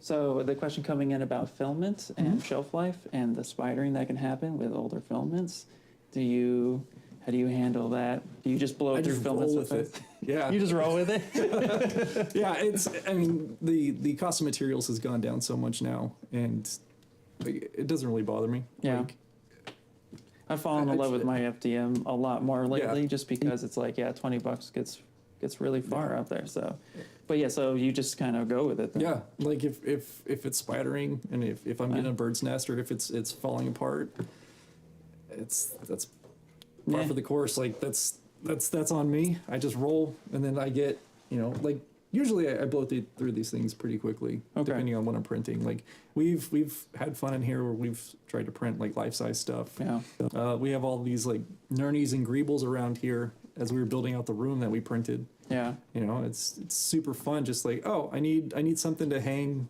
like a blaster. I'll just model it in ZBrush and print it out. And there we go. Yeah. Perfect. So like, the filament thing, like I'm sure there's people that are cringing because I just have it in the open air, but Yeah, well, we're, you know, it's not a big California. We're a little bit. Oh yeah, it's climate controlled. Yeah, you were good. No, that's super awesome. Yeah, yeah. If for me, if it starts giving me trouble, I just throw it out and then buy a new roll. Yeah, it's cost of a cheeseburger. What type of resin printer are you using? It's a $20 cheeseburger. I live a high life. Yeah, exactly. Right. Hey, what was that, Louis Paul? What type of resin printer is he using? Oh, what's your resin printer that you're using? I just got a Elegoo Saturn II. Nice, and how which is that? That's their 8K version. I love it. Yeah, it's fantastic. I've used everything from like $500,000 printers all the way down to this like $120 printer. Yeah. So like, I want to say it's probably one of the most fun printers I've had so far. I've only had it a few weeks, but like, you know, just cranking stuff out, the fidelity on it is fantastic. We use the form printers here, which those things are workhorses, they're beasts. Yeah. But having a printer that costs under $1,000 that I can just throw to the side and like just do some R&D and experiment with, it's fantastic. What's the printer behind him? Yeah. The little one? What was the little printer again? This is my Monoprice Mini Select 2. Nice. Which was like, yeah, this little guy here. This is my champ. I use this thing all the time. That's so cool. Like it's got a small build tray, but you can do a lot with it. It's all about space management. Yeah. And you know, if I need something that's just printed real quick, just throw it on there. Chop it up. I can do a lot of hacking and slicing and magics. Yeah. So I can break things down, engineer with pinholes or have like lap cuts. Nice. Or if I need something like honeycombed, which I normally will do for a base. So I can take a base here, do a select, and then where are we at? I can actually honeycomb the part. Wow. Look at that. That is awesome. Machine's thinking. Yep, perfect. Well, while it's thinking, we are going to have to wrap it up here, but it is super amazing. Yeah. And a pleasure to admit. Good having you in here, man. Yeah, absolutely. Yeah, we're done. And look at that. Wow, that was cool. And that helps save materials, and it actually creates a nice structure inside. Yeah. So that's so cool. It's just super fast and love it. Great results. Well, again, thank you so much. It's been good seeing you, Ian. A joy, a pleasure. And everybody, too, at the audience, everybody back at home, Paul, Louie. Thumbs up, Ian. We're going to wrap it up with this section, but I know, Paul, Louie, you guys have a couple more guests coming on. We do. So I'm going to let you get to that. In the meantime, we're going to kind of bow out here for a little bit, but we will catch you there. So, Paul, Louie, take it away. Hey, thanks a lot, Ian. What a time. That is something. Look at, there he is, Han Solo himself. That's amazing. An office space. That was amazing. That's an office space, right? I'm startled. Yeah. How are you? Great. Well, we're not done with Sideshow. It's not complete. We've got 3 more artists. This is why we were spending. I know some of you had a lot of questions, but we're fitting 9 artists from Sideshow into this presentation. 9. So we put on an endeavor. You saw first time ever at the place. So we've got still 3 more artists to go. We got one finger shy of 2 hands. Yeah, there you go. Okay, so we're going to have Martin Canale, Danny Bell, and Steve Lord come and join us virtually. There they are. There they are. Hey, there guys. they are. How you doing out there? Hello, guys. Well, hey, guys. How are you? Thanks for joining us today. Awesome. Well, thanks for joining us. I know you guys also have things to share, which all 3 of you work for Sideshow as well, but are in different locations of the world working for Sideshow too. So I know Martin and Daniel, you're both in Argentina. Yes, that's right. Yeah, and then Mr. Steve Lord, you're in the U.S.? Correct. Yes. Yep. Also broadcasting from another secret location. I like that. It's a very hush-hush location. No, I appreciate that kind of thing. You got my vote on that one. Thumbs up. Yeah, so we're going to take time. We're going to give each of them some time to show some stuff that they'd like to do for Sideshow. We're going to be starting with Daniel Bell, and then we'll start with him and move it on to Martin and then into Steve to end the segment. The hits keep on coming with the Sideshow team. Take it away, Danny Bell. Daniel, we'll let you take it from here. Okay, cool. How's it going, guys? Really good. Great. Really good. Thanks for Love the background too. Love it again. Oh, thank you. Thank you, man. I have my pieces there. That's the mobile Some of Sideshow. them. Look at that. Yeah. Yeah. Oh yeah, beautiful. Yeah. Well, do you want to start sharing some screen or? Oh, there you go. Yeah, we see it now. Okay. We see what you've got. Okay, I got Batman Dark Knight Returns here. It's a brand new piece. I think it's we are started delivering this piece very soon, and I would like to share some tips and processes I usually use working with UVs. But I want to give you a look for the piece. This is the decimated version. So you're going to see a little bit more harsh textures and more, let's say, more crisp, because we usually tend to sharp all the entire structures and details to get better results on the print. But this is basically how it looks in ZBrush. This is a huge piece. I think it's 37, 38 inches tall with lighting bulb entirely. He's 38 inches tall. I think it is something like That's that. Massive. Holy cow. That's That's iconic huge. scale right here, and Yeah. we're getting a very, That's no very joke. sort of early look at this piece. I really appreciate that, by the way, as well. Wow. Thank you, man. Yeah, it's a huge piece. And what's his face? This is pretty much. And one thing some questions I usually receive, it is about the UVs and how I usually tweak the direction of the UV depending of the texture I want to apply. And I found a way to do it. I don't know if it's the best. As you know, ZBrush has many ways to do the same thing. So it's a little bit up to us to find the best process.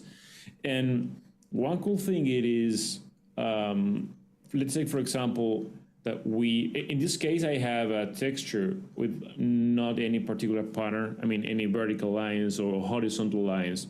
But let's say, for example, that I would like to apply something like with vertical lines or horizontal lines. But in that case, I will have to modify the orientation of the UVs. This is a very simple process, but if you have too many parts, let me jump into another file.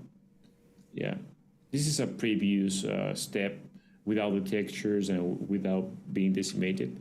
So one of the first thing I do, it is to separate this guy into multiple polygroups. And this is a easy thing to do when you have seam lines. So the UV maps is going to work way better than if you have just the entire leg. It's going to do a kind of not good things. But if you have it separated like in two parts like this, or many parts like the body, it's going to work pretty well. One thing you have to take into account that if you have a super high res meshes, it's going to take too much and sometimes could crash. So what you have to do is decrease your resolution. Maybe you can do is a zero measure and then some projection, and then start working with UV master.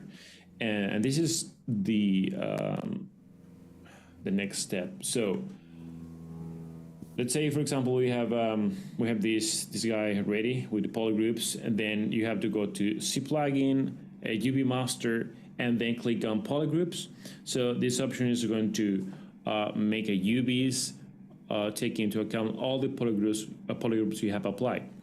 I don't want to click on it because it will take some time, but I have prepared this guy here. So what ZBrush does, it takes your lower resolution and then collapse all together in just one piece.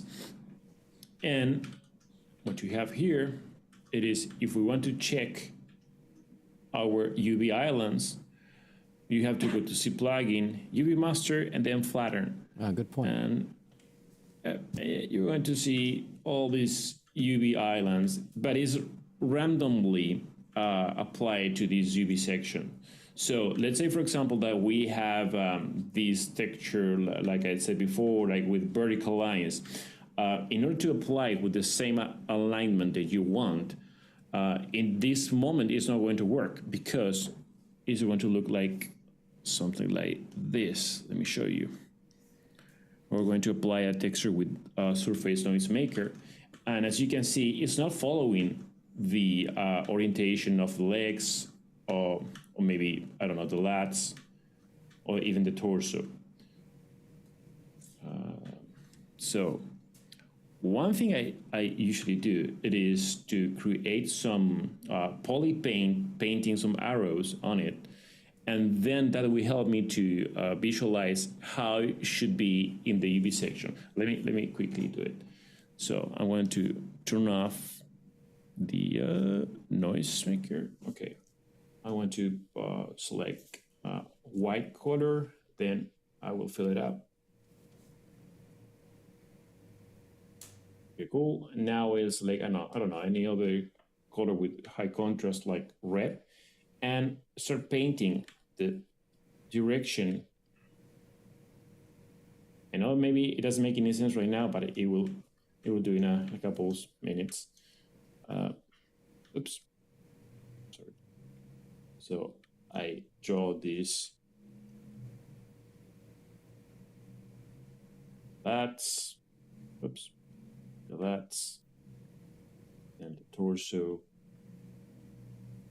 I mean, you can do it without these arrows, but you will have to memorize the colors of your polygroups and the forms of these UV islands. And sometimes it's hard to see it because, I mean, yeah, maybe the torso, it is recognizable, but I don't know if you're going to recognize the bicep or the tricep when it's open, right? So do this, something like that. No, here, and then over here, and that's it. So if I go and click on flatten again, don't do that because ZBrush is going to apply a color filler again, and you are going to lose this arrow you just draw. So what you have to do, it is go to the texture section, texture map, and click on new from polypaint. So now you have all UV islands with these arrows on it.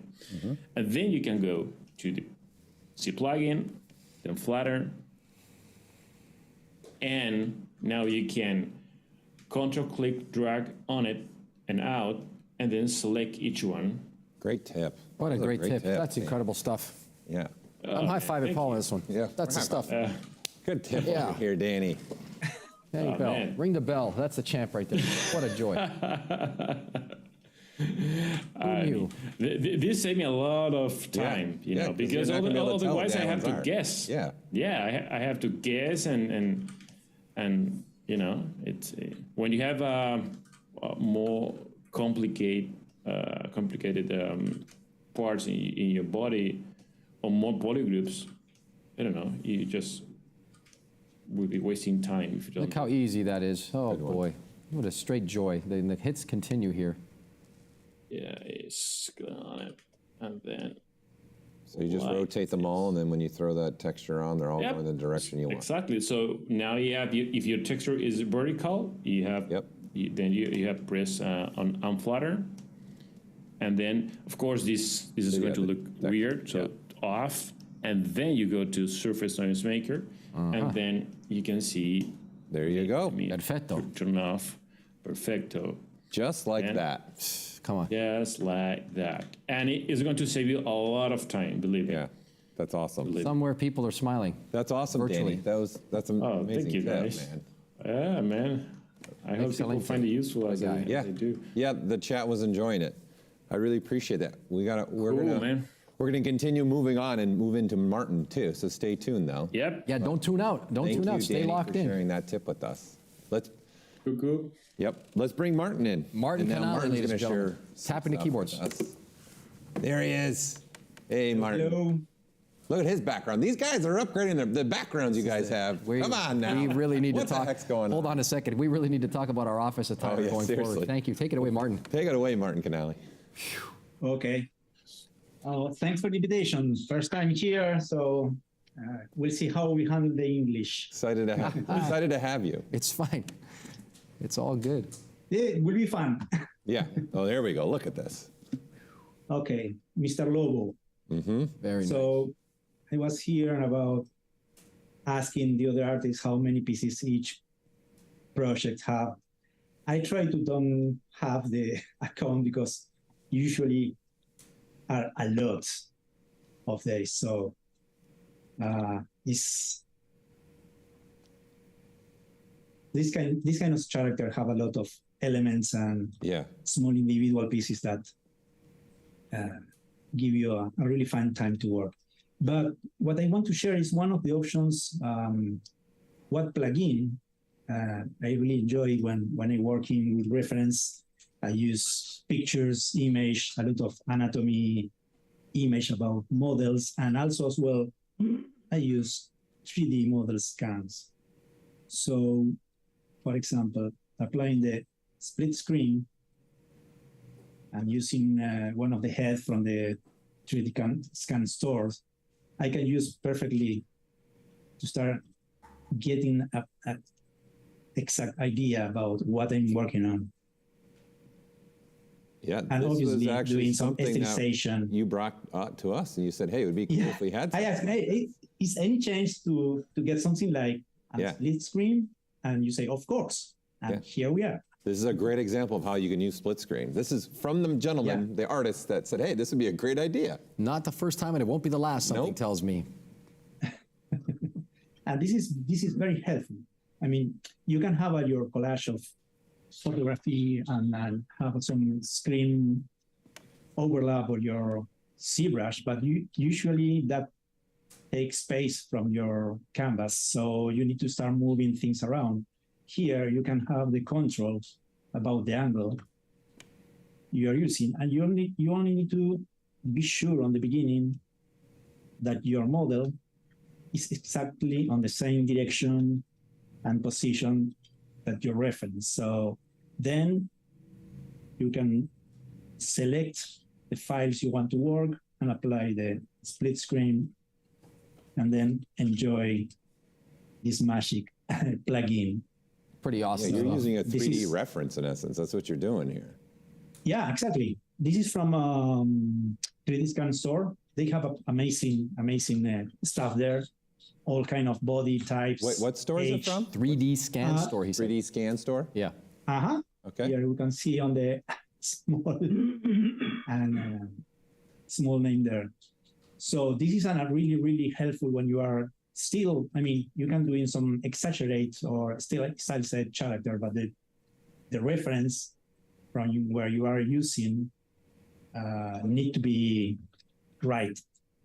So other things I would like to show, not related with the split screen, is like I started in traditional. When you start any project, you start playing with the proportions and dimensions. But the first things you do when you start a traditional school is working with the skeleton, right? Yeah. So when I make the transition to the digital, I try to figure out how to keep the things that the skeleton gives to you, that is the proportions, and avoiding the asymmetry on the extensions.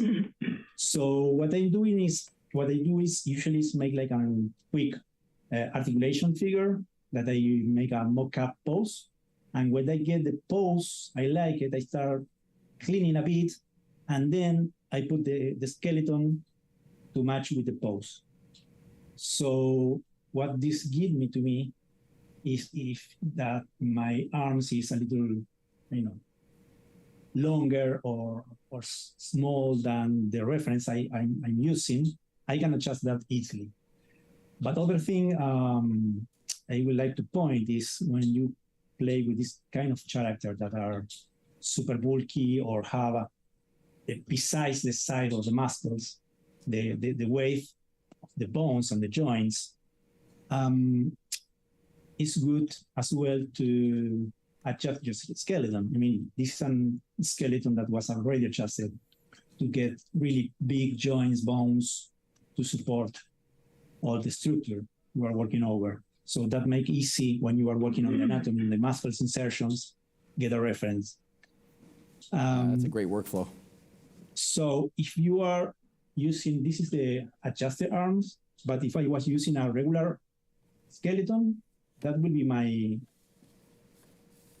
proportions from a real skeleton's proportions bones. So what I do is make the adjustment, enlarging the piece and cutting and making one new bones against to get here. So from there, you can start working very easy over the anatomy and the reference where the bones and muscles join.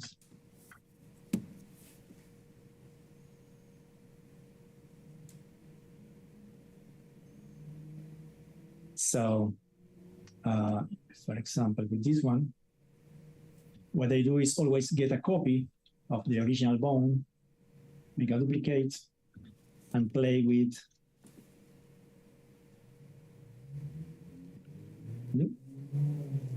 enlarging the joints till match with the volume I'm wanting to play. And from there, you need to start doing some edits to match.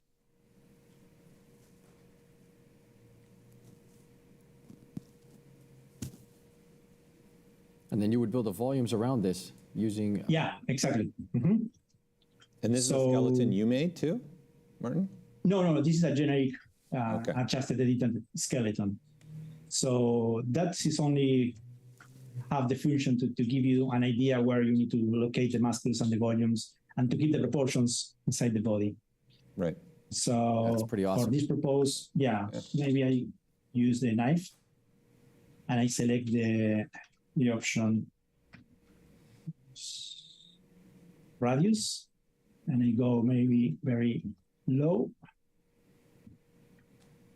and try to find the erected part of the bones to don't get too much distortion. So I click and I clip and I press Alt to get a clean split between the bones with an auto groups. And start moving.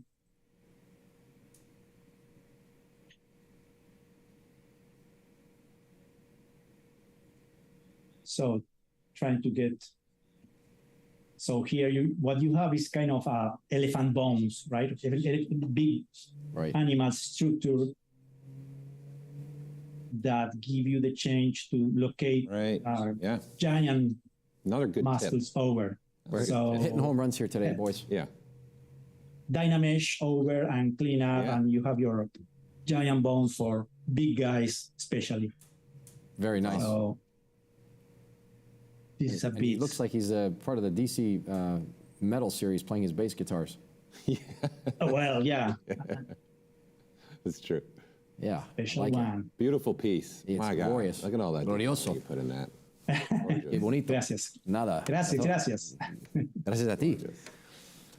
Well, thanks, Martin. That was just incredible. Please. 2 tips, not just one. He's giving away, like, boop, he's giving away tips left and right over here. Campeón. All right. Okay, up next. Muchas gracias. Oh, it's our pleasure. Absolutely. Thank you so We're much. gonna- Up next, we got Steve Lord. in the Steve, other you undisclosed ready location. for sharing your tip with us of how you're using ZBrush with its Sideshow. Hey guys. Hey. This is a in-house piece that I worked on at Sideshow. It was a lot of fun and a great team effort. And I tend to use all the basic brushes, very few special brushes or anything. I keep it very simple, my workflow. And that should, I'm going to go over a few of it right now, and that should help you guys who are starting out not feel so overwhelmed, because you can create detailed pieces like this with just a few brushes. It's doable. That's gorgeous, Steve. It's really, really nice, Steve. Beautiful piece. And so I'll just start out with with an arm right here. Like here are the basic, show you just some simple shapes. I think I just used the initialized cube, push and pulled those to get those diamond shapes. I forget how I got the ribbon here. It might have been, I think I just used not curved flat strap. The other, where's it at? Actually, yeah. I think I used that and then extruded out. Let's just.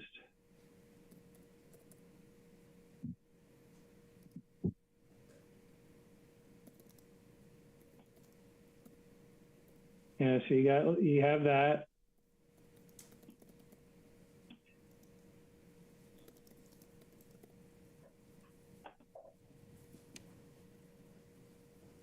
Then you can just extrude that out. And it's pretty simple. I try and keep my workflow very, very easy, not too complicated. And then here's the inside piece. And to do this freeform stuff, what I started out with is just poly painting on it. Yeah, this is just basically a cylinder at first, and just did some quick designs.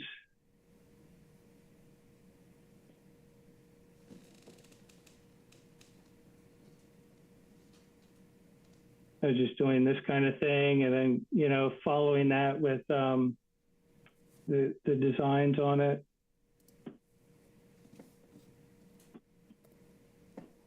And then once you have those two pieces, I kind of like where I was going with that. Then I would Dynamesh them together. And everyone always jokes that I like the Dynamesh king. All I do is Dynamesh because it's, for me, starting out as a traditional sculptor, it's the most back to that type of workflow. I'm not like the other guys. There's a lot of technical stuff that kind of hurts my head. So I try and keep it as simple, base as possible. Yeah. And so, you have let's see, so you can see it, very, very simple. Turn off perspective. And so once I got to this point, my brushes I use clay tubes, and right out of the box, clay tubes and a lot of these other brushes, there might be some issues. So I go to stroke, go to modifier. I bring in the roll distance up to about 3 or 4. That smooths it out. And then if you have lazy mouse, you got to be careful because you want to bring this down, because this number here will make it a little choppy if it's too high. So you got to be careful about that. So I keep roll distance about 3 or 4.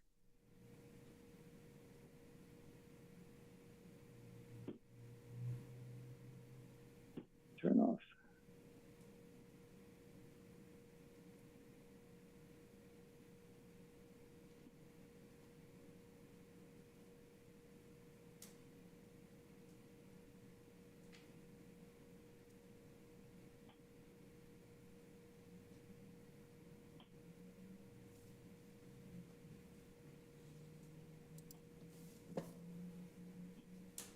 I wonder why that's not. Let me bring up a new document. There we go. So you can work on that, clean this up. And you can get texture very, very quick this way. And I like to use the layer brush. and to bring in more texture. And this is just a stock image of like peeling paint. You know, you can pretty much use any image to create some sort of texture. And so I'll just bring this into my alpha, bring in a radial fade about 13, bring my intensity down so it kind of flattens it so it doesn't, so it's not rounded in the brighter it is in the center will make it rounder on here. So I try and flatten that out. So you can just bring that in. And, also back face mask helps so you don't get some weirdness if it's a bigger piece, because if you don't have that, it'll show on the other side sometimes. So you can get some really good texture, like really fast. Yeah, cool, yeah. It's very nice. And then, you know, if you want to keep going down a rabbit hole, you can go to your masking, go mask by smoothness. Yeah. And then, you know, mess with those, all that stuff. You can all invert it. And then you can get, you know, you can mess with your edges. So it looks a little more banged up on the edges. That's real slick. That's a sneaky masking one I like to use a lot. Me too. Don't think a lot of people use it. Oh, live and die by it. You can get a lot done very quickly. The tips are just flying off the shelf right now from the Sideshow team. Just flying off the shelf. Consider broadcasting around the globe for free here. This is amazing. And here's, you can even use like hair. Is that a porcupine hair? What was that? Or just, you know, this kind of fur, you know. As long as it's not a skunk, we're happy. That's a good spot. You know, sometimes if, you know, I like to call it, it's the cheap way of doing it, kind of spray and pray. You don't know what you're going to get. But, you know, you can get, you know, a lot of decent texture with pretty much, you know, any image. Let's bring up another image here. Yeah, here's some pebbles. I'll do a drag direct, see what that does. And then you can mix and match.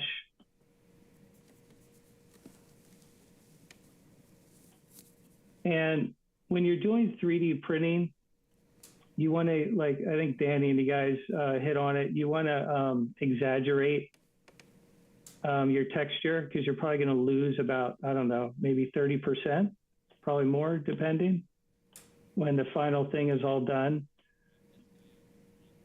So, you know, it might not look right. You might like, oh, that's too much. But by the time it's done and like product, you're gonna see, you know, that it comes through. So that's a quick way to show you how you can put some quick texture on some great things. Actually, here's Damn Standard. Here's another good one I use. And he's going to be here with us today. Yes, Damien Cander is here today with us. And I'll Dynamesh it again. So you can do more layers of interesting stuff. Steve, that was phenomenal. So, cool. That is, I think we're out of time, and I think that we're going to bring everybody back. Steve Lord. Well, just in time. Just in time. Steve, that was awesome. Paul, I'm going to steal. Steve, I'm going to let you know. I'm going to steal that line. Spray and pray. It'll stay with me.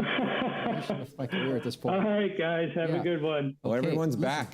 Paul Gabry, wave to the people. Yeah, we are. Wave to these guys. Start waving at these guys. Everybody's back for the Sideshow Collectibles presentation. Ian Robinson, our on-site correspondent, did an amazing job. Louis Tucci, Paul Gabry here, the whole team at Sideshow.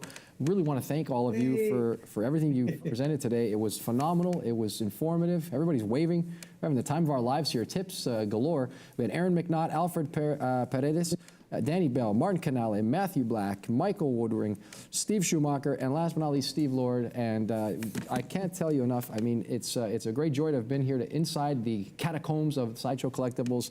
Thank you, everybody. Wave goodbye, Paul, one more time. Blow them a smooch. Thank you so much, everybody. Martin, Steve, Danny. Ian, tell everyone thanks. You're the only one that can hear us, I think. Yep, thank you guys so much for Tell them everything. thank you. Bye, bye, bye. Seriously, thank you guys. Wave to the camera.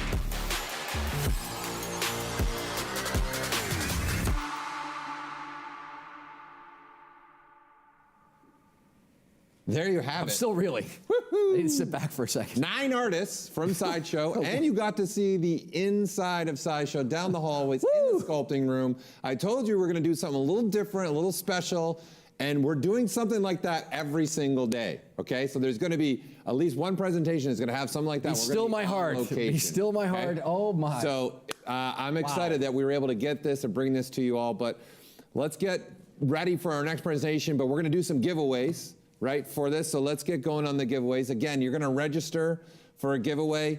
Every time after a presentation, we're done these, we wipe it, and you're going to begin again. We're going to start all over again within the next presentation. Lou, you got something for me? What you got? Don't forget to tell them about, hey, I was trying to whisper that to them. Go ahead.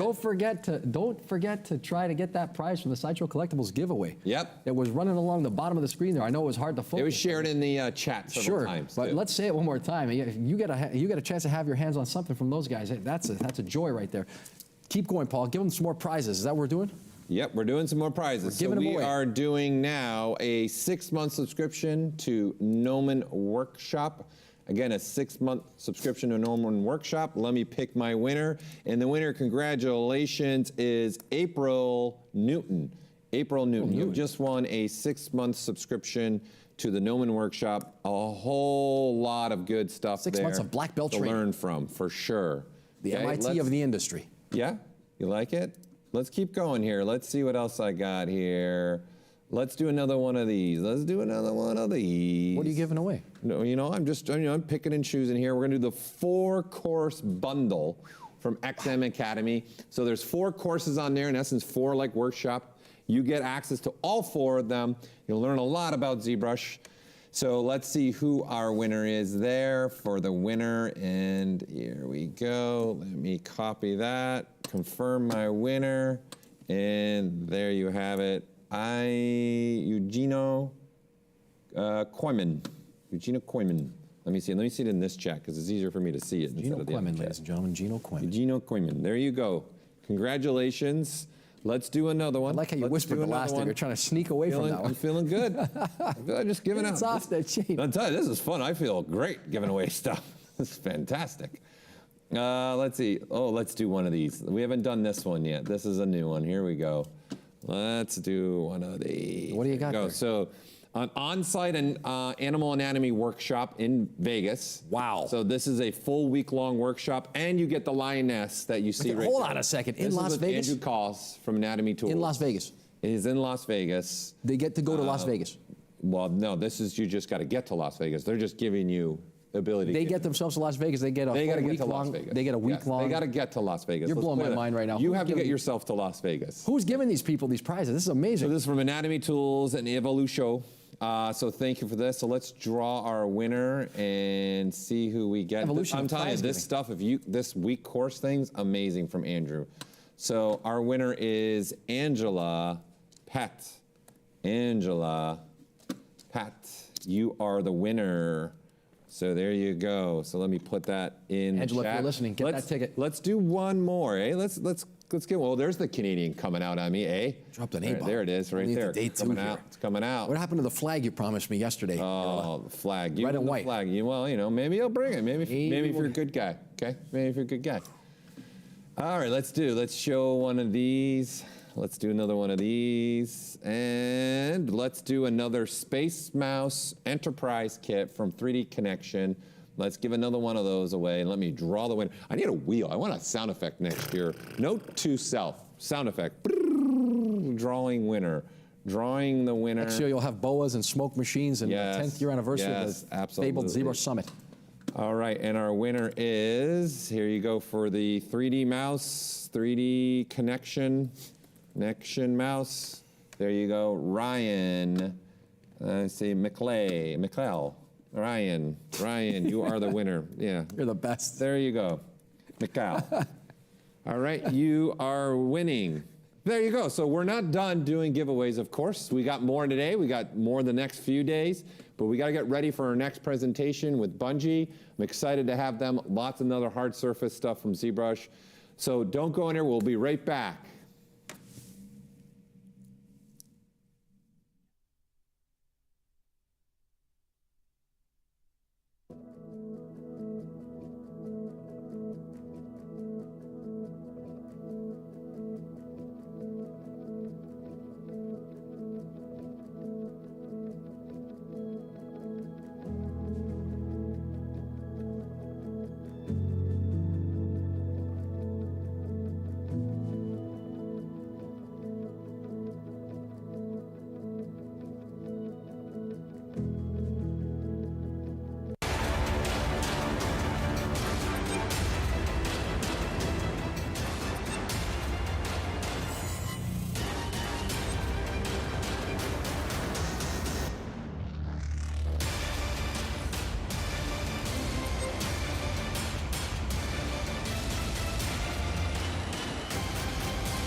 Learn jewelry design and object fabrication through ZBrush. Expert, beginner, and every skill level in between. ZBrush Jewelry Workshops can help you bring your digital dreams into reality. Taught by leading industry professionals. Use the offer code SUMMIT to get a $100 discount on membership.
Learn jewelry design and object fabrication through ZBrush. Expert, beginner, and every skill level in between. ZBrush Jewelry Workshops can help you bring your digital dreams into reality. Taught by leading industry professionals. Use the offer code SUMMIT to get a $100 discount on membership.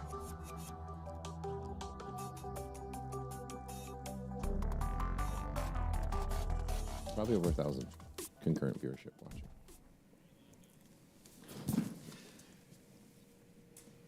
Hello again, people at home and around the world. I have a frozen Paul Gaboury to my left in the virtual environments here on the green screen stage of the Mobian Studios. My virtual in Burbank. Paul. That's a virtual Paul. I'm Louis Tucci here live for the ZBrush Summit 2022, and I got Paul Gaboury to my left as usual.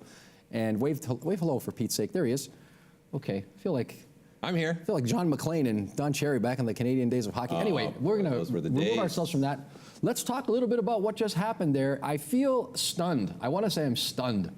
I'm actually stunned. I don't know what to say about what transpired. We had Ian Robinson, our ZBrush correspondent, take us to uncharted territory behind the veil with the Sideshow Collectibles team. Paul, what is your takeaway from that other than just sheer joy and happiness? Listen, I want to go right there where you just asked me, but someone put in chat, is Paul frozen? Quick reboot will do the trick. Made you look. That's true. I'm like, that was awesome. Like that was really cool to be able to give you all the ability to go into Sideshow, see their hallway, and then that room that they're all working in is just crazy. I mean, and they built all that themselves. Like those artists that you saw in that room, they did it all. Like they sculpted everything in ZBrush, did it all, and then 3D printed it out, and then did all the work putting it all together. Yeah, it's pretty awesome. That's able to have them. Thank you to the Sideshow team that helped put all that together to make that be possible. That's your standout right now? Awesome. Is that what you're telling me? Their work environment is your standout of the whole thing? No, I just was trying to say thank you. Oh, okay. There was a lot. There was a lot to digest there. I think it's, as a person that's a big collectible person, toy person, there was a lot to take in on that. I thought there was a lot of really great little tips, little tricks. I definitely recommend rewatching that one. Just pick up the little things, the little nuggets that maybe you might have missed too. I would rewatch all of this, honestly, but. Nice plug. I thought, I don't know, there was just so much. I didn't have really a favorite per se. I would say the one takeaway is the amount of details. The crazy details in all those pieces. Unparalleled. Is unparalleled. It was really awesome. The level that all collectibles are these days is just, when you and I were kids, collectible is. I was thinking about that this morning in the shower. I thought to myself, today we're going to showcase, I knew what we were going to be doing, obviously, secret, but I was thinking about the Kenner line of Star Wars figures, and I was also thinking about Hasbro's G.I. Joe line in the shower, and I was thinking to myself, the amount of detail that has been made possible by something like ZBrush and the skill level that it has afforded artists to be able to take their skills further has been insurmountable and unparalleled. So I'm really happy that we got a chance to do that. Ian was awesome. He was there live. He's going to be joining us later on. But we're going to continue with our show here. You didn't ask me what my favorite was. And if I stop moving, does that mean that people think I'm Yeah, you're Digital Louis now. Digital Louis.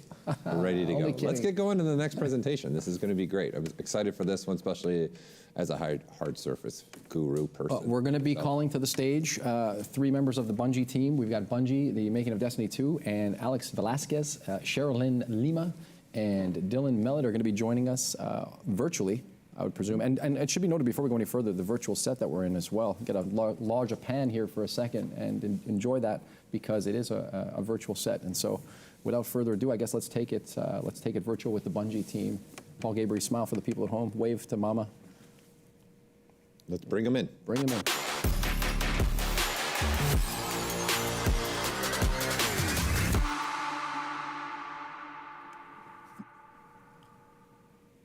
One, two. Hello and welcome, Team Bungie. 5, 6. Welcome. He's counting them off. 1, 2, 3, 4, 5, 6. Yes, we can hear you. Can you hear us? Can. All right. Awesome. Nice hat. Welcome. Welcome to the event. We're excited to have you all be a part. Thanks for having us. Of the summit. You got it. Alex, what's going on with you? You got your ZBrush hat on. Not hearing us? I don't think he can hear us. Maybe it sounds like he's having an audio issue. He's testing. He's restarting. Yeah. I do like his background, though. Look at that background. I like his Fender Stratocaster. Right? Like a cottage. High five again. Look at that. Oh, who writes this stuff? Louis goes straight to the guitar. I see it. It's right there, Stratocaster. I love it. 1 second. Oh, okay. Alex is While gonna we wait, figure out his audio real quick. Something's happened to his audio. Cheryl Lynn Lima and Dylan Mellett are here while Alex is figuring out the technical difficulties. How are you guys doing out there in virtual land? Give me a second for the audio. Can you hear me, guys? Yes. Yes, Can you hear everybody else? Yeah, we'll deal with that. We're going to start with Cheryl Lynn, though. Cheryl Lynn, what's happening? Yeah. What's happening? What do you mean, like generally, or How are you doing after this sort of rocky road in here, Alex, and his technical difficulties? Oh, I mean, I was supposed to go second, but that's okay. He had a really great introduction PowerPoint to show a lot of the wish create art and some of the concepts and stuff. Okay. So I do you don't want quite to have do that. You're gonna have to wait for that. Do you want to do a professional but stall? Professional stall? Yeah. Maybe if you think that'll help. Okay. So what have you been working on outside of work? I mean, are you maybe designing your own stuff? What's happening? Outside of work, I try to do my best to recoup and recover a lot of my creative energy. I have been doing some side projects and I've been making a few models on the side, but a lot of the time I try to spend a lot of time outside, getting exercise, hiking. Right now it's getting colder in the Pacific Northwest. And so every single sunny moment we have is like a blessing. Yeah, I'll so bet. I spend as much time outside as I can. Okay, awesome. I came face to face the other morning, my dog Enzo and I, with a coyote. It was remarkable. Oh, man. Running wildly across a golf course that I live near. Yeah, no, I've seen several. They love hanging around out in like the Seattle area. And one time I thought it was like one was a stray dog, and I turned around to go pick it up, and I saw it was a coyote, and I was like, I'm not gonna pick that up. Yeah, just better leave that alone. Better leave that alone. Leave it alone. And then we've got, not to put you on the spot alone here, I was checking to see if Alex is happening here. Dylan, what do you got going on there as well? Hey, how's it going? It's pretty good. Good, good. I see Alex there, so. Yeah, Alex with his hat There's on. Alex. There's Dylan. Hey. Yeah. What have you been doing with yourself outside of work? Outside of work, I try to do like hobbies that aren't 3D. So lately, I have been getting into homebrewing for the first time.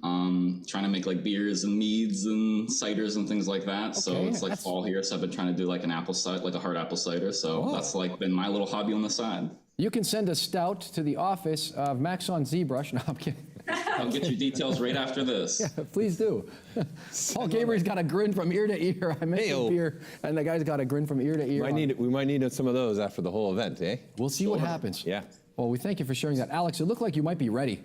I think we're starting with Cheryl Lynn now, yeah? We're going to move into Cheryl Lynn. Is what we're going to do now? Alex is ready. I think he has a great presentation at the beginning, but I'm happy to start if he can't. Alex, are you ready? Sherilyn's going to go first, I believe. Okay. Okay, let's take it away with Cheryl Lynn. Okay. All right. I was going to go first, but I think Sherilyn's going to go ahead and. Okay. Okay. Can you all see my screen? Not yet. Not yet. Put it up here in a second. All right. Oh, there you are. Okay. Hey. Oh, There you awesome. go. Okay, there you are. All right. Yeah. So I just wanted to give a quick, I just wanted to show quickly some of the sets that my team and I made for the Wish Queen release. And so I personally was responsible for working on this one. I had a little bit of an issue getting this model loaded, corrupted file, but I do have some renders of it. This is my model I made, the Inspector set for the Warlock. And then my coworker Lexington made the Gumshoe Gumption set, Hunter, and then my other coworker Sajad made the Midnight Oil set. And the reason I wanted to start off by showing some of these is I wanted to explore cloth and cloth dynamics specifically in this presentation. I find that people seem to struggle a lot with cloth across the board. I know that simulation softwares help a lot, but it does help to understand why certain folds are the way they are. It helps to understand how these softwares work. For my Warlock specifically, I did use Marvelous Designer for a lot of this, but I think now I made this over a year ago at this point. I'm realizing that Cloth Dynamics has quite a big edge over Marvelous in the simplicity of it. It's very easy to work with. It does a great job with drapery. It does a great job with simple fabrics and simple compression folds and all that. And so I just wanted to kind of show how I would approach something similar today using only ZBrush and in a fraction of the time. So I wanted to just give a quick demonstration. Hopefully you guys will find this useful. I'm just going to go ahead and load the female thumbs of ZBrush. And I thought it would be interesting if I showed you from beginning to end, very rough and quick full outfit, how I would approach it using ZBrush Cloth Dynamics and how I approach cloth in Destiny itself. Cool. I'm going to be making a shirt, a skirt, and a cloak, hood, scarf kind of thing for this model, just to kind of show how you can do that really quickly and easily. So the first thing I'm going to do is I'm going to go ahead and load up the Cloth Dynamics panel. And I was going to initially give like an explanation of what all these things did, but I think that there are more comprehensive tutorials on YouTube, specifically Michael Pavlovich has some great ones. And I'm just going to kind of explain them as I'm using them, and hopefully you guys can follow for those who don't really know what this is, and hopefully those that do can find some use from this.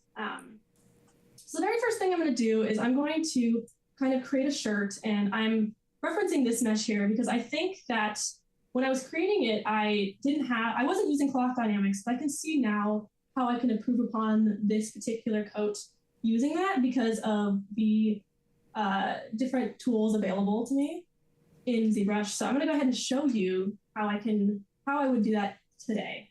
So I'm going to start with something really simple, just a t-shirt, sort of every beginner kind of needs to make one. Everybody kind of has familiarity with that.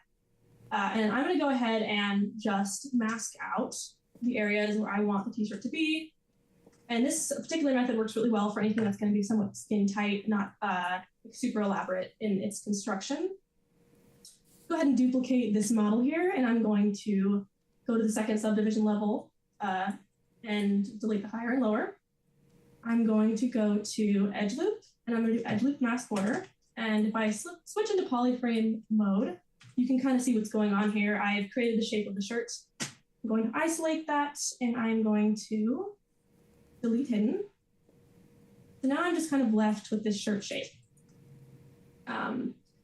So to basically engage the Cloth Dynamics software, I'm going to have to make a few changes to this. Firstly, I'm going to kind of smooth out, I'm going to unmask this. I'm going to kind of smooth this area out because the Cloth Dynamic tools themselves work a lot better on just pure quads without a lot of surface variation. I'm just going to make that as smooth as possible, and then I'm going to go ahead and run a ZBrush on it. So I can try and get as evenly spaced quads as possible. I'm going to go half because the less quads I have, the better the simulation will run. And I think maybe one more time here. So that looks really good. We've got edge loops where seams would be, and we don't see a lot of variation here. So this will sim really well. Go ahead and go out of solo mode, and I'm going to drag this out just a little so we have some coverage before the simulation software starts to work. And from here is kind of where the magic is going to happen. I'm going to quickly run over here to the Cloth Dynamics tab. And from here, I am going to turn on this expand setting. I'm going to go ahead and turn off gravity for a second here. And I'm going to kind of explain a little bit of what's going to happen here. Essentially, the simulation iterations here determine how many times the algorithm will run and determine how accurate your result is going to be. It'll minimize stretching. So I'm going to go ahead and turn this up just a little bit. Firmness here is going to determine how much wrinkle you're going to get in your fabric, whether it behaves like a leather or like a silk. So I'm going to go ahead and turn this down just because I want a little bit more wrinkle. Self-collision determines if the fabric is going to interact with itself and how accurate that collision is going to be. So I'll go ahead and turn it to 2 just because I want a little bit. And then one of the other important things is making sure collision volume is turned on. This button specifically tells us if there are other objects in the scene, how the mesh we want to manipulate is going to interact with those. So we want to make sure that's on. And lastly, I'm going to turn on expand. This section here with the gravity and expansion and all of these tabs here are some of the most important because they kind of drive the interaction you're going to have. Gravity operates how you would expect. It applies an effect of gravity, and you just put how strong you want that effect to be. And these tabs here essentially act on the fabric by growing it and shrinking it. Inflate and deflate are sort of self-explanatory in that they don't really change the surface area of the fabric. They just kind of inflate it like you would a balloon. Expand and contract kind of allow you more surface area to work with, so it folds upon itself or decreases the amount of fabric. So that's sort of the difference between those two things. What I'm going to be doing right now is I'm going to try and just expand the fabric on itself, so it'll stick to her body and give me just some wrinkles. And one more thing I want to do before that is I'd like to turn on dynamic subdivisions. That way I can kind of preview how this effect will look later when it's subdivided. This isn't actual geometry, but it will allow me to see how it will look later without eating up a bunch of processing power. Also allows me to add a little bit of thickness, which like helps with collisions just a little bit. So if I have all this set up the way it is, and I press run simulation, the first thing you're going to see is that the garment inflates like she's wearing a spacesuit, and that is because of this number here, the inflate. It essentially creates like an air barrier around the mesh it's colliding with. And so for clothing, we're going to want to set this like pretty low. Just set that to 1.15 and run that again. Back a little here. And if I just like let that run just for a second here, you can see that it'll start to form to the body a little bit, and it'll start to give me a little bit of wrinkling because it's expanding the fabric around the surface itself. It's really cool. Yeah, it makes it very easy to just do something really simple. And, you know, if you were in a time crunch, something really simple would probably do. But I'm going to kind of show you how to expand upon this quite quickly. The next thing I find really powerful about cloth dynamics is that you can use ZBrush's brushes with it. Specifically right now, I'm going to be using the cloth dynamic brushes themselves. So I'm going to go ahead and go to cloth pull, which is under B, C, and W. This is basically a brush that allows me to just gently move the fabric, push and pull it in the direction I might want it to go, and just to create really simple, gentle adjustments. You can adjust the brush size, and with the knowledge of where certain folds should go and where certain compression spots are, you can really do a lot of powerful things with this. And I'm just gonna keep this short and sweet right now. I'm just gonna add just a few here. And I'm going to add a little bit right there. And we can go ahead and add some folds here. I have the firmness set pretty low, so it's generating quite a lot of folds for me. And you can easily get too fiddly with it, so I'd recommend keeping it as easy as you can if you're running a little bit of smooth on it. And just like that, you have a very basic t-shirt. And with more time, some alphas, some hand sculpting, you could really bring this to the next level. But I wanted to show you more of the capabilities of cloth dynamics next by showing you an example of drapery, which I think cloth dynamics does extremely well. An example of where we would use that in our workflow is like on the Titan's class item. There's a lot of drapery in the hunter's hood and the cloak. So there's just a lot of really practical uses for this. So I'm gonna go ahead and show you a really simple way to add it. I'm gonna go ahead and make a circle skirt, which is mostly just a draped circle. So I'm gonna go ahead and append a ring here, just so I can get the basic shape. And then I'm gonna go ahead and do some ZModeler trickery right now. And I'm gonna try and keep this a little bit slow. I'm basically gonna go into ZModeler and holding spacebar on a face, I'm going to select delete in polyloop because I just want to isolate this ring here. I'm going to go ahead and delete this island here. So I'm left with just this ring. I'm going to hover over an edge and extrude an edge loop. Like so. If you tap Alt, it'll go ahead and grab all of them, like so. And you can go ahead and do the same thing to this down here. So you can go ahead and create the rest of the circle skirt. And then I'm just going to delete these here. I don't really want those. And then, so we're almost there. I just need to add some spans along this length because it won't really simulate well without enough geo. So I'm just going to go ahead and go into Edge, spacebar, insert multiple edge loops. I'm going to add some geo here so the sim software has something to work with. Let's add a little more. And if I just run it like this, turn on gravity and show you what's going to happen. If I turn off expand and I just run gravity on it, it's just going to fall straight to the floor. And one of the really powerful things we can do here is we can actually use a mask as a pin. And that to me is one of my favorite parts of this, is that it allows you so much flexibility to be able to use masks in conjunction with simulation properties. And I'll go ahead and show you why. So if I go to mask, I hover over an edge, I go to mask, and I go to edge loop complete. You can go ahead and select this edge here, and I can tell the software essentially, I don't want you to sim this part, but sim everything else. So when I run gravity again, I'll lower that gravity so it doesn't go quite as quickly. You'll see that in a matter of seconds, it will drape pretty realistically. And so you can just see that a little better. I'm going to turn on dynamic with a little bit of thickness. I might turn up the firmness just so it's a little bit more skirt-like. You end up with a result like this. I'm actually going to make it a little longer by going to the top of the mesh and just not extruding, but scaling down on the Y. So we'll run that simulation again. And you might want to turn up self-collision so it has a little bit of a better time understanding where itself is in space. Essentially, you can just stop that whenever you see fit. And so far, we have a pretty realistic looking result.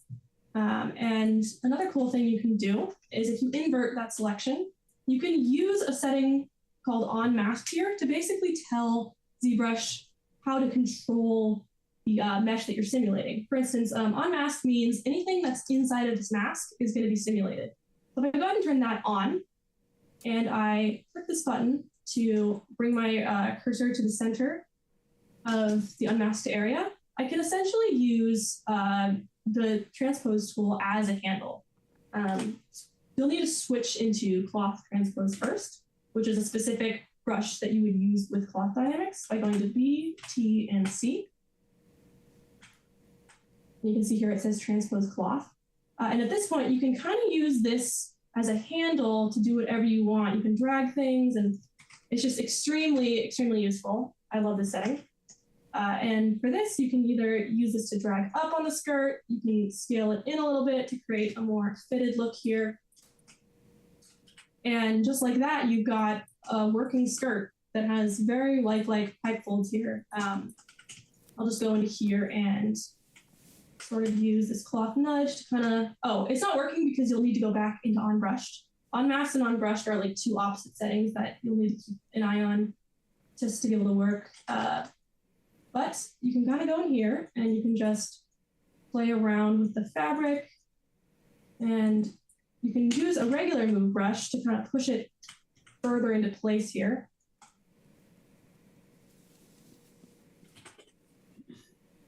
Let's turn the firmness down a little just to give us a little bit more. Like so. And now you've got a shirt and a skirt that is pretty believable for such a short amount of time. Nicely. That is me clapping my hands for you. That is incredible. That's good. I mean, I'm clapping my hands for you guys for making such a cool thing. And there's one more thing I want to show, just because this is like probably my favorite part about it, and what I'm going to be using every single time I need to make anything Vengley hood-like or scarf-like. That, and you're like, hey, let's do 3 cloths in the demo. Let's do this. Let's show them. Let's do a real challenge, right? She says. Let's extract all we can from. Yeah, right. Sure. And then in the time frame right she's getting too. It should be noted she's slowed it down for us here. Yeah. Is this too fast? I can slow down. No. You're good. Okay. No, you're good. All right. I just don't want to go over time or anything. You're good. So the very last thing I want to demonstrate is the ability to control fabric just at will. You can basically take this fabric and use a handle to just kind of drag it around and do whatever you want with it. And so I'm going to go ahead and just kind of show you how I would make a hood in a cloak for a hunter per se. And how I would do that is I would just append a plane. And you'll notice here that the geometry is kind of rectangular. That's not really going to work very well. So we're going to want to go into ZBrush. And let's keep it the same amount of geo. We're going to want to go into it and make sure the squares are as even as we can get them. And from here, I'm going to go ahead and create myself some handles so I can grab the fabric and just drag it around as I see fit. I'm going to go ahead and go into Mask Rectangular and just mask out these squares here. I'm going to go into Polygroups and group those. So now I've got this piece here I can just grab whenever I need. I'm going to do the same thing to the bottom. And I find this really helps you keep your mesh kind of in order, because when you don't have anything to grab onto, it can get really just like out of control. So to start, I'm just going to grab myself this piece, and I'm going to center it using that button.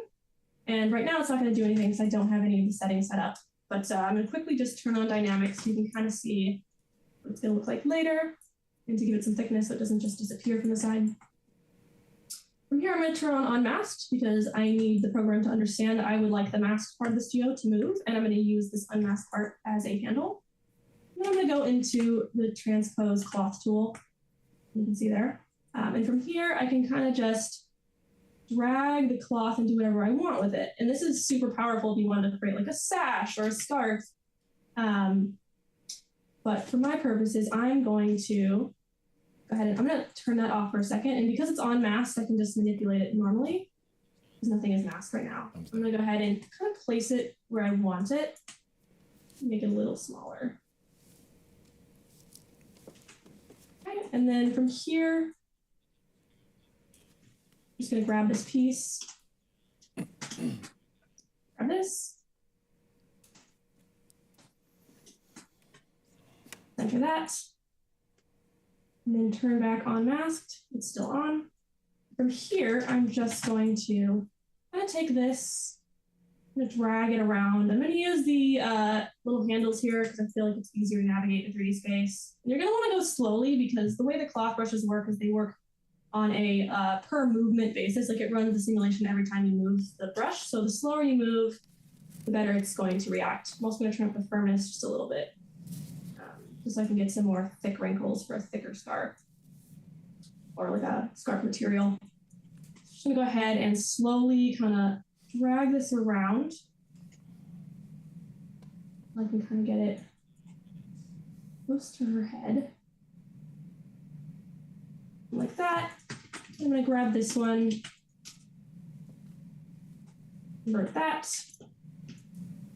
button here. Bring this into here and scale it so I can get a little bit of a crunch shape in there. Just bring it here. Go ahead and grab this one again. Got them both selected. And from here you can just kind of drag it.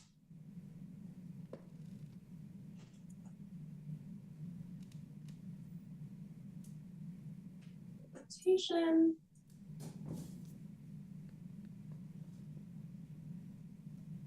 going to go ahead and scale this like this so I can tuck it under itself. You can see that beautiful folding right there. It's giving it quite a realistic look. We can use to try and shove it under here. This is the kind of scenario where you'd want all the self-collision on you can get because it's going to kind of struggle to understand what's happening. One cool thing you can do is if you turn off the mask itself, and you just go into the cloth transpose tool itself, and you kind of reset this axis. You just drag down. It'll kind of simulate its own.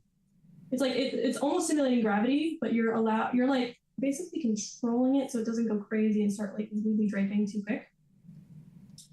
And from here, you'll notice it's like it needs some pulling a little bit. So what you can do is you can go into just the cloth pull brush, but you're going to run into this issue where it kind of drags everything. And this is probably one of my other favorite features about cloth dynamics, that you can use any brush in ZBrush to manipulate cloth and have that simulation algorithm running. So I'm going to go into the move topological tool, which by nature allows you to kind of manipulate geo without grabbing what's directly next to it. But I'm going to go ahead and go to brush, elasticity, and I'm going to turn up simulation iterations. And when I do that, it's going to allow me to take this fabric and use the brush, but it's going to apply that simulation to this at the same time. So I'm going to go ahead and try and just move these around a little bit. Switch between this brush and the cloth pull. Go back into move topo tool, just so I can kind of tuck things underneath each other. This is something I feel I can't really find in other simulation softwares, and is something I'm really, really finding useful because I like being able to just gently manipulate things into the places I want them.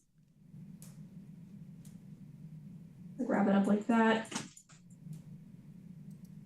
And then if I wanted to, I could go ahead and add just a little bit of gravity. I'm going to set this pretty low because it tends to kind of go really fast and hard.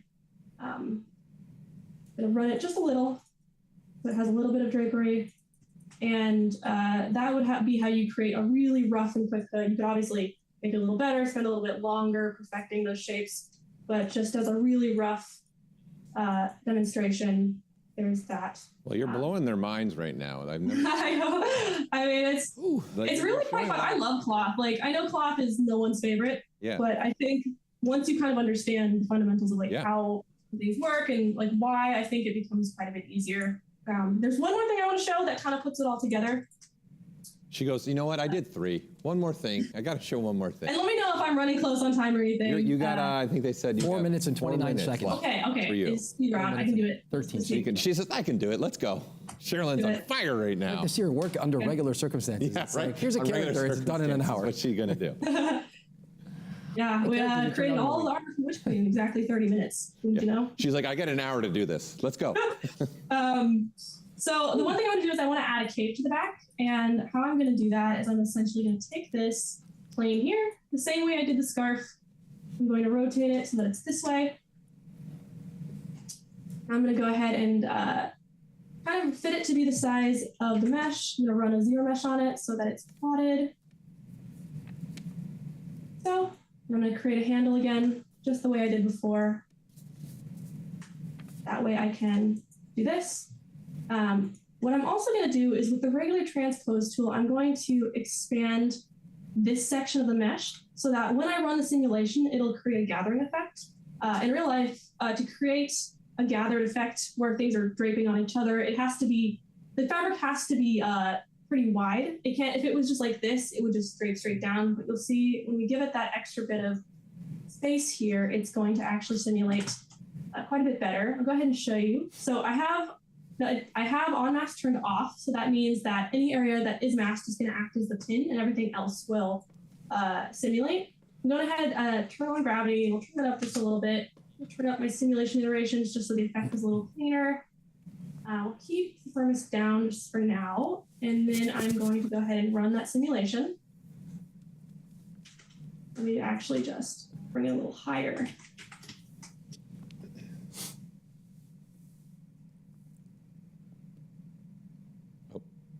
Uh-oh. She's like, I'm done. She's like, oh boy, we tapped it out. We tapped it out. Here we go, live. Anything can happen live, Paul Gabriel. Anything can happen, and it usually does. Yes. That was an extraordinary demonstration of cloth dynamics and manipulation happening there. Sherilyn Lima, you blew my mind. You blew Paul Gabriel's mind, and the chat is on fire. What are they saying in the chat? This is one of the best demos ever. Best way of explaining how cloth works for them. So they've really enjoyed it. Mad respect to her about being able to put this together in such a short period of time, too. Ask you a question? Yeah. Probably pretty happy you tuned in here live at the ZBrush Summit 2022 with your hosts, Paul Gabriel and Louis. We'll see if we can get Sherilyn back, but we'll move on then to Dylan is up next. Let's bring Dylan in to do the next part of the presentation. Dylan, there he is. All right. Now he's got, all you got in my head now is cider. That's all I got in my head. Hey. Stout. Hey, we're making some over here. It's getting nice and falls in full swing out here, so it's later time. Paper's blowing in the wind. You can check mark me for a yes, please. Paper blowing in the wind, Kandari. Take it away, Dylan. You got it. You know, I got a little sneak peek of that demo. Not a big reveal, but of the demo of the ZBrush stuff that we were presenting here beforehand last week with Alex and Sherilyn. Yeah. And we, when Sherilyn did that cloth sim, like the skirt, like, my mind was blown. I didn't even know you could do that. So I was like, even me, you know, I was taken by surprise by that. So I got something a little different. I'm on the weapons team, so I use ZBrush for hard surface and a lot of dynameshing and things like that. So if there's any Destiny fans in here, they will see that this is the scout rifle from the Taken King raid in Destiny 1. We recently did a reprisal of this whole set of weapons. So typically, you know, you see if there's an existing high poly, you'll leverage that and, you know, maybe sculpt on top of it or stuff like that. But I wanted to kind of talk about sometimes the unique scenarios you run into, like when you work in games on, you know, projects that have as long of a tail as Destiny and as much content. Sometimes you will run into scenarios where you're asked to like up-res or redo an asset, you know, that is way out of date, you know, doesn't fit modern conventions and things like that. So that was what I was asked to do, except in this case, there was no high poly that existed for us, so we couldn't do our normal pipeline and get out faster. So I was faced with either I spent like several days to a week doing this high poly from scratch and trying to approximate it the best I could, and kind of hoping that I can match up to the quality of the original. Or you can do what I did, and I'm about to show you here, where I couldn't find a high poly. So artists, please back up your source files so people can use them. But basically, I was able to trawl through the depot of all the content, and I found the old low poly with the old textures. So let me kind of roll you through here what I did to kind of get this up to speed to where it needed to be. So, like I said, this is the old scout rifle from Destiny 1 Taken King Raid. And what I did is I found the old source textures, right? So I was able to come in here and using ZBrush, I was able to assign those textures, and let me switch materials real quick so you can see. And I was able to kind of like come in here using the existing UV sets. I didn't change anything because like obviously that would screw up where the placement of the textures go. But like I mentioned before, when faced with either spending precious production time on sculpting from scratch or trying to see what I can squeeze out of the existing content, I found these old textures and I used this as kind of a guideline, right? So I was able to plant these on here and kind of start to build my sculpt from here. And to kind of get that process started, here's what I did. So I'm going to flick these back off, right? I just want to preface this, and feel free to stop me with any questions if you have them, because otherwise I will just roll on. I like it. Roll on. Just keep rolling. All right. Good deal. So let me flick these off real quick. All right. And back to my little sculpting material here that I like. So what I typically do, on a project like Destiny 2, guns can look all over the place, right? Like they can look like super organic. They can look pretty standard hard surface. So you never know what you're going to get matched with. So having like sculpting skills is super important. Like traditional, hard surface modeling is super important because in this gun, you're blending both, right? You need a little bit of hard surface knowledge. You need a little bit of sculpting knowledge. And I can kind of get into that some more later. But the way I started to build this mesh from, the low poly form that is now into the high poly sculpt I'm going to show here in a sec is with the crease tools. So, this gun here is like a mixture of like flesh and bone, right? So like these parts here are meant to be like pretty rigid, and then these parts here are meant to be kind of fleshy. So what I did is I take this low poly geo and I flick on my little group here, and I come to the crease tools, and I'm just going to hit it by default so people can see what it does in case they've never used it. What it will do is, if you can see here along this edge, if I uncrease it, it puts like a little a double edge here. And if you've done polygon modeling, you'll know that those are like holding edges, so like it'll maintain your form a lot better. And so what I did after that is I just kind of fine tune my crease. So I'll come in here and I'll kind of just like do broad strokes, right? And if I subdivide this, you can see that it's maintaining my hard edge in the places where it's left that double line. And it's softening it in places where that's not there, right? So that lets me get like very quick, rigid shapes.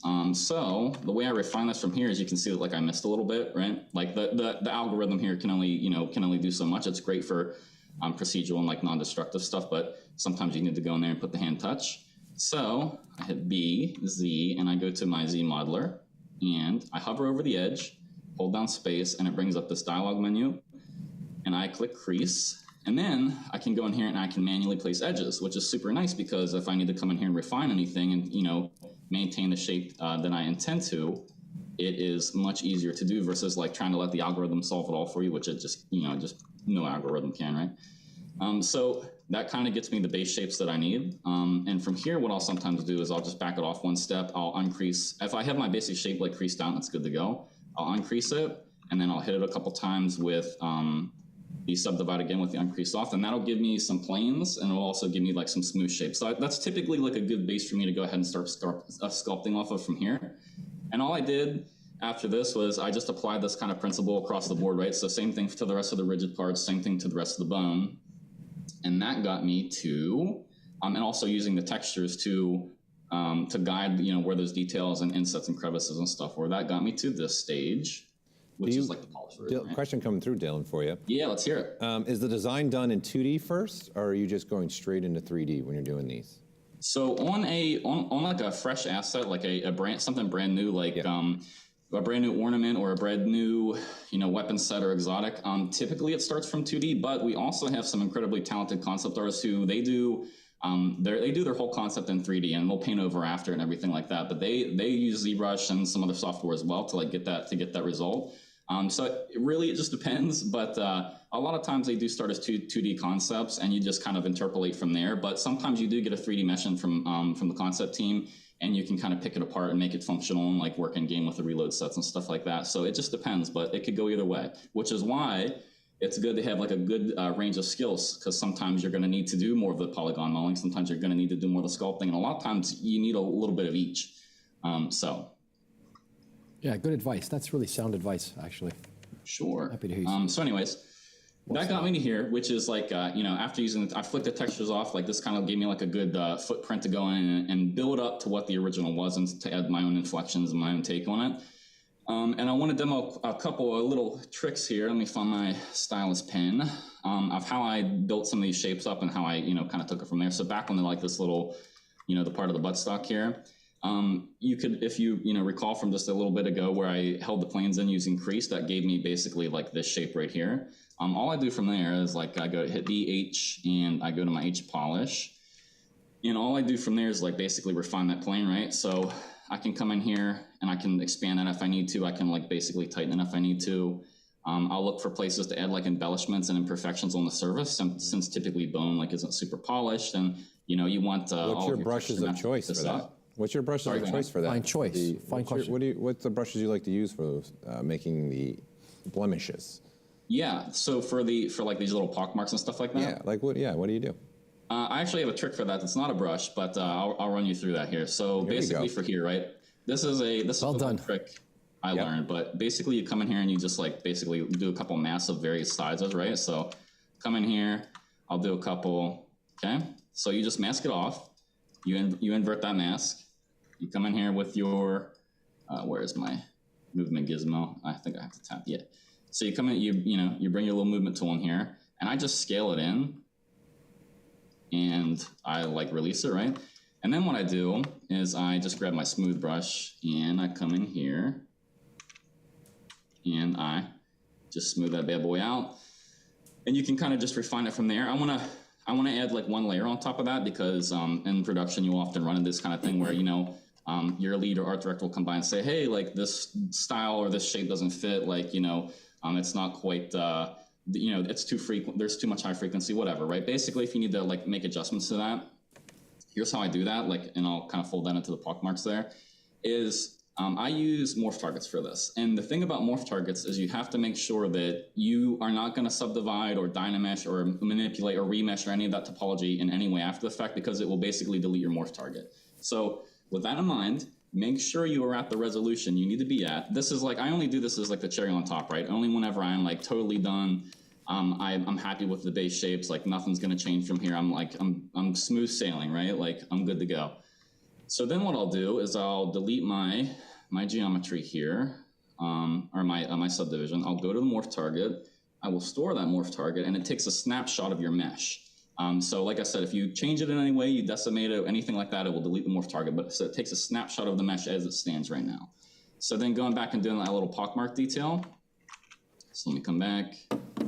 I'll just do a couple real quick, various sizes, right? For just want some visual variation, right? I'll take that. We'll do this. Whoops. Inset a little bit. Oh, I'm getting finicky with it. Okay, there we go. So, you can put this detail in, art director lead comes by, or you yourself, you just decide you don't like it. What you can do is, since morph target is a brush, you can come in, and I think I have it set here. If not, I can grab it. So BM, and I think it's, I just forget which one this is, G. So you can come in, and since it's a brush, it's pressure sensitive, which is what I like about this kind of detail. It's like the way that I like to sculpt. Is I can come in here and using, my pen tail and pressure sensitivity, I can either press really hard and get rid of it all, or I can kind of, wax away some of it and add like a little bit of inflection on the edge and things like that. So whenever I'm ready to go to the detailing stage, and I do this for basically like everything I sculpt in the ZBrush, is whenever I'm ready to detail, I'll slap that morph target on, I'll do whatever I need to do. And if I don't like it, I can always scrub it away entirely. Or if I need to change it or add a little variation to it, I use that morph target brush and I just kind of scrub away some or a corner, and then I'll go in and touch up after the fact. But that gives me a lot of flexibility in how I approach that. And that's how I do detailing in general, but also how I did this like pock marking. Nice. Very cool stuff right sharing there. that. Wow. Yeah. That one is a straightforward one, but let me talk about how I did some of this fleshy stuff, right? So, there's always like the joke or the meme of like, oh, like what brush do you use, right? And it's like, oh, I use like the 5 or 10 normal brushes everybody else uses, right? And as far as as far as my career, that's exactly true. All I used to build up these shapes was like the clay buildup brush. So, I can give you a little example of how I did like this fleshy material here. So in contrast with the more hard surface parts, I don't really use like trim dynamic or H polish or anything like that. I just use a smooth brush and the clay buildup. So if I wanted to come in here and put more of like these little like folds and divots and things like that, all I do is like just really come in here and start to add some height. And I'll just like sculpt in a couple quick little shapes, right? And then I come in and I do it in the reverse, just holding Alt. And then that way that will dig in as opposed to build up. And I'll just like keep smoothing that out. And I'll just kind of let autosave finish here real quick. And you're using a regular smoothing brush, right? You're just using the default smoothing brush? Yep, just holding down Shift and regular default smoothing brush. So I will come in here and just add a little bit more inflection to it, right? And then you can already start to extrapolate from here that it's kind of adding up some of these like little cavities and sort of soft bits, and you just want to keep everything really smooth in contrast to keeping things pretty sharp and planar with the hard surface stuff.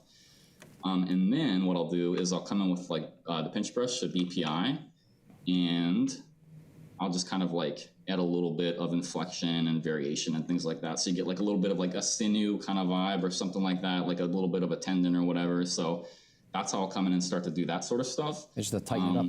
Tighten it up, as Louis said? Yeah, exactly. Yeah. So, kind of back on the line of like having a diverse set of skills, like for ZBrush and stuff like that, is you want to know that, at least on a project like Destiny 2, is that you want to have the hard surface skills to kind of know, like, okay, like, are my edges too soft here, or are they too sharp here? Like, then I'll go in and smooth them.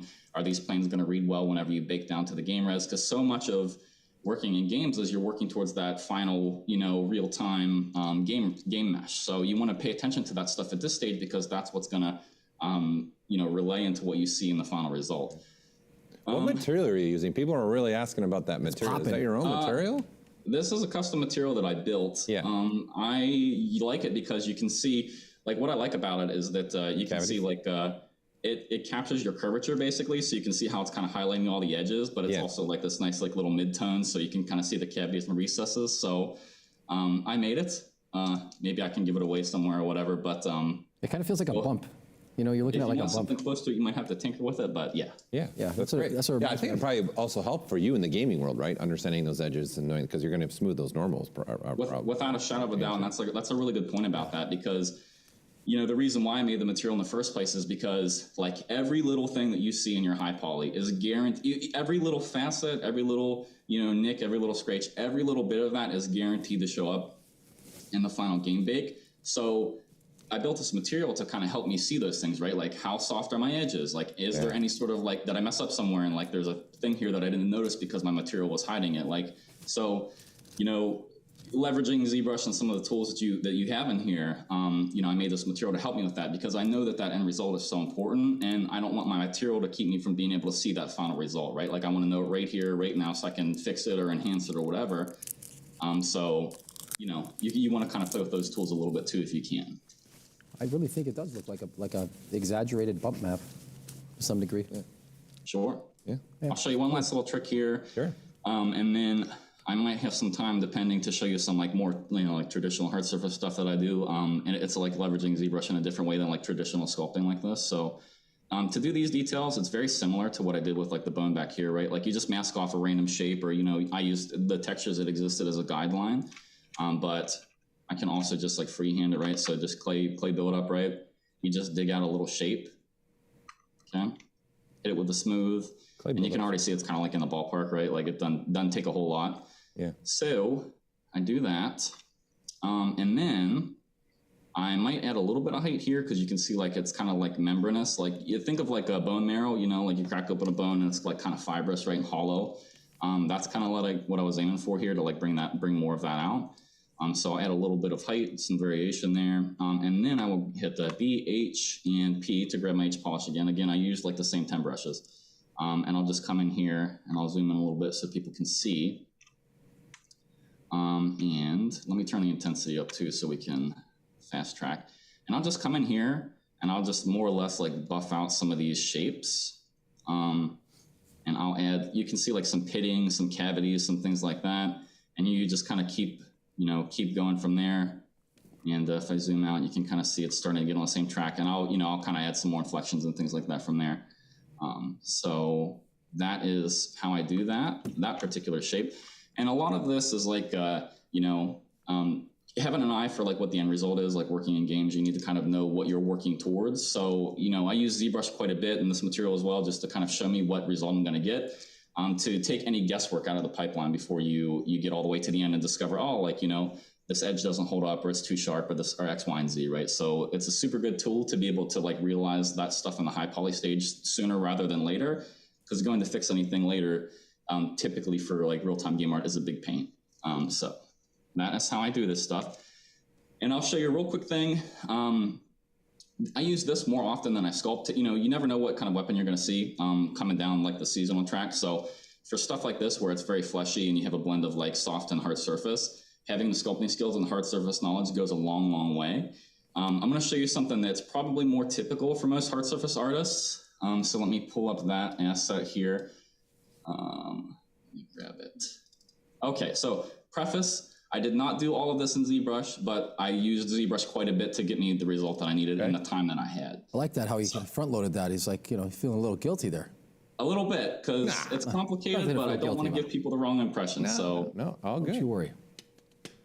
I think you got to share that material that people are. We can call it the Dylan material. Dylan. Yeah. Dylan. Well, in my little menu, it's like DM_custom. So I mean, you're not that far off. Okay. And maybe I can reach out afterwards, and if you guys want to put it on like a file share or something like that, you can totally do that. Hey, you never know. Maybe we'll have some conversation. Maybe we ship it with ZBrush. Whoa, here we go. There you go. That'd be cool. That'd be really cool. So, but yeah, I'm happy to share that. I mean, it's been a super useful tool for me as like a production 3D artist. So I basically only use this like when I'm. Of course, you want to flip between materials and get a sense of how light's reading across different surfaces, but this is really like my go-to. This is like my bread and butter for whenever I'm in ZBrush. I use this basically for everything. That's beautiful. That's a beautiful weapon. What have you got here? What is this thing? This is like the haymaker. So, great question. So this is an ornament for an exotic rocket launcher called the Eyes of Tomorrow, I believe. Exotic rocket launcher. Exotic rocket launcher called the Eyes of Tomorrow. There's no tomorrow when that thing's latched to my shoulder. There's no tomorrow. No, there's not. It shoots multiple rockets, multiple homing rockets, I'm pretty sure off the top of my head. So there is no tomorrow, indeed. Yeah, beautiful. So, like I said, I didn't do all this in ZBrush, but I really, really leaned on ZBrush to get me here because you can see that for like pieces like this, these are like, deep insets, right? And I did this through like Boolean. You can do it in ZBrush. I do it in other software just because I'm more familiar and faster. But what I do, if you've ever worked with Booleans, you will know that basically it makes your topology unusable. Like you can't do anything with it after the fact unless you somehow remesh it or otherwise, right? So what I do is I Boolean my object, whether that's in ZBrush or otherwise, right? And I get, I'll just isolate this so we know what we're talking about. I get a shape like this. And there's tons and tons of examples like this all over this rocket launcher of where, shapes are cut out, like, that are fairly complicated or overlap. And the way that I get this result is I'll Boolean it out, right?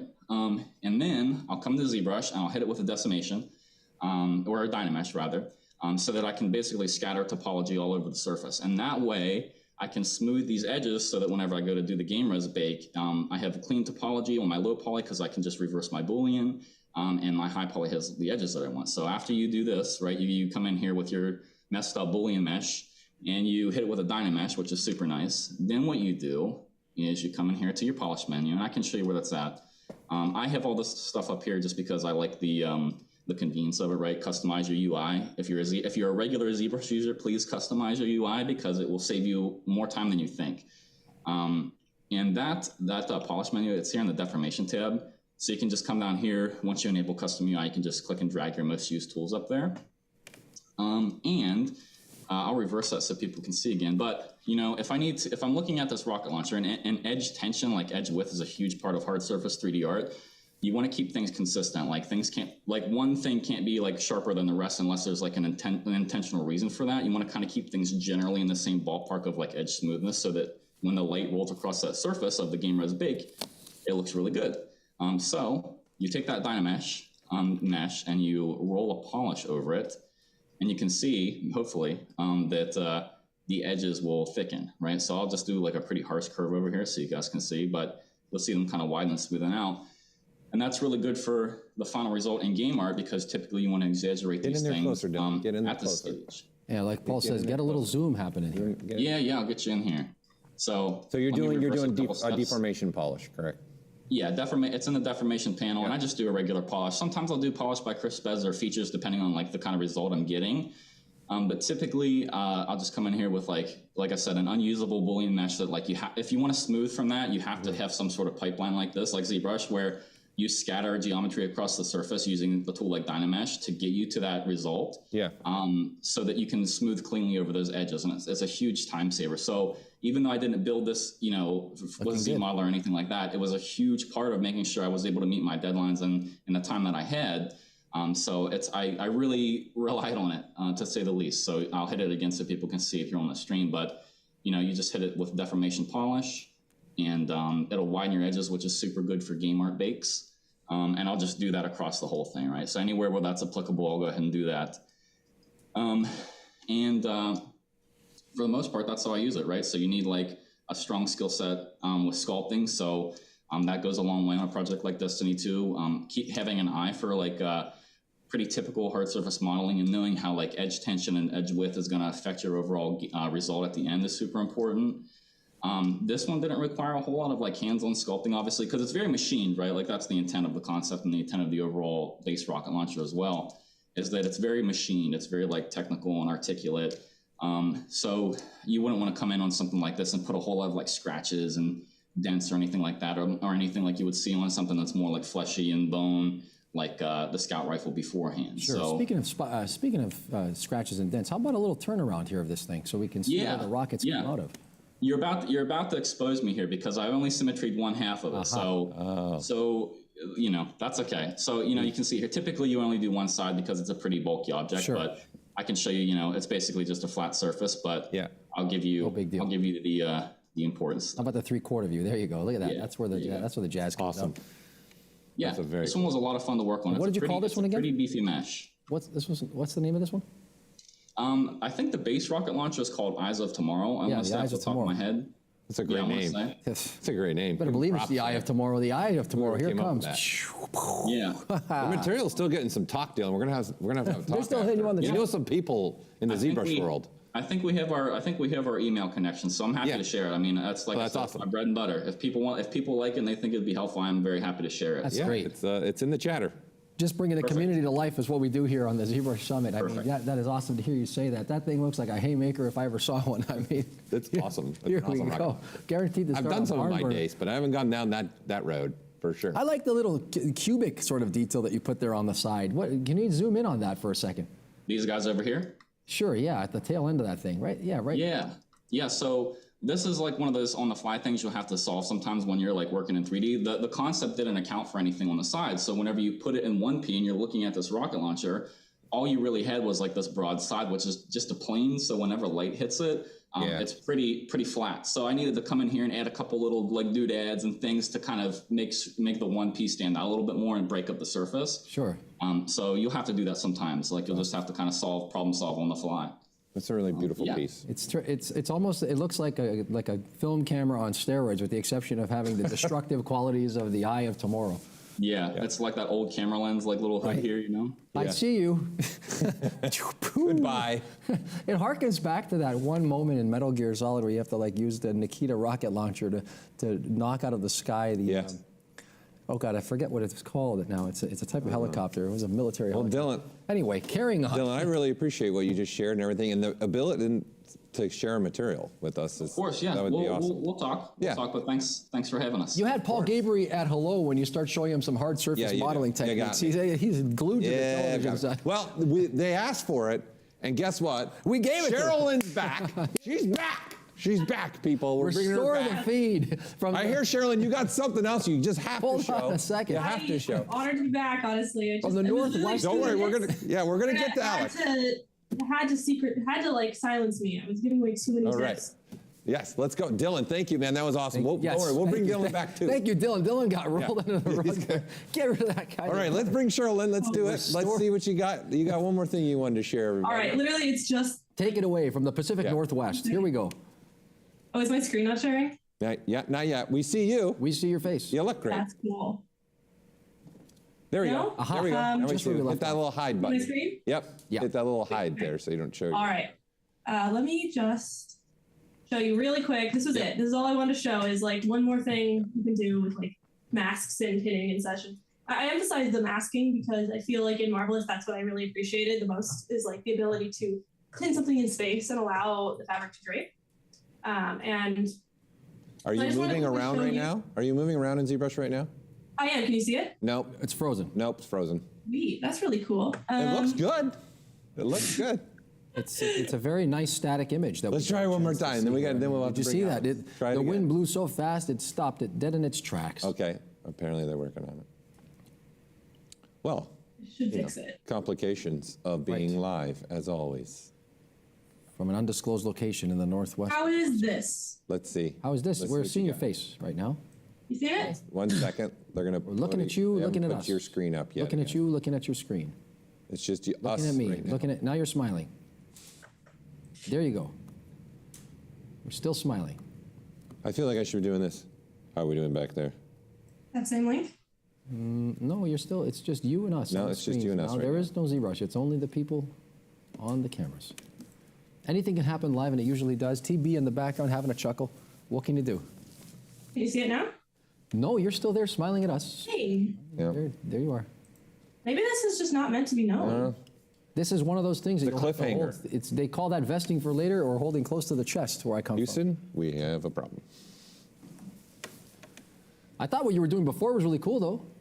If it's of any consequence. Well, basically, all I was going to show is I was going to take the cape and I was going to pin the two spots in space on the left and right side. Yeah, here, like run the this. simulation, and it was going to create like a draping fold in the middle. You want us to do it, Paul? Pull my jacket. Look, like this.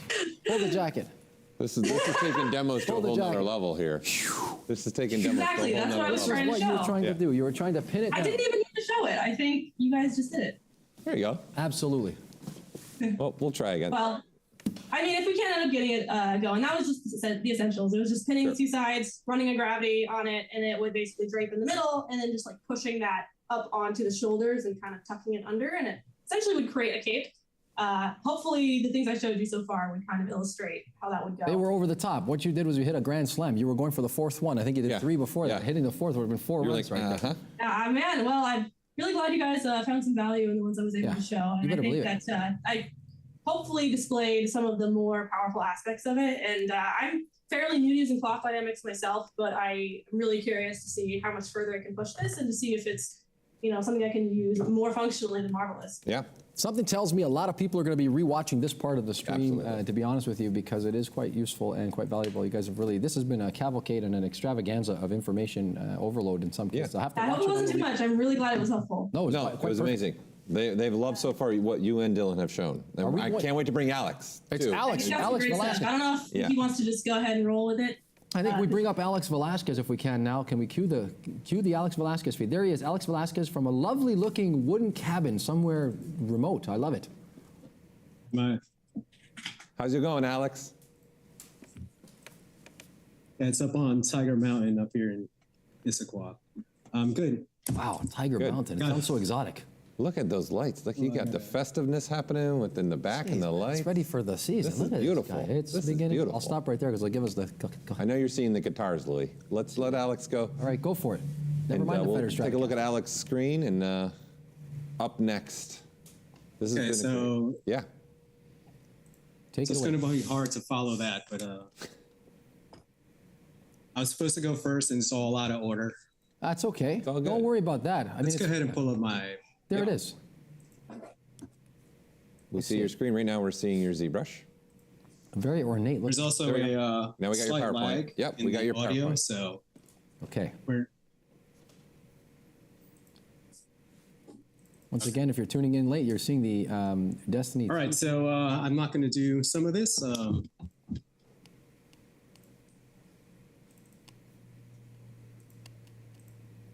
That's the lag. Yep, go ahead, take it away, Alex. Okay. All right.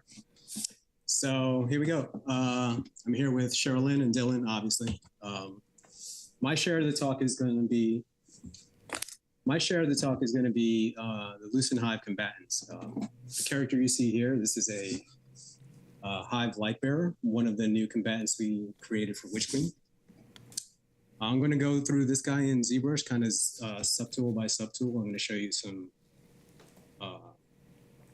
just glorified screenshots.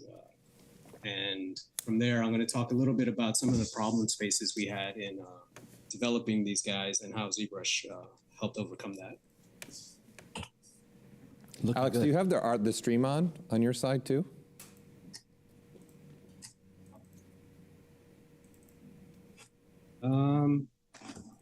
Yeah, should I shut that? Yeah, you probably want to shut that down. Good idea. Yeah. Make your life a lot. Just the stream, not the rest of it, just only if you're watching the stream.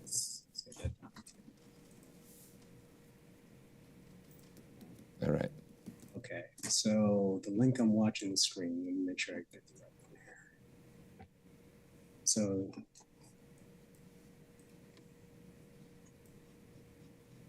I really like your wooden background. Not gonna lie. Yep, we're good. It's really Go ahead. warm. I like it a lot. If I'm ever up your way, I'll stop in and say hello. So these are the Hive. They're anytime, Louis. No, I appreciate that. Thank you.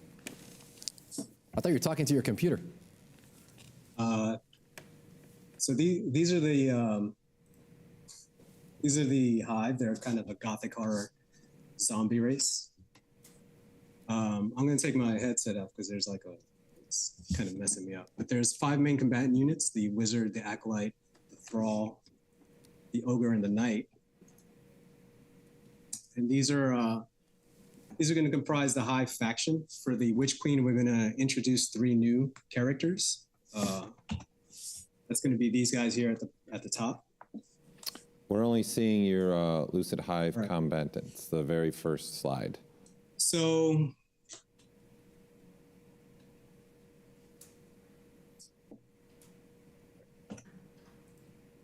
wait, say that again?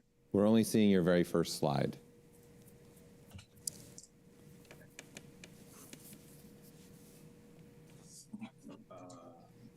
It's not updating. All right, let's jump into ZBrush then. Screw the slides.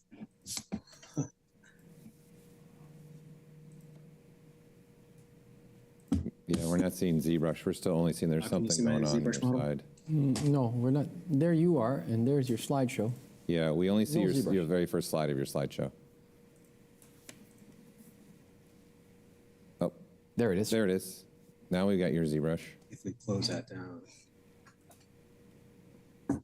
Okay, so that doesn't play well with our equipment, I guess. All right, so this is our Hive Acolyte Lightbearer. Yep. Wow, this is really okay. So the first thing that we're going to do when we create these combatants is we're going to build on top of the existing stuff, right? So I can't show you the concepts, but this is what the D1 faction looks like. Okay. So my job when I first come in is I'm going to kind of break down this task. We're going to create 3 new. This is really distracting. We're going to create 3 new units on top of the faction here. So we break down this into. We're going to look at the Knight and the Acolyte here, and these guys are going to share a body. We're going to look at these 2 characters here, and these 2 characters also share a body. So we're going to go through this, and we're going to kind of remove any symmetry and anything that doesn't need to be resculpted, and we're going to kind of end up with something like this. These are about 72 different objects, base bodies and armor pieces. And these being Hive characters, they're made mostly of bone and chitin.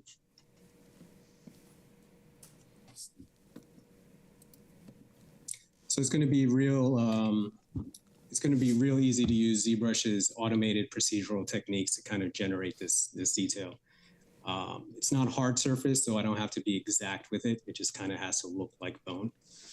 So when I look at this, 72 models for the Witch Queen, and then building 3 new characters on top of that, that's going to be my workload. In addition to creating some ghosts. I'll show what that. Make sure I load that up in a second here. But let me load up the final model here. This is the, like I said, the Acolyte.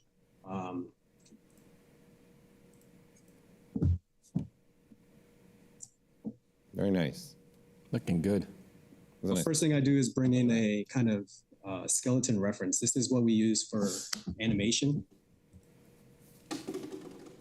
So is this a guide for the animation that you're using, or this is the actual replicating what the bones will be in the when you're animating it? This is an exact.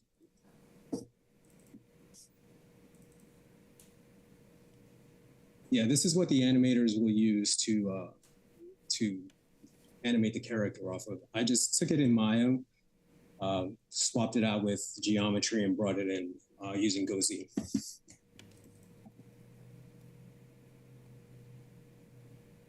And that's going to be a really important guide for me as I start resculpting these characters. I want to stay within the threshold. Because the last thing I want to do is have a really cool character that gets approved, and then I have to fit it back onto a rig and start mushing it. So.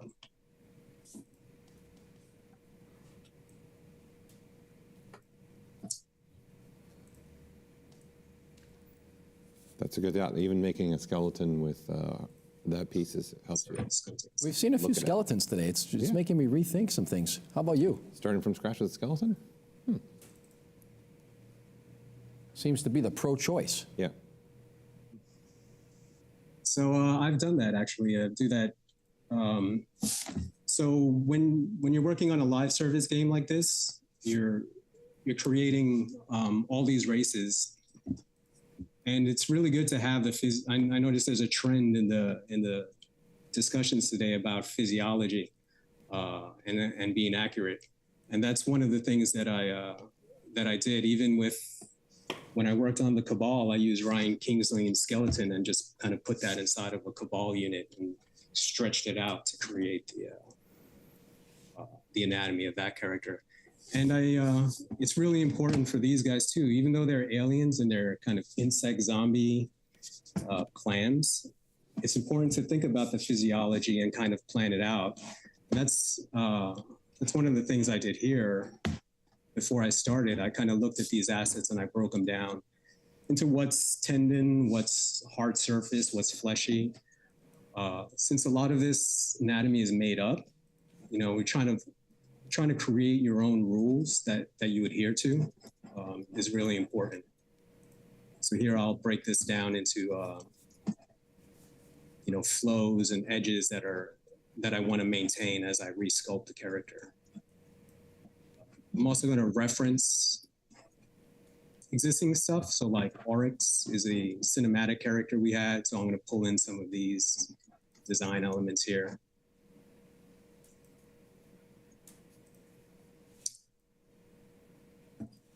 So I end up with something like this. This is a base body. And as I showed you before,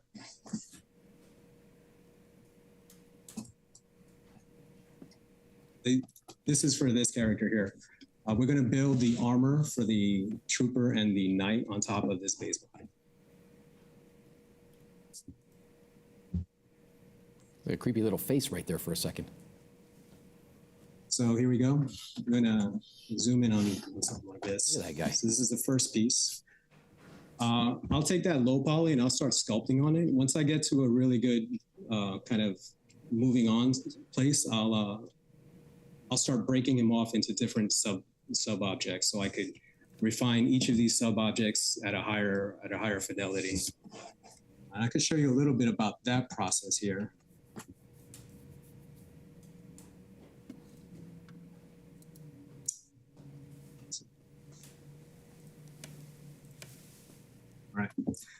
So this is a rough sculpt. This is where I kind of hit all my landmarks. I'm gonna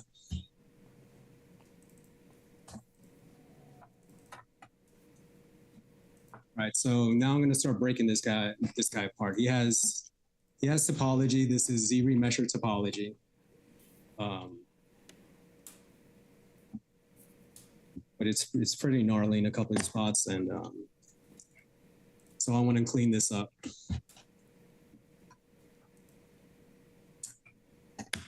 This is how I handle Z reprojects. It's a little bit different than I've seen other people do it, and maybe Paul, you might have something that you can add to this.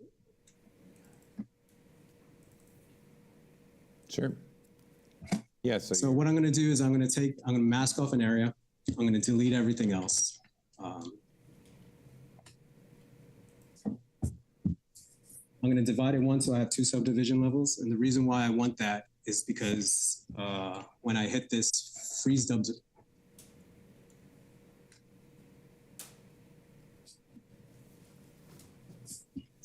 when I hit the freeze subdivision level here, it's going to store that morph target, and it's going to move down 1 notch, right?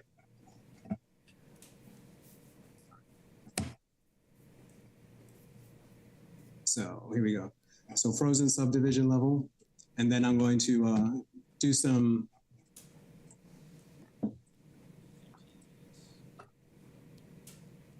polygroups here, Z-remesher polygroups. I assigned some polygroups here. This is, used a lasso tool or use a slice tool, or you could create your polygroups any which way. This is Z-remesher. I capped the hole in the back here. So now when I cap the hole, what's going to happen is there was no previous geometry back here in the frozen subdivision level. So all this is going to fail, right? I mean, all this will not project anything, right?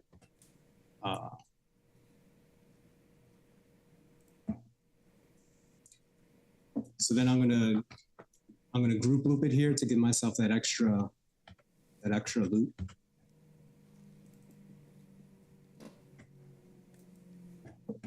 Then I'm going to divide it several times. I'm going to divide it. I'm thinking when I hit the free subdivision levels, it's going to divide it once. So I'm going to want to go up to like about 4 spots and then divide 1 more time. I'm going to hit the store morph target there. And when I unfreeze it, it's going to mask off everywhere that was that hit, and then it's going to unmask all the areas that missed. So because we stored that morph target just a second ago, we could come in here with the morph brush and we could fix all this.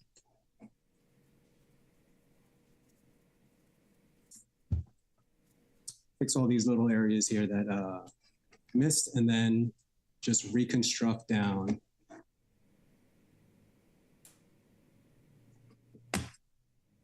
your subdivision level.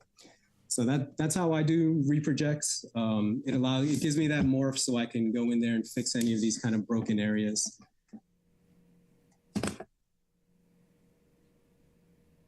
That's looking. If I just went down to the first subdivision levels, those things would be all over the place, and it'd be a little bit of a nightmare.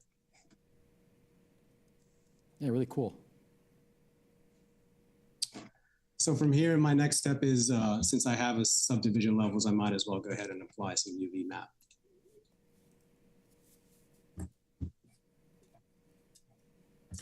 And then come into displacement map, and I'm going to hit this create displacement map.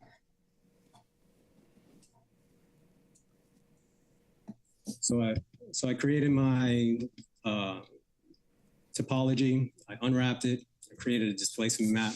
I'm going to go up to level 5 again.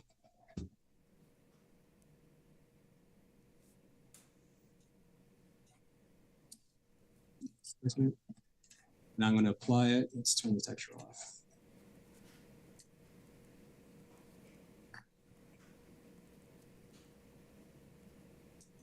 It's going to give you something like this, right?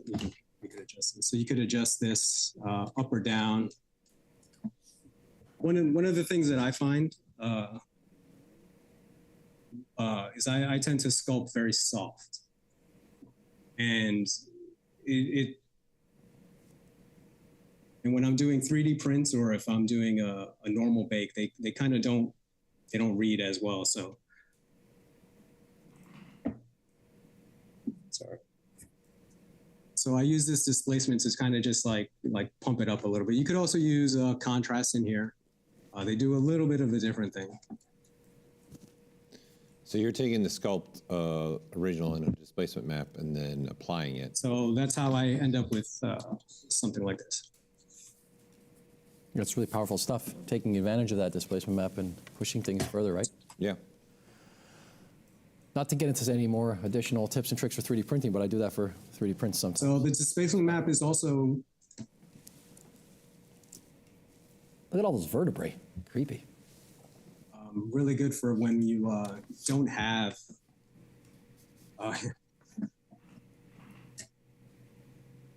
the like Dylan just talked about a little while ago. Sometimes we don't have the assets, and for these guys, these were also created in ZBrush about, I'd say, 10 years ago, right? So their assets are in various states of existence. So what I want to do is I want to take these low poly meshes, and I'm just going to use that same displacement technique to reproject some of that detail on. So we have the source assets, the normal maps. So this is one of the normal maps. We're going to go ahead and use something like Substance Painter to just like convert it into a displacement. And then we're just going to apply that displacement to our model. Very nice. Looking good. So you're converting your normals into just... So that's going to get me to parity with D1. So now we want to do a little bit different on these guys. We want to sculpt these a little bit better, and we want to add this kind of fractal language that we call it, right? So in order to do that, I'm going to create a brush. I'll show you some of those brushes. Why he's doing that? You're doing that for continuity's sake, right? So you have that starting point and it's still in line with the rest of the franchise, and then you depart from there, right? 4, 6.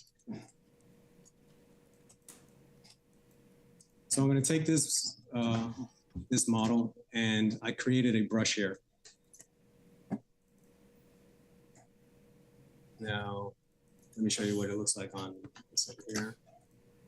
This is an insert mesh brush with a, I think if we come in here, geometry, we can do, convert it to geo, right? Modify topology from brush, mesh from brush. So this, yeah. So this is what that brush looks like.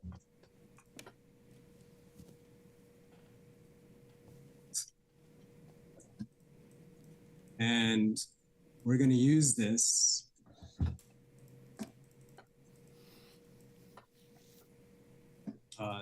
to stroke on top of this armor. We're going to do additive, and we're also going to do subtractive.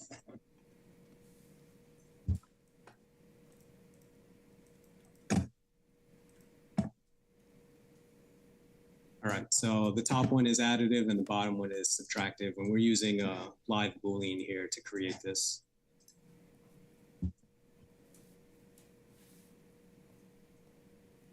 All right. So this is the basic of the basis of the look for these loosened hive. It's going to be these spikes with these kind of cuts inside. Now this is not something that I could have made in any other application quickly.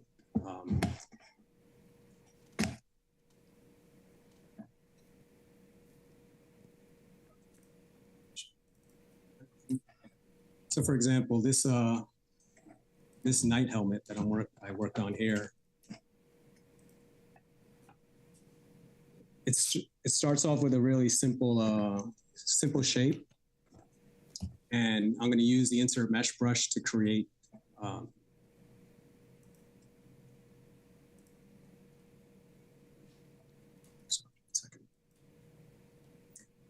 to create an additive fractal spike look. And then I'm going to create some negatives from there.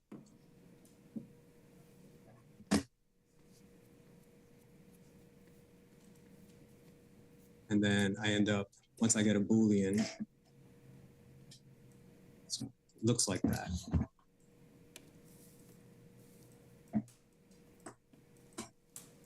So, I mean, it looks pretty, it's pretty intricate. It's pretty, That's pretty cool. Are you kidding me? Yeah, that's pretty hard to think of how I would have made this otherwise. Yeah. I wish I had it in advance. I would have wore it here today on the stage. So this is a helmet. Let me show you what the helmet looks like on the guy. Look at that guy. Look how creepy that guy is. I love it. So, yeah, you know, we talked a lot about teeth. I'll talk a little. I'll show my teeth. I don't have to go as detailed as some of the earlier presenters because. No, Alex, you're doing great. I'm just proud that you were watching. This is going to be baked down to game res mesh. So, but yeah. I do. We're just proud that you were watching the earlier feed. Pay attention to the teeth. Oh, I've been watching everything since the sculpt off. Yeah. Thanks for the support. Okay, so that's what the head. So this is what that guy looks like. This is just a lot of render booleans and insert mesh brush.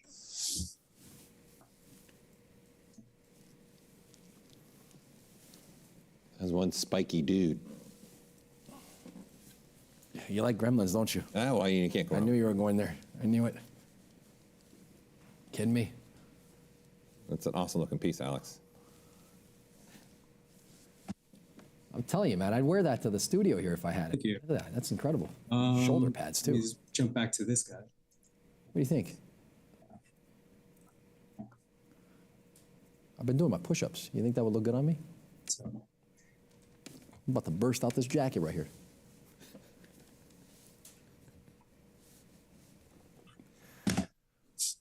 Where do we go from here? Right. Got a 2-minute warning here for you, Alex.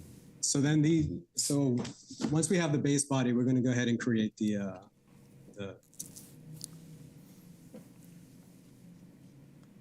faction. Oh, where is this? Get away. There we go. So this is one version of the character, kind of like the low-level version.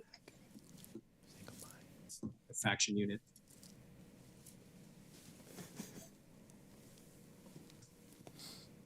That's the knight. There's also another knight, this knight.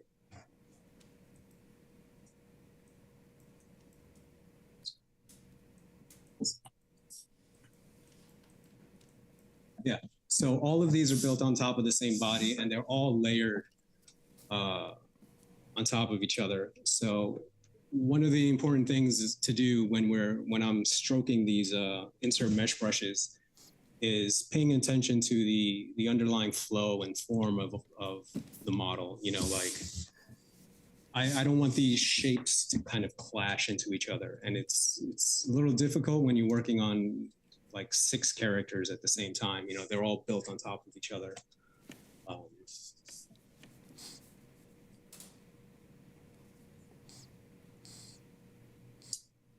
So that's that. What else do I have?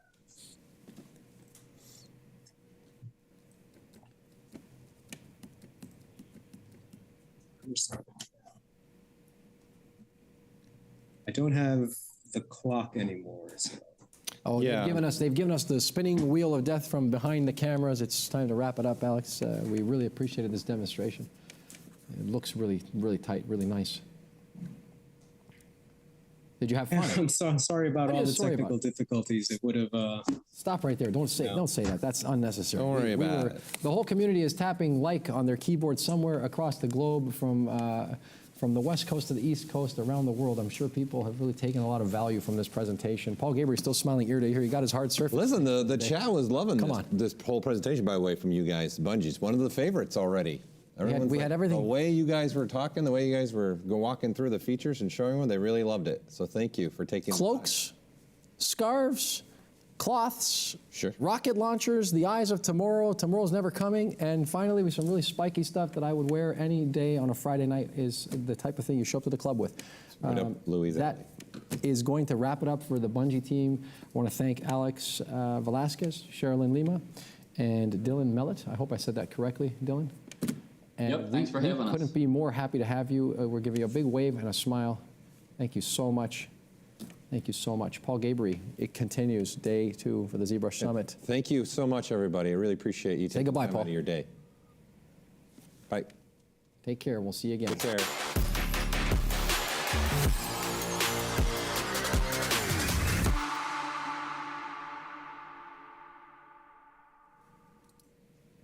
You feeling good or what?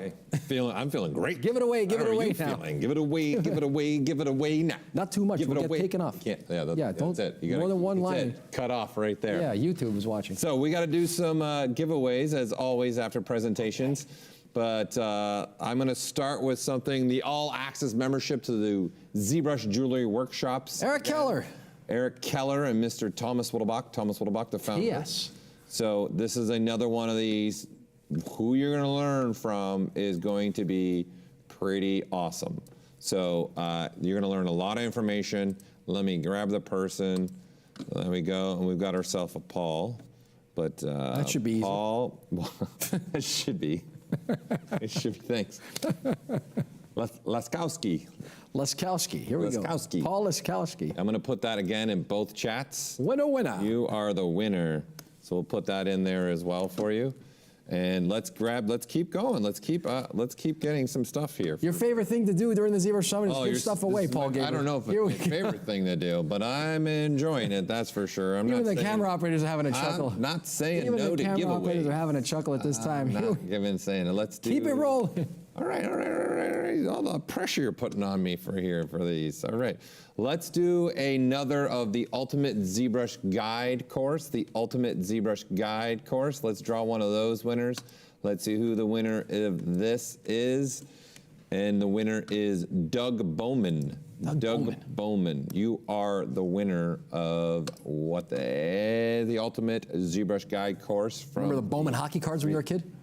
Yes, of course I do. What are you saying? You're giving away more stuff now? Okay, yeah. I got a couple more things to give away.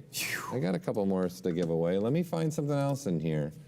Let's see. Let's do one of these. All right. Let's make that full screen. Okay, we got a 10-week course from Nomen. Scheiße. 10-week course from Nomen. This is an online course. Brother, that's like digital gold right there. So the winner is Nelson Rosa Jr. Nelson Rosa Jr. Rosa. You are the winner. Let me put that in the chats. So we got them in both chats there. Let's do one more here. Feeling lucky. One more. I'm feeling good about this. Let's do. All right, let's go ahead and let's stick within the Nomen family. Let's do a 1-year subscription to the Nomen workshop.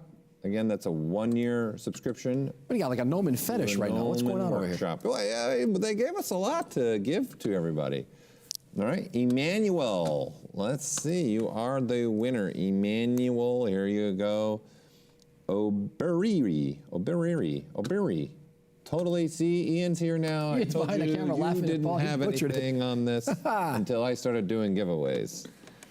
Right, so there you have it. Some more giveaways for all of you. We've got another presentation coming up. Come and Love, Death, and Robots is coming to you soon with Mr. Damien Cander. But I'd also like to first say a special thanks to our platinum sponsors, Dell Technologies and NVIDIA. Thank you for being our platinum sponsors for this year's ZBrush Summit. And all of our sponsors, of course, being able to give us these giveaways for you too. It's been a already. We're only on day 2 right now. Dell's celebrating its 25th anniversary. It is celebrating. Don't forget. Good call out, my good friend. Silver. My companion. Silver and all right. Stop right there. On the example here. So we're going to be right back. We're going to have Damien Cander, the founder of the Damien Standard Brush. We're going to be getting into the Love, Death, and Robots. We'll be seeing you really soon. Don't go anywhere. Stay buckled up in your seat. Keep those keyboards ready. Bye. Woo.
drop.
Learn jewelry design and object fabrication through ZBrush. Expert, beginner, and every skill level in between. ZBrush Jewelry Workshops can help you bring your digital dreams into reality. Taught by leading industry professionals. Use the offer code SUMMIT to get a $100 discount on membership.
Live from the Mobian stage in sunny Burbank. I've said it before, I'll say it again. What a time to be alive. Paul Gabory. I'm Louis Tucci here on behalf of Maxon ZBrush with our 2022 ZBrush Summit. I got Paul Gabory to my left. Paul, the presentations today have had one thing in common. They've been electric and eclectic. How are you feeling? And that's a moment with Louis. Okay. Get your little tag thing? Yeah, I'm going to make one. I swear, probably it's going to happen. What was the highlight for you? The last one we just saw. The highlight. Listen, I thought they all did a great job, all three of them. I thought, I know a lot of the people in the chat really enjoyed the breaking down of how they were doing stuff. So I think that was the highlight overall, how they broke down what they were working on. Very succinct. So people could really understand how they were using ZBrush for their particular workflow in their pipeline. You know, speaking of workflows, one thing that I can say with great certainty is that the next guest has changed and transformed many a workflow across the globe. You're nodding yes with this at this point, yes? Paul is nodding emphatically yes. The next up, we're going to be bringing to our stage a guy who has had an impact on your work, whether or not you know him or not. Damien Cander has dubiously created the damn standard brush, and I think we can all thank him very, very much from the bottom of our hearts. He's going to be joining us here on the Mobian stage, and I know that there's a Damien Standard 2, which is a damn Standard 2. What's better than damn once? Now you can ask twice? him. He's here. You're gonna be able, it's like whack 'em whack 'em. We're going to do it. Some people. So without further ado, let's run the tape and bring him online with myself and Paul Gabory here at the ZBrush Summit 2022. Stay tuned and sit tight. We're going to bring him on the stage.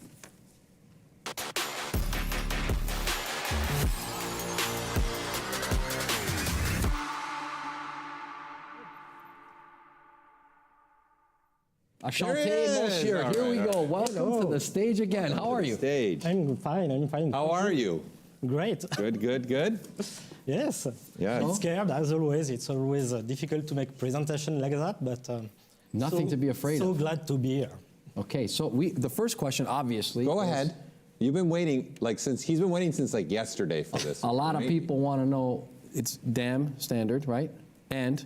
Or Dame Standard? Dame Standard, Dame. What do you prefer? How do you want to say it? Dame Standard's fine. Dame Standard. Okay, so now we know. Dame Standard. Dame Standard. Damien. I always say his full name. I said the Damien. I always said the Damien. I call it Damn because Damn, so many people use it. People say Damien because it's not writing in the name. I know. That's probably my fault.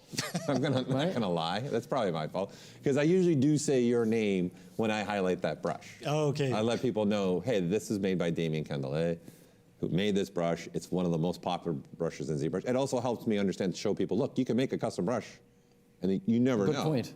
Right? There's so many great brush you can find online. It's crazy. But you also added to the collection of Dame 1. You've got Dame 2. Yeah, exactly. Not many people used it because it's a bit different.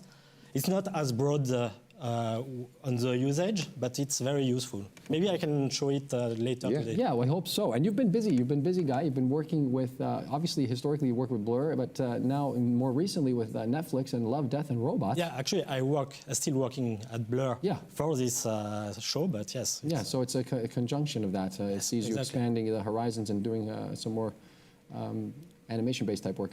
And you worked on all the seasons, right? You've done all the seasons of I worked on both, yes. Yeah. The first, second, and third. Yeah. And hopefully a fourth. Well, listen, I just pretty popular. I see them continuing it on. It's one of their popular IPs for sure. Incredible stuff. Yeah. What I think it is the different shows. I think why people really like it. It's a different. It's very different. Yes. I'm going to speak a bit about it in my presentation, but yes, it's. I think what is very great with this project, it's every episode is different. Yeah. Every episode has its own style, its own story, and you can enjoy it. You can't, or sometimes you won't, but in the end you have a lot of stuff to see and very different stuff, and it's what I like on this show. Yeah, I think so too. I think there's that dynamic quality to the work that is allows a lot of people to get into different styles and be exposed to different things. But without further ado, I want to thank you on behalf of everybody on our team for your contributions through the years and for participating again with us here at the ZBrush Summit 2022.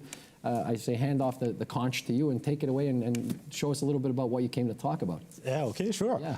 So first, I want also to thank you to have me again on the presentation. It's an honor for me to be here. So I hope this presentation will be useful for two people. what I'm going to show you, wait, where is it? Today. And once again, people, I'll be monitoring the chat, throwing questions where I can to Damien. Yeah, don't hesitate to participate. We're here with you live until the end. Yeah, feel free to ask questions during the presentation. And so, Paul, I'm sure you will do it fine. Don't ask me anything. So, Love, Death, and Robot. What is Love, Death, and Robot? Basically, it's an animated series on Netflix. As we told just before, it's a different episode with each episode has its own story. And what is very interesting is that each episode also has its own style. The main project was created by Tim Miller. Tim Miller is the man who created Blur Studio a few years ago. And if you don't know Blur Studio, basically it's a studio that was created at first mainly to create some cinematic and game trailer in the video game industry. And over the years, we're starting to produce more content creation like Netflix, and also working on some movie like Deadpool or Terminator, last Terminator. Maybe we can play the trailer of Love, Death, Absolutely, that would be great. We can definitely play the trailer. I don't know if it's really... Bobby, hit the music. If it's not, I will play it on my side. Yeah, let's see in the back. Do we have the ability to play the video from you guys in the back? People in the control truck. We got them. Control truck. Yeah, we got the. Let's get. Okay, they're going to play it for us. If you awaken from this illusion, and you understand that black implies white, life implies death, you can feel yourself not as a stranger in the world, but you can begin to feel your own existence. What you are basically is the fabric and structure of existence itself. The universe is a celebration. It's a fireworks show to celebrate that existence is. Everybody is fundamentally the ultimate reality. Only you're pretending you're not.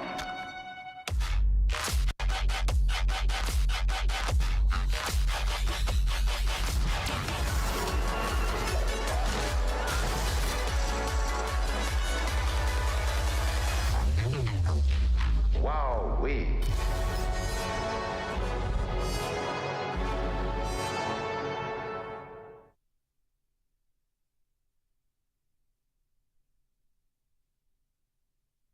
Yeah, we're not very loud. No, that was not a very golf loud. clap if I ever saw one. It's great. We maybe need a little fake clap button. Yes, so yay! Yeah. Little Will be golf great. clap for you. Well, so everyone clap, okay. There's two guys here. Okay. So my role on Love, Death, and Robot, or my part, I was very lucky to be able to work on 6 different episodes. On the main season, on the first season, I mean, I worked on Sunny's Edge and also a bit on Shapeshifter. On that one. On the second one, I work on Pop Squad, mostly this one, and on Life Hutch. And on the last one, I work a bit on Swarm, but mostly on Bad Traveling on the characters. It's what I'm going to show you in a bit. Louis, isn't that your favorite from the Didn't you say Just I can't wait. Before I'm going to Bad Traveling, the first episode I worked on Love, Death, and Robot, actually it was one of my favorite because I really like the style and stuff like that.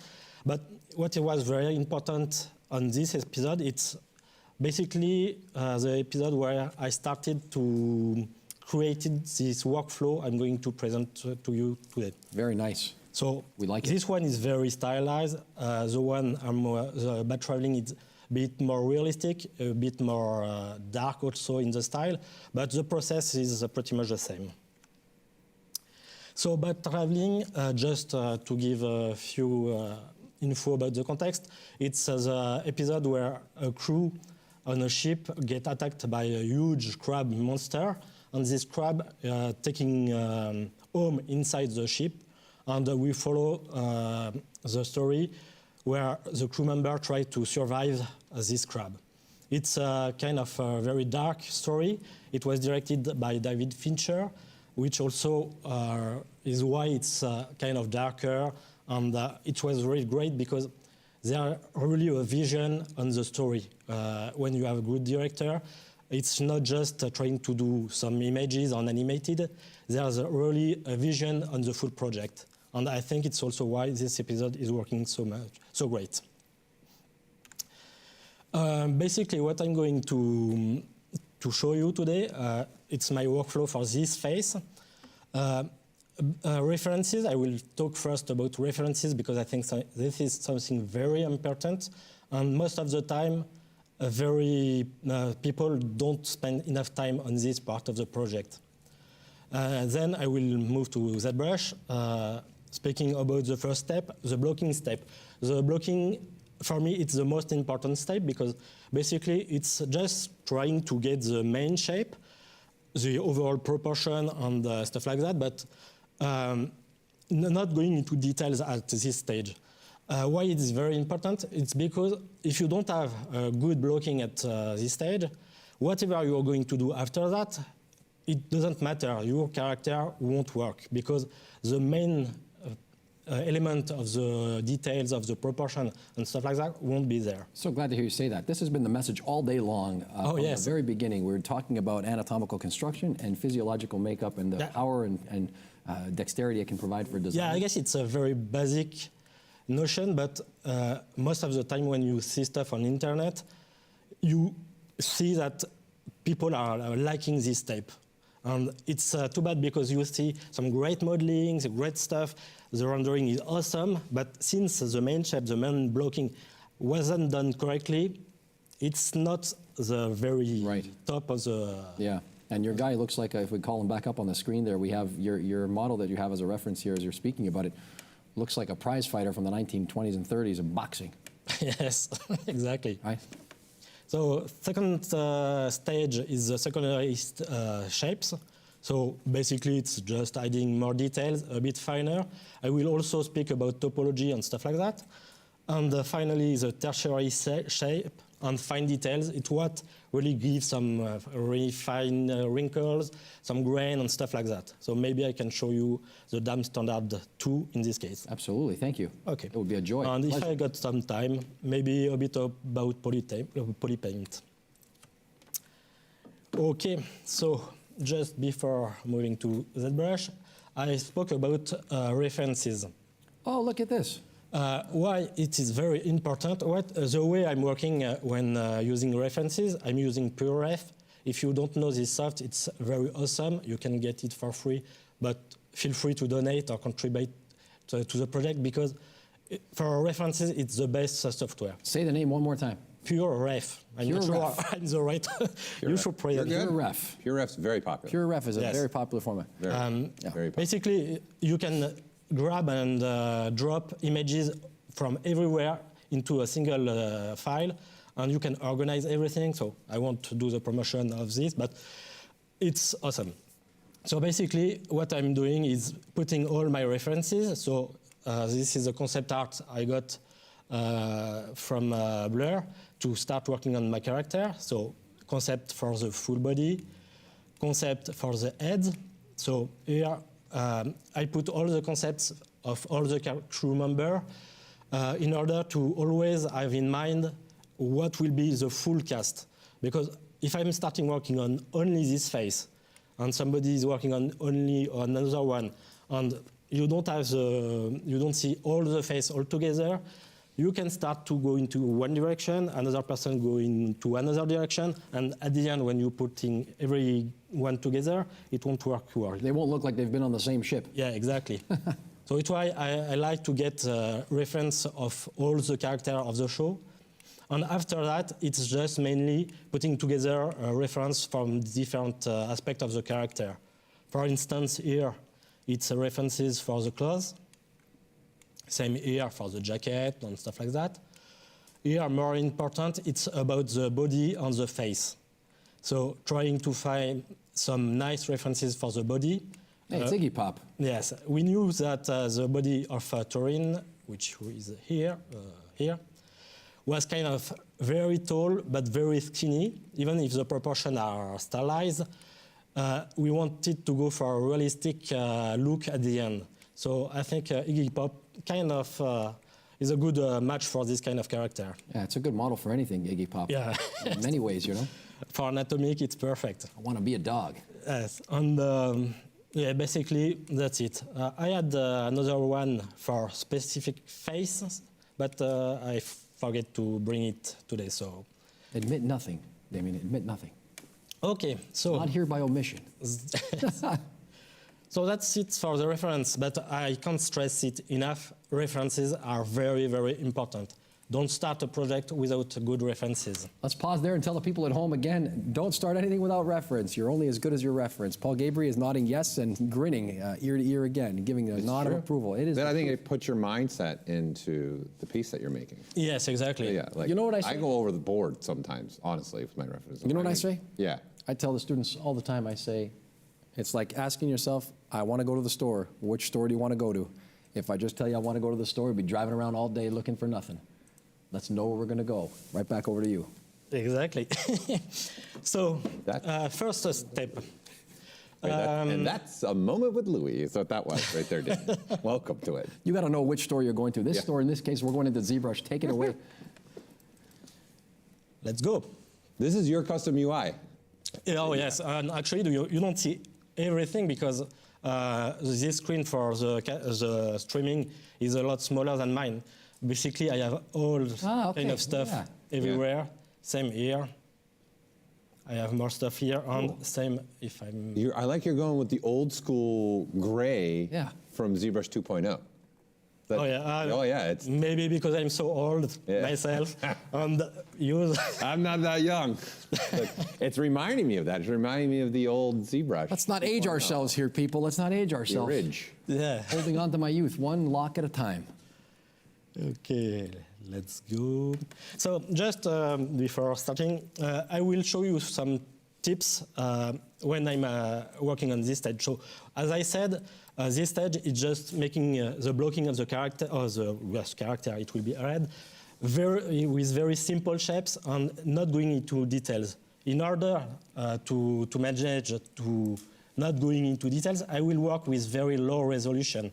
So I will start whatever, with a sphere, with a cylinder or whatever. It don't really matter. I will just smooth it a bit with subdivision, and pretty much right away I will go to Dynamesh. And okay, and this is not enough, but I won't go very, very high in resolution. Oops.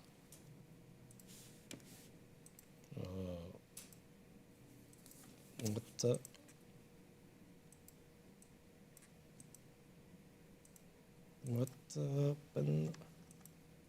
Is that switching to Dynamesh? For some reason, no. Try loading that cylinder again, just. I will try again. Up. Yep. No, it. Oh my. Oh, there it is. You're in Dynamesh mode now. Oh, yes. Okay. So, as I said, I don't want to go into crazy resolution. Up. Okay, maybe something like that. Because if I have too much resolution, first, I will go to details too quickly. And second, I will lose focus on the main shapes. So it's why I don't want to go very high resolution. So that is the first important stuff. I will go symmetry. And I will basically start sculpting my character. So for this stage, I'm basically using clay build-up, smoothing, and move tool also quite a lot. How about the Dame standard brush? Not that much at this stage, but yes, sometimes yes I do when I want to do some. You've been waiting for that one for a while. Oh, that was locked and loaded right when you walked in the building, brother. Just increase the strength.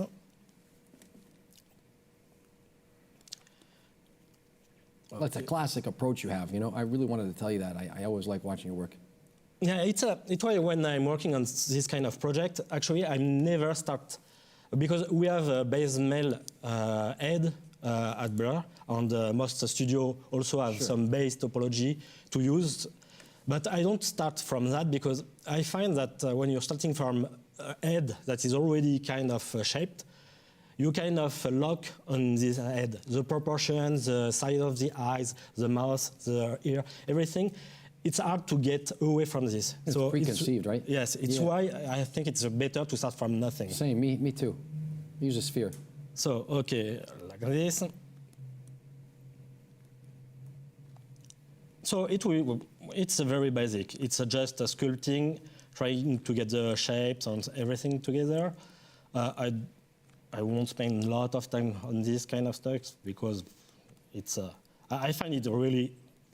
I enjoy this part of the process because it's where it's really start from nothing and you bring your character to life. But I'm not sure it's very interesting to watch for you. And actually, it's kind of very straightforward, so you won't learn much from this process. But I'm going to show you few tips, and this will be more useful for you. Just okay. So, few tips that I can give you when you're working on this process. First of all, what is very important, it's switching matcap very often. Or if you're using basic material, what I have in my UI just here, it's the light. Because it's very important to be able to see your character with different lighting situation.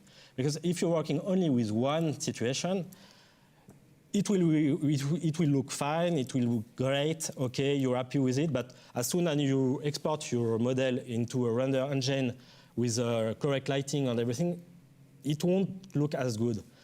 If you make the process of trying to watch in different angle with the light, you can understand better the shapes and it will be better in the end. So this is basically my first tips for this sound stage. advice. You start that early. I'm amazed that you do that so early.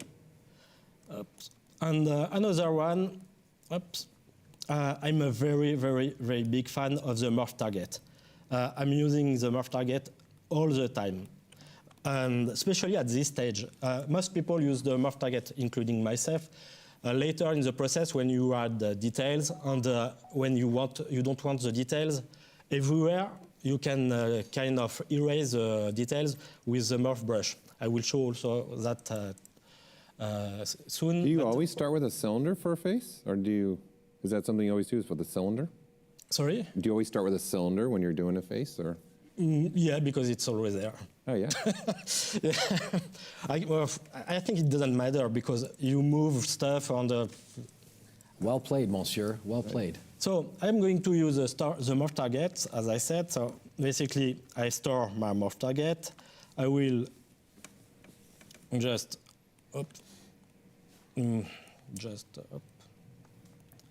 smooth this, like that. Going for the ear, up.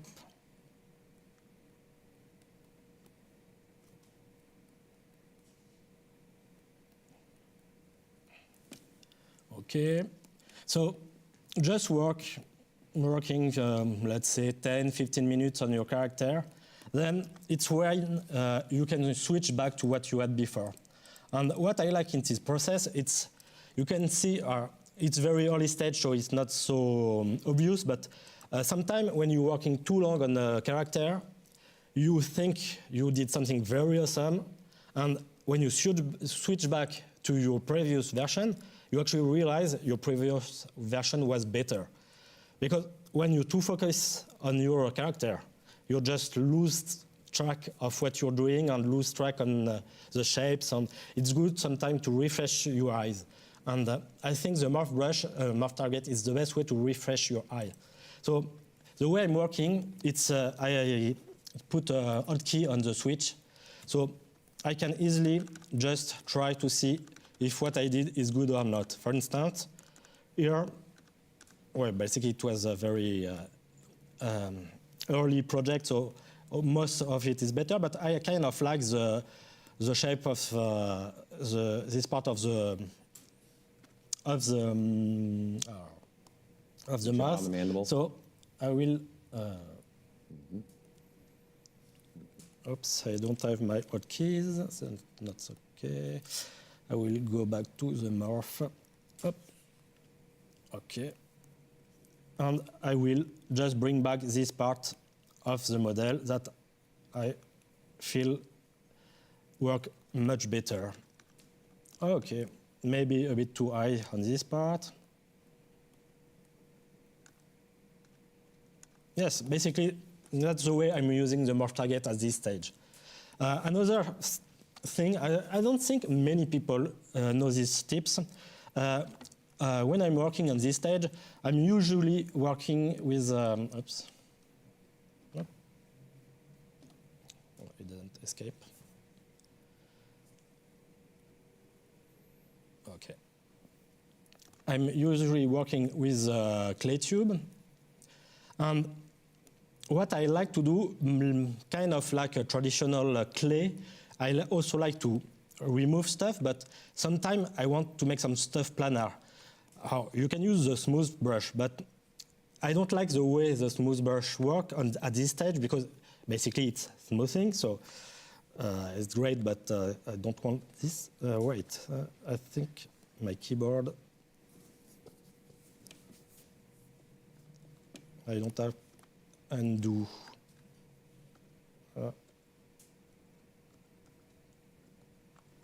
Well, I'm going to work without undo. What I'm going to do instead of using the regular smooth, you can, when you hold the shift key to activate the smooth, you can actually pick another brush instead of the smooth brush. So the way I'm working, it's using a flattened one, and that way I can just add some clay tube, and at the same time I can flatten the shapes. And working that way, it allows me to get some very planar shapes quite easily. Like that, up, flatten.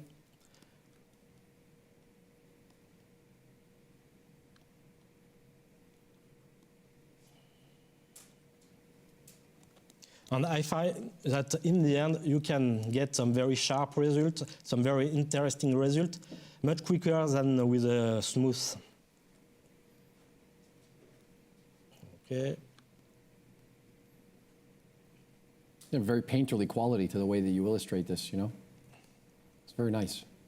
I like the, I would say the traditional feeling you can get with ZBrush. Yeah, me too.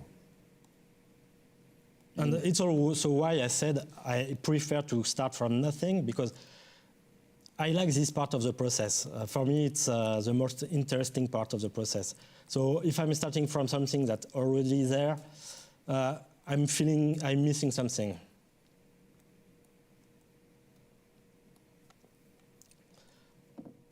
Okay, so basically not very interesting, but it was to show you some tips. Last tips I can show you on this part of the process, when it's more related when you're looking to match some references. You can use the spotlight. Spotlight basically allow you to bring some images into ZBrush interface. And the way I'm using it, it's, where is the textures? I'm going to load my spotlight. Oops. So here.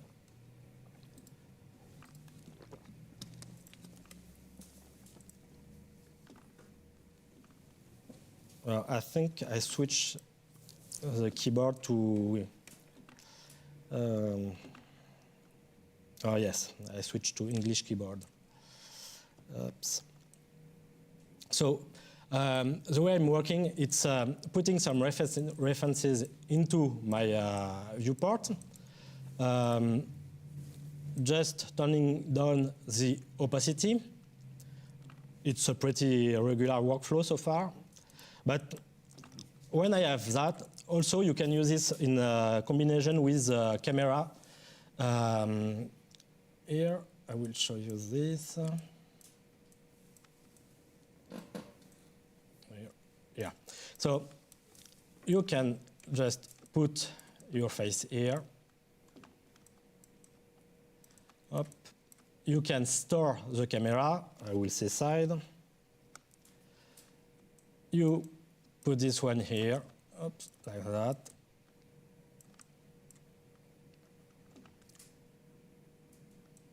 Up. I will store another one front. Oops. And last one here.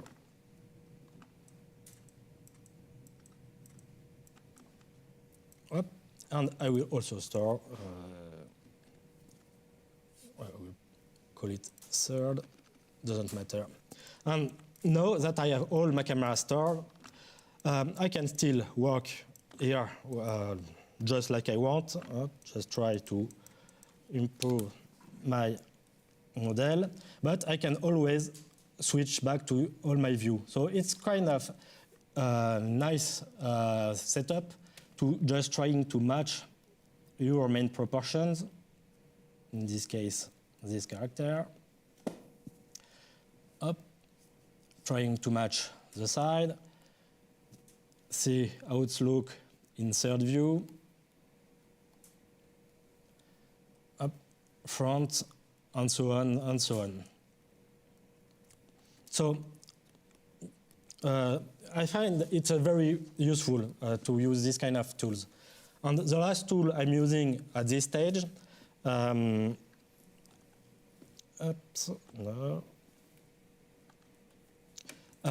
it's actually not a tool. It's not. It's not made for this anyway. But it's the same. Always in the same workflow and mind flow.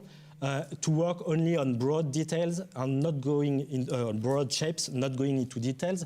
There are actually, you can half the size of the viewport. It's the anti-aliasing. And I'm using this actually to get my viewport smaller, and it's forced me to work only on the main shape. Because if I have my full viewport, I will often try to go into details like that. And it's not something I want to do at this stage. So if I have this like this, I won't be able to zoom as much on the screen. So it's why I like to use both of them. So you're putting yourself kind of in a little box to just keep your focus where you need to be. It's like when you do drawing, traditional drawing, what you can do from time to time, it's trying to blur your vision to get only the main shapes. Basically, it's kind of this idea, to see the model smaller in order to only see the main shapes. I think it's great, yeah. So basically, that's it for this stage. It's absolutely awful what I did. I'm kind of ashamed of this. No, stop. But it wasn't the point wasn't to do something very nice. It's actually already starting to fit with the film. Like it's looking that direction. Oh yeah. Yeah. You might not have been trying to do it, but it started looking like it was going to fit with the film. Yeah, I felt like it. Yeah. You're too kind. Oh, stop! Here we go. So basically, you pressed the button, and here we are. Yes, you see, just like that. One button. Just switch the morph target, and boom, you are. So now I will say this is my first stage that I push a bit more, and I'm kind of happy with the overall proportion. It's now the time where I will need to go to the second stage, to start to go to secondary details, but also it's at this stage that I will need to get proper topology. Currently, it's something that is dynamic, and what I want now is to get to get this topology It's actually the topology we're using. I need this topology exactly because it's set up correctly with rigging animation, facial animation, blend shape, and all kind of stuff that we are going to reuse on this character to make the process of animating and everything faster. This is the head used in studio. Yes, exactly. Right, across the whole pipeline. Every studio got its own topology, own shapes, but basically this is the one we are using. So the way I'm going to do this, I'm going to hide the hair because I don't need this. I'm going to add this one up, and I'm going to turn the ghost in order to see only my my good topology, and it will be a very simple process, just moving the topology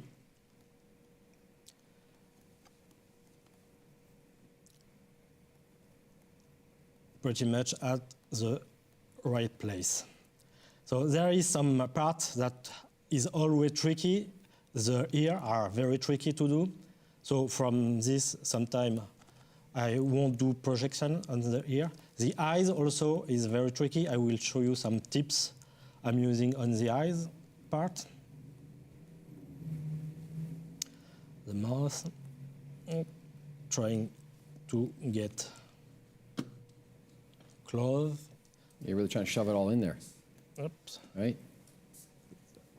I won't do the full process because I'm short on time, but basically that's the way I'm doing it. I'm going to go back to the smooth. I will store a morph target and I will project. Yes. So basically, sometime I will get this kind of artifact. It's because the distance of the morph target isn't high enough. So basically, I can tweak the distance, or the way I'm doing it most of the time, it's just using a clay brush to bring back the model closer to my reference. I will go back, okay. And it's kind of an iterative process. You start at the main place and just, or here, I'm not actually good.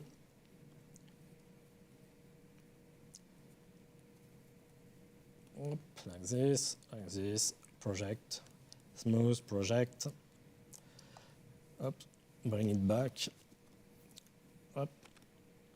And since I'm working with the ghost for the other subtool, I can know just by looking at my model, if I have dark area, it's because my current model is under the model I'm going to project. If I don't have the dark part, it's because I'm over the model I want to project to. So it's easy to me to know if I have to just add or remove some to push or I don't find my word, but I think you get the idea. To match the underline, to match the surface. Yes, exactly. Form theta. Like this, up. And now if I'm doing a project, it will be better. Up. So is it poly painted red, or you got polygroup on right now? You have polyframe on. Do you have polyframe on now? Yes, I have polyframe. Okay. Yes. So that way you can see the red. Yeah, I see the red, but also I see the why I'm doing actually. It's a good point. Why I'm doing with polyframe? It's because I want to see the topology. Because what I don't want to do is this kind of stuff. Stretch it. On the project, and I have something that I can't work with. I really want to have a nice flow in the topology. And okay, like this. So basically, this is the main process. So you have to do it to take time to go all over your model and make sure everything is working fine. We also have something that we call keyline at Blur, but I know the studio are working the same. Basically, it's a map, it's a 2D map that I'm going to show you here. Oops. Here, you can see this 2D map. It's a texture that gives you the main keys of the face, it's very important in order to be able to translate blend shape and morph target from one shape, from one head to the other, even if the heads are very different in size, proportion, style, or everything. So it's a very Can you turn off the other subtools so they can see a good look at that map? The transparent, yeah, there you go. So they can see. So you're highlighting the major important movement, in essence, of a human face. Yes, and it's very important. So you know that the lips will always be there. It's also the nose. your... It's very important not only for animation, but it's also very important if you want to make some maps or to share some maps from one character to the other. Because that way you know that the lips will always be correct on your maps. So you can share it very easily between characters. Does it help to define the edge flow there too? Actually, no, because the edge flow was defined before that. Right, okay, good. But what is important to bring it there, it's I know where I can put exactly my line. And I know that this line, I want it here. It's a great tip. This is a fantastic tip. This day's just chock full of it. Doing this for free here. I can't believe it. All you have to do is log in. This is a bigger tip than you think, Damien. This is a fantastic idea for everybody. So here, like that. And for the lips, for instance, so I didn't get very nice on the lips, on the projection, but basically it's just trying to find the right place, and then I can reproject it. I can smooth this from time to time, to make sure everything is working together, and reproject, and so on, and so on. Okay, as I said, I won't do the full character. I'm short on time, but hopefully you get the idea. Oops. And pretty much what we are going to get at the end of this process is a nice topology over your characters, and then you will be able to move further into the process. So I think I have this here, if I'm not, yes. So basically, this is what I'm going to get at the end. Or maybe not exactly this one, because I've sculpted a bit more on this one, but this is what I'm going to get. Just a quick tips on the eyes. The eyelid is always something that is tricky because it's very thin, and usually when you start to add details and stuff like that, you're losing that sharpness. You want a bit of sharpness on the eyelid, but most of the time when you're sculpting it, you're losing it. What you can use, what I'm using anyway, it's the smooth polygroup. By default, the smooth group, not smooth polygroup, the smooth group basically will smooth the transition between two subtool polygroup. Basically, if I'm doing, I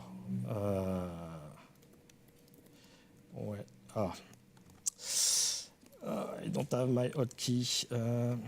What is W? Control W. What are you looking for? Yeah, but I'm in English on a French keyboard, so. Invert it back to you on you. What hotkey are you looking for? I think it's Control W. Yeah, Control W. But it's not working for you? You're trying to group that piece that you're masking, right? Yes. Yeah, Control W. But it's. I don't know how to switch to French. Select with the Control Shift and just. You just want to make a new polygroup? Selection. I would just go to Tool, Polygroup if the shortcut's not working, and Group Visible. He wants to just make the mask part. He's trying to mask. Okay. He's trying to polygroup the mask part. Groups by mask. Yeah. Okay. So basically, it will be easier that way. The group, the smooth group, what it's going to do, is.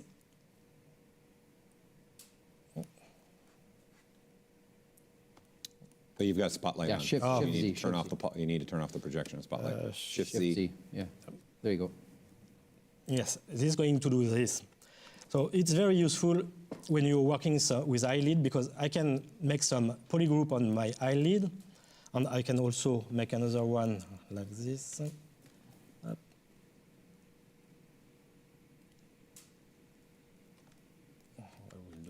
this. Oh.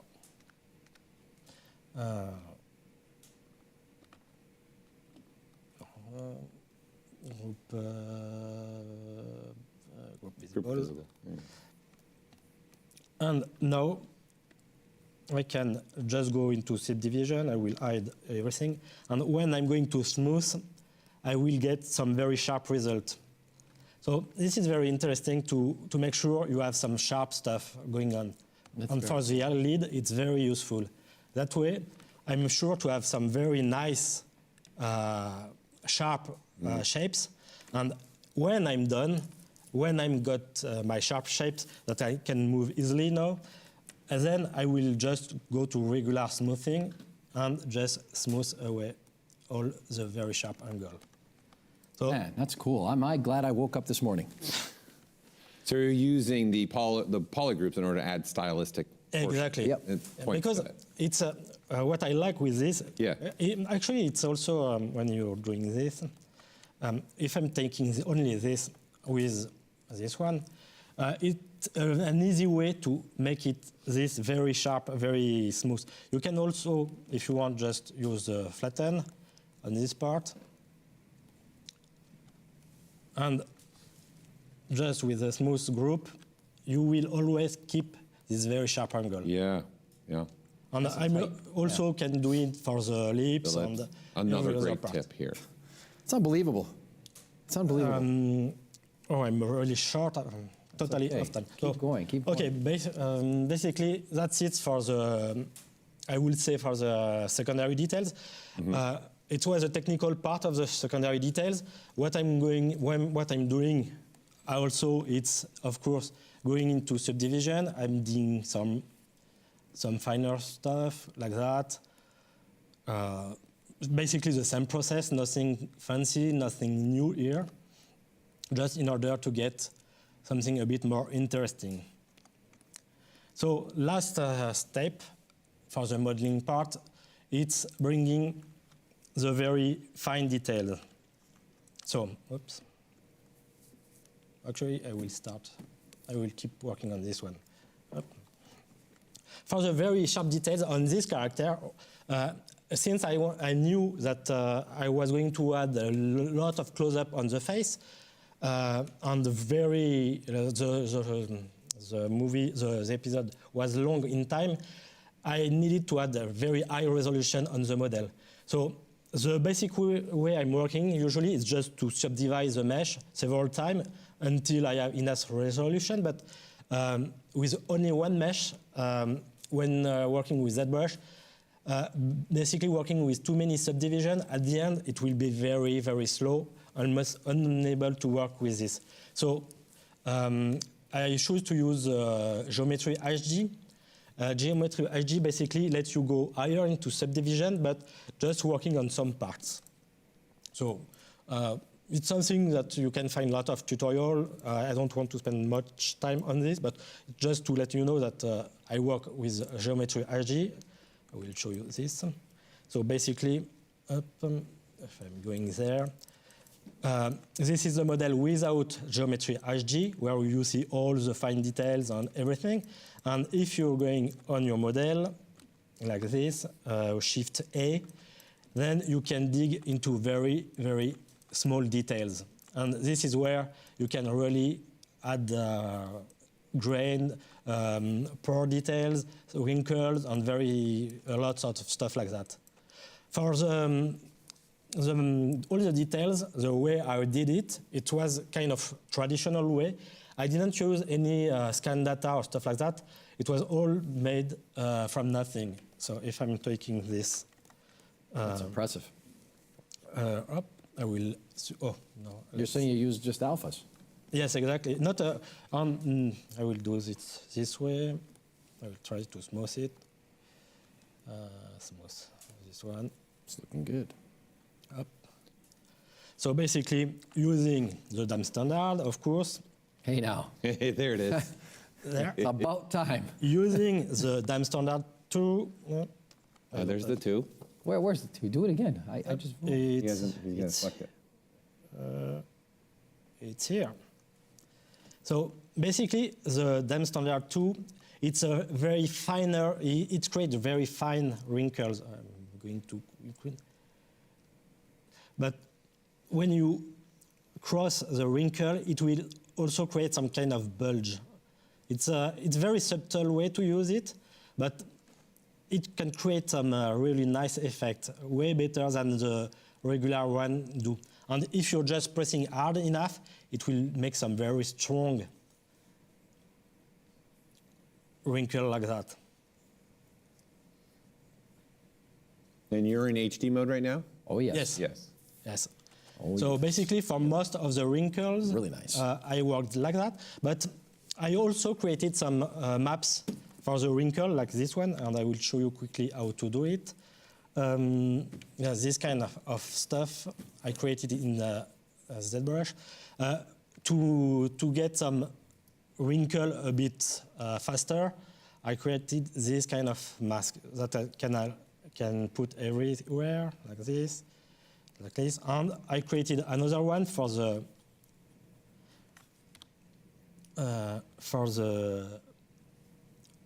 if I'm taking for the pore details, like this one, this one, this one.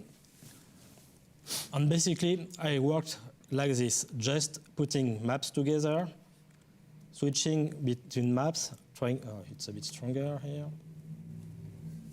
like this, and using the DAM standard tool, trying to make everything work together. Oops. Just a time check for you, Damien. Oh, yes, okay. 10 minutes. So, well, I don't have really much time to show, but the way I did these maps, these custom maps, basically, it's you take a plane, you subdivide it quite a few times, and, oops.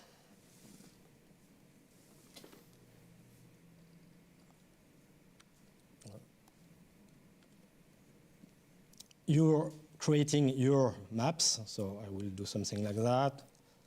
It's a very short time, so trying to... You need a little more time? You need another 5 minutes on top of that? Okay, just like that, but basically... You're last. There's no one after you, except giveaways. Oh, okay. Okay, so just trying to... Go a little bit. You can have 3.5 minutes. We'll give it to you. Oh, fine. You've contributed so much to the community I over think the we years. can manage to give you an extra 5 minutes or so. So yes, basically trying to figure your pattern. What I'm doing when I'm doing this kind of alphas, trying not to put too much details in them, just kind of being very simple, because you're going to use it quite a lot and you're going to overlap the pattern. So I'd rather be simple than with too much details. So when you're happy with your map, you're just going to go to alpha and grab dock. And oops, here I will invert it because it's not the way I want it. Oh yes, because the way I'm working, it's you need to put it full screen. Oops, and then grab dock and invert. And now you have your alpha that you can use. So basically, it's like that I created these two alphas. If I can show you what they look like. So this one, I don't know if I can show you. Oh, yeah, this one, and this one. Okay. What is there anything I wanted to add? Project relax. Morph target. No morph target. I won't speak about morph target. But I guess basically for the modeling part, it's all I had to say. I don't know if you have some questions.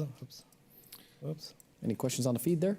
Well, there is a question, which might be a good one to leave for the end. Someone really wanted to know the backstory of the Dame Standard Brush. We can't get away from it. Well, we'll cover that right before we. Why you created the Dame Standard Brush?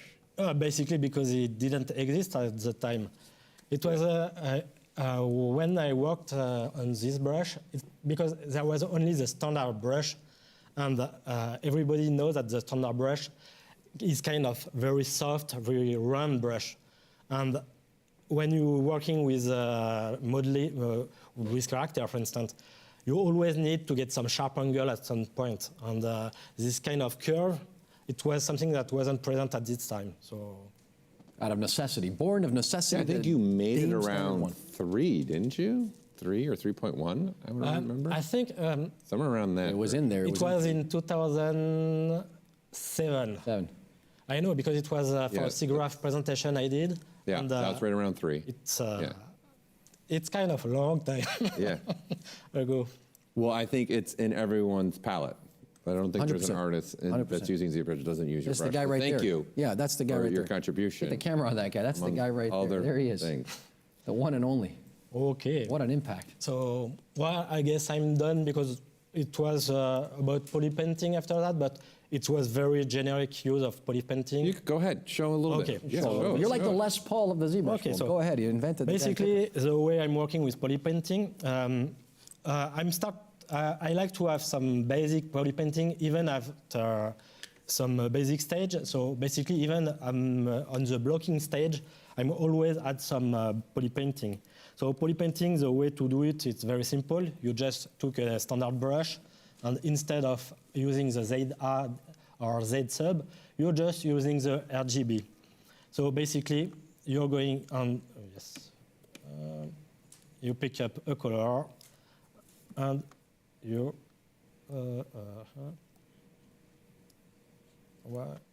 oh yes, it's working, but it's very slow. I don't know why it's so, well, I will do that. Oh yeah, also, yes. It's a good stuff, speaking about poly paint. So basically, yes, what I... and we're saving, and we're saving. I try to escape, but I won't escape too much because it can crash. I will go there with less resolution. So I'm going to first do some very broad color zone. Basically, I'm using poly paint the same as I'm modeling. It's first doing some very broad color and then going to so where are you deciding to put the blue? How are you deciding where to put the blue and put the red? Basically, I'm putting the blue where there are some cavity. Some cavities, but inside the mesh, inside the body. So where you have some more flesh, and I'm trying to get with more yellowish stuff where you can see the skull, or where the skull is not very far. So yeah, that's great. So you're using the yellow is where the skin's closer to the bone. Yes. It's blue where it's actually not as close to the bone. Yeah, exactly. It's a bigger gap. And you're using the red. The red will be where you have a lot of blood, so on the finer tissue, on the nose, and stuff like that. So basically, this will be the way to do something very broad. And once I start to have something like that, I will start to blend this together with the tone of my skin. So I will use some alpha to get something more interesting, like this. I will use the spray brush, and I will remove the color. And I will pick this kind of color, for instance. And I will maybe... It's not very visible. I will... What color? You picked the skin tone color? Oh, I pick it here, but basically it's kind of brownish color. Yeah. And yes, I will very softly blend this color here. What I can do from time to time before doing this blending, I can do some, it's working great with this alpha. Where is it? It's pretty cool to see you do that digitally, where you have like your lightest lights and your darkest darks, and then you're just putting in your midtone and sort of blurring it together. It's really neat. Yeah, this goes back to traditional. All the way back. This goes all the way back to like traditional painting. Summer Caravaggio is smiling. It's exactly that. It's looking at the painting master, the way they are doing their skin, and it was very lively on their painting, traditional painting. And for this kind of project, I think it's better because it's kind of stylized in the end, but it's actually what I'm looking for. I don't want to take scan data, which will be very realistic skin, but it will lack some personality, it will lack some stylization that I'm looking for this character. So I can add some bit of variation, and after I will blend it a bit more. It's a process when you do and redo most of the stuff. Yeah, it's a build up. Look at it. See, now it's slowly pushing Yeah, the exactly. colors It's slowly going. You're creating a subdermal of colors. Yes, is basically. pretty much what's happening. Yes. So on this stage, I will stop. I will go back to my, just to show you some tips with this. So basically, when you have details and you're working on your polypaint. Yeah. That subtlety is what creates that realism. That's a big thing for me. Yeah. Subtle stuff is what makes things pop off the screen, creates some realism. I will use... People, this is a Lisa Needs Braces great tip-in right here going on right now. For those that know, my Lisa Needs Braces. Like a master class. I can't believe we're here live doing this on the floor. Look at this. Okay, so I will use some very different colors to show my points. So basically, when I have this base that I'm just done, I will add some details, and what is great, it's you can get some details from your actual modeling. So here I don't have my base, but what I can do, it's using the masking features, and the one really useful in this case, it's masked by cavities. Here it is here. Mask by cavities using by default. In this case, it's not very interesting, so you have to tweak the setting. I will boost the intensity. So it's starting to become interesting, but I can work with this, but I want something a bit with a bit more transition between each part, so I will play with this and maybe a bit less cavities.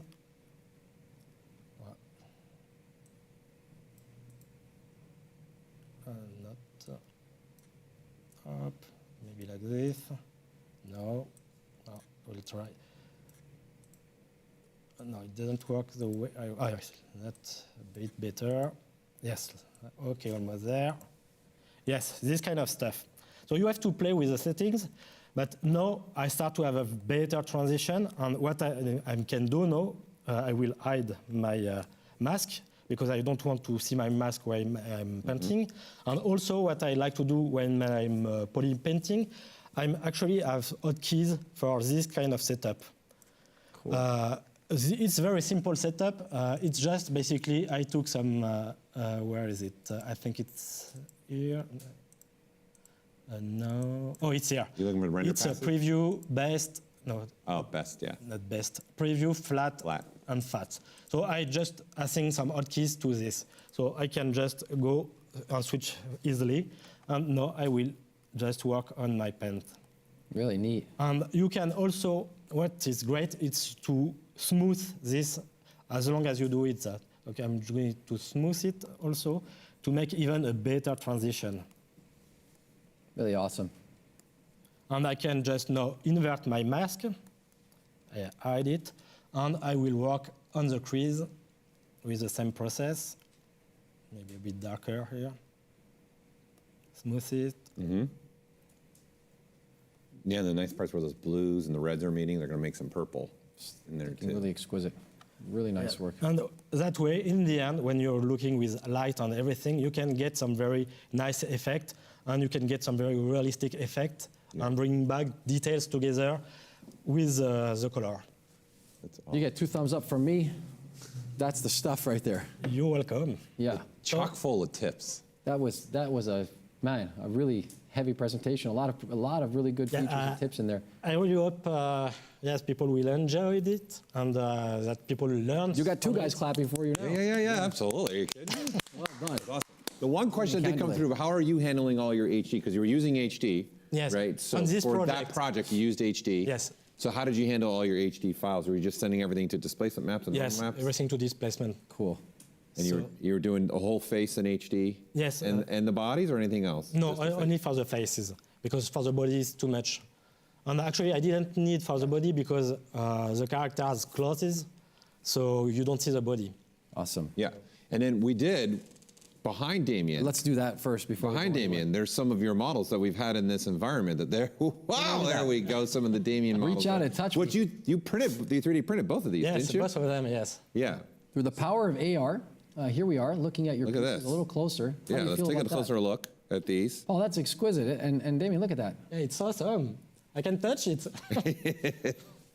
Look at it at a large scale. That's awesome stuff. Like, look at that. That's gorgeous. Really neat. And you're taking the time to kind of just do a little bit of your details by hand, which I like too. Not letting like a big alpha take control of everything for you. So you guys can really see this now too at a larger scale here within the environment we have here. Two of Damien's models. A lot of attention really to showing detail. the You know, a lot of people have been saying a lot of nice things about the environment. One more tip of the hat to Anna Carolina, our fellow ZBrusher over in Florida, and her team for helping to put this together. Really awesome. looking fantastic, and these are great models. And for Damien putting these together too, so we can bring them in the environment. You got any last words for him before I send him off? You can go ahead. First of all, thank you. Oh, you're welcome. That's what I was waiting. I wanted you to tell him. I know on the way in you had some bumps in the road. Yes, the road to Los Angeles was pretty long. Yeah, we're so happy you're able to make it, and I'm sure you're exhausted. No, it's fine. Time difference. Wild horses. The stress is gone now. I'm done. It's perfect. We're very happy. We're He's very like, I'm happy good to now. have you. Yes. And Wild horses couldn't keep him away. Damien Cander, the creator of the Dame Standard brush. Now we know it's Now we know. Dame Standard Now 1 we know. and Dame Standard 2. And I know people were sharing your Dame Standard 2 also in the chat, so people get a hold of that. You're going to give away some more things. I do have things to give away. After Before we do that, let's say goodbye proper. I want to thank you so much for being here with us. Myself, Thank you very much. and Paul Gabery on behalf of the Maxon ZBrush team. Thank you so everyone else much. behind the cameras. Thanks so much, and we'll be right back with some prize giveaways. Okay? Thank you. Don't go.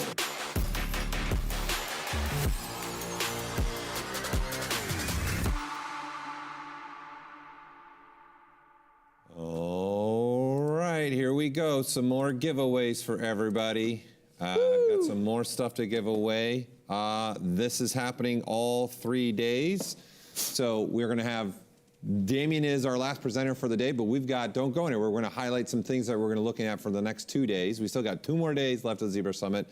So we've got some more stuff from our sponsors here. So I'm going to start off with the 6-month subscription to the Gnomon Workshop. I'm going to start off with that as our giveaway. Let's draw the winner. Let's see who we have here.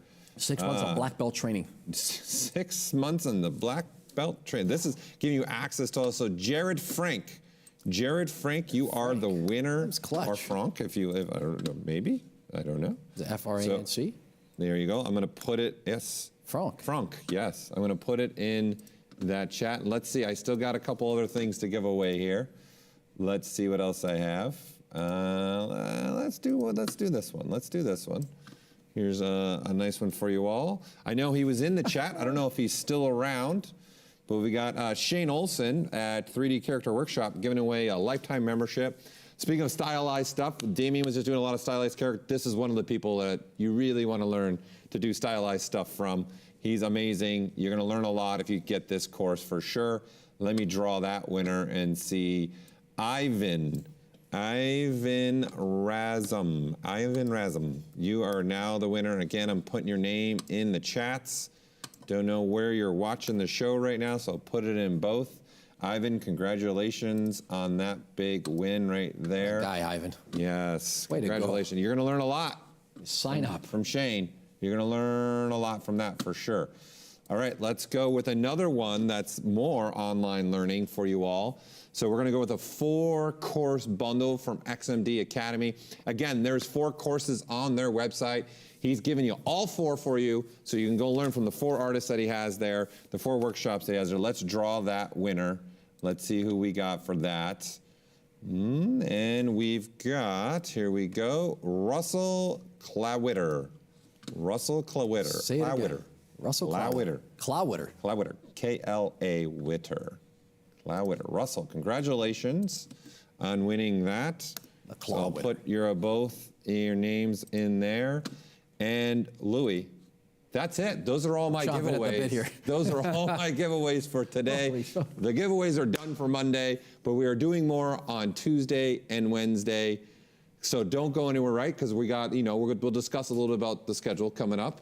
What are you excited about for the next couple of days? I was going to ask you the very same thing. I wanted to stop and recap with Paul Gabriel. We've got Tuesday and Wednesday lined up here. Some very interesting things. You're asking me what I'm excited about. I default to Pixar and the Lightyear presentation happening at the end of tomorrow. And if I had to look, I'm always excited to be in the flesh here with you to cover the latest and greatest inside of the world's favorite digital sculpting software, ZBrush. And that happens on Wednesday with our very own Paul Gabriel, Ian Robinson, and myself, Louis Tucci, going over some of the new features inside of what we've been up to, maybe pulling the hood back a little bit to show you some of the hardware. Let me pull the curtain back a little bit. Just a smidge. Maybe only one side. Well, how about you? What are you looking forward to now? Listen, I think, like I said, the Sideshow one was amazing. We got more stuff like that happening. Hard to recover from that. Days. But we have other ones that are like that are coming up these next 2 days that you're going to see unique presentations where we're going to be going on location. So, like tomorrow, it's like, come on, are you kidding me? We've got Rand Maniloff, who also worked on Love, Death, and Robots and many other projects tomorrow. A big boy tomorrow. God of War. Needs no introduction. 1 week after the game. Come on, 1 week after the game's coming out. Marco Plouffe is an amazing hard surface sculptor. I know you're doing the scan truck. You're really looking forward to that. I'm sure I love me some photogrammetry. We'll try to get scanned. Totally fun. I'm going to try to get in there. And Lightyear is just, it's a big one for me just because of that franchise in general.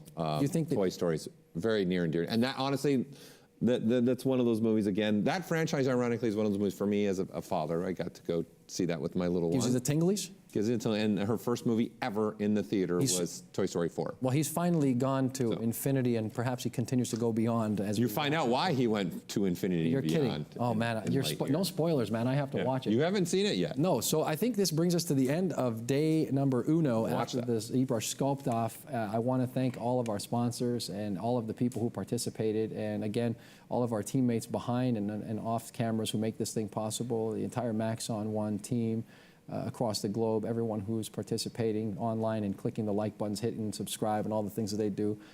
I guess on behalf of my co-host, Paul Gabriel, I am Louis Tucci. And we also had Ian Robinson, who was on location. Don't forget Ian, he'll be back with us in the studio tomorrow. I want to say, really, that was amazing. That was a standout for me. Ian Robinson today took it to Sideshow Collectibles. If you didn't get a chance, watch the run back on that one. And so on behalf of Paul Gabriel, Ian Robinson, I'm Louis Tucci, and this is the ZBrush Summit 2022. Tune in again. We'll be back tomorrow for more of this. All the ZBrush maniacs are tapping their boards like.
Learn jewelry design and object fabrication through ZBrush. Expert, beginner, and every skill level in between.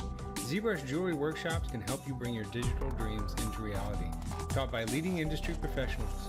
Use the offer code SUMMIT to get a $100 discount on membership.3、2、1。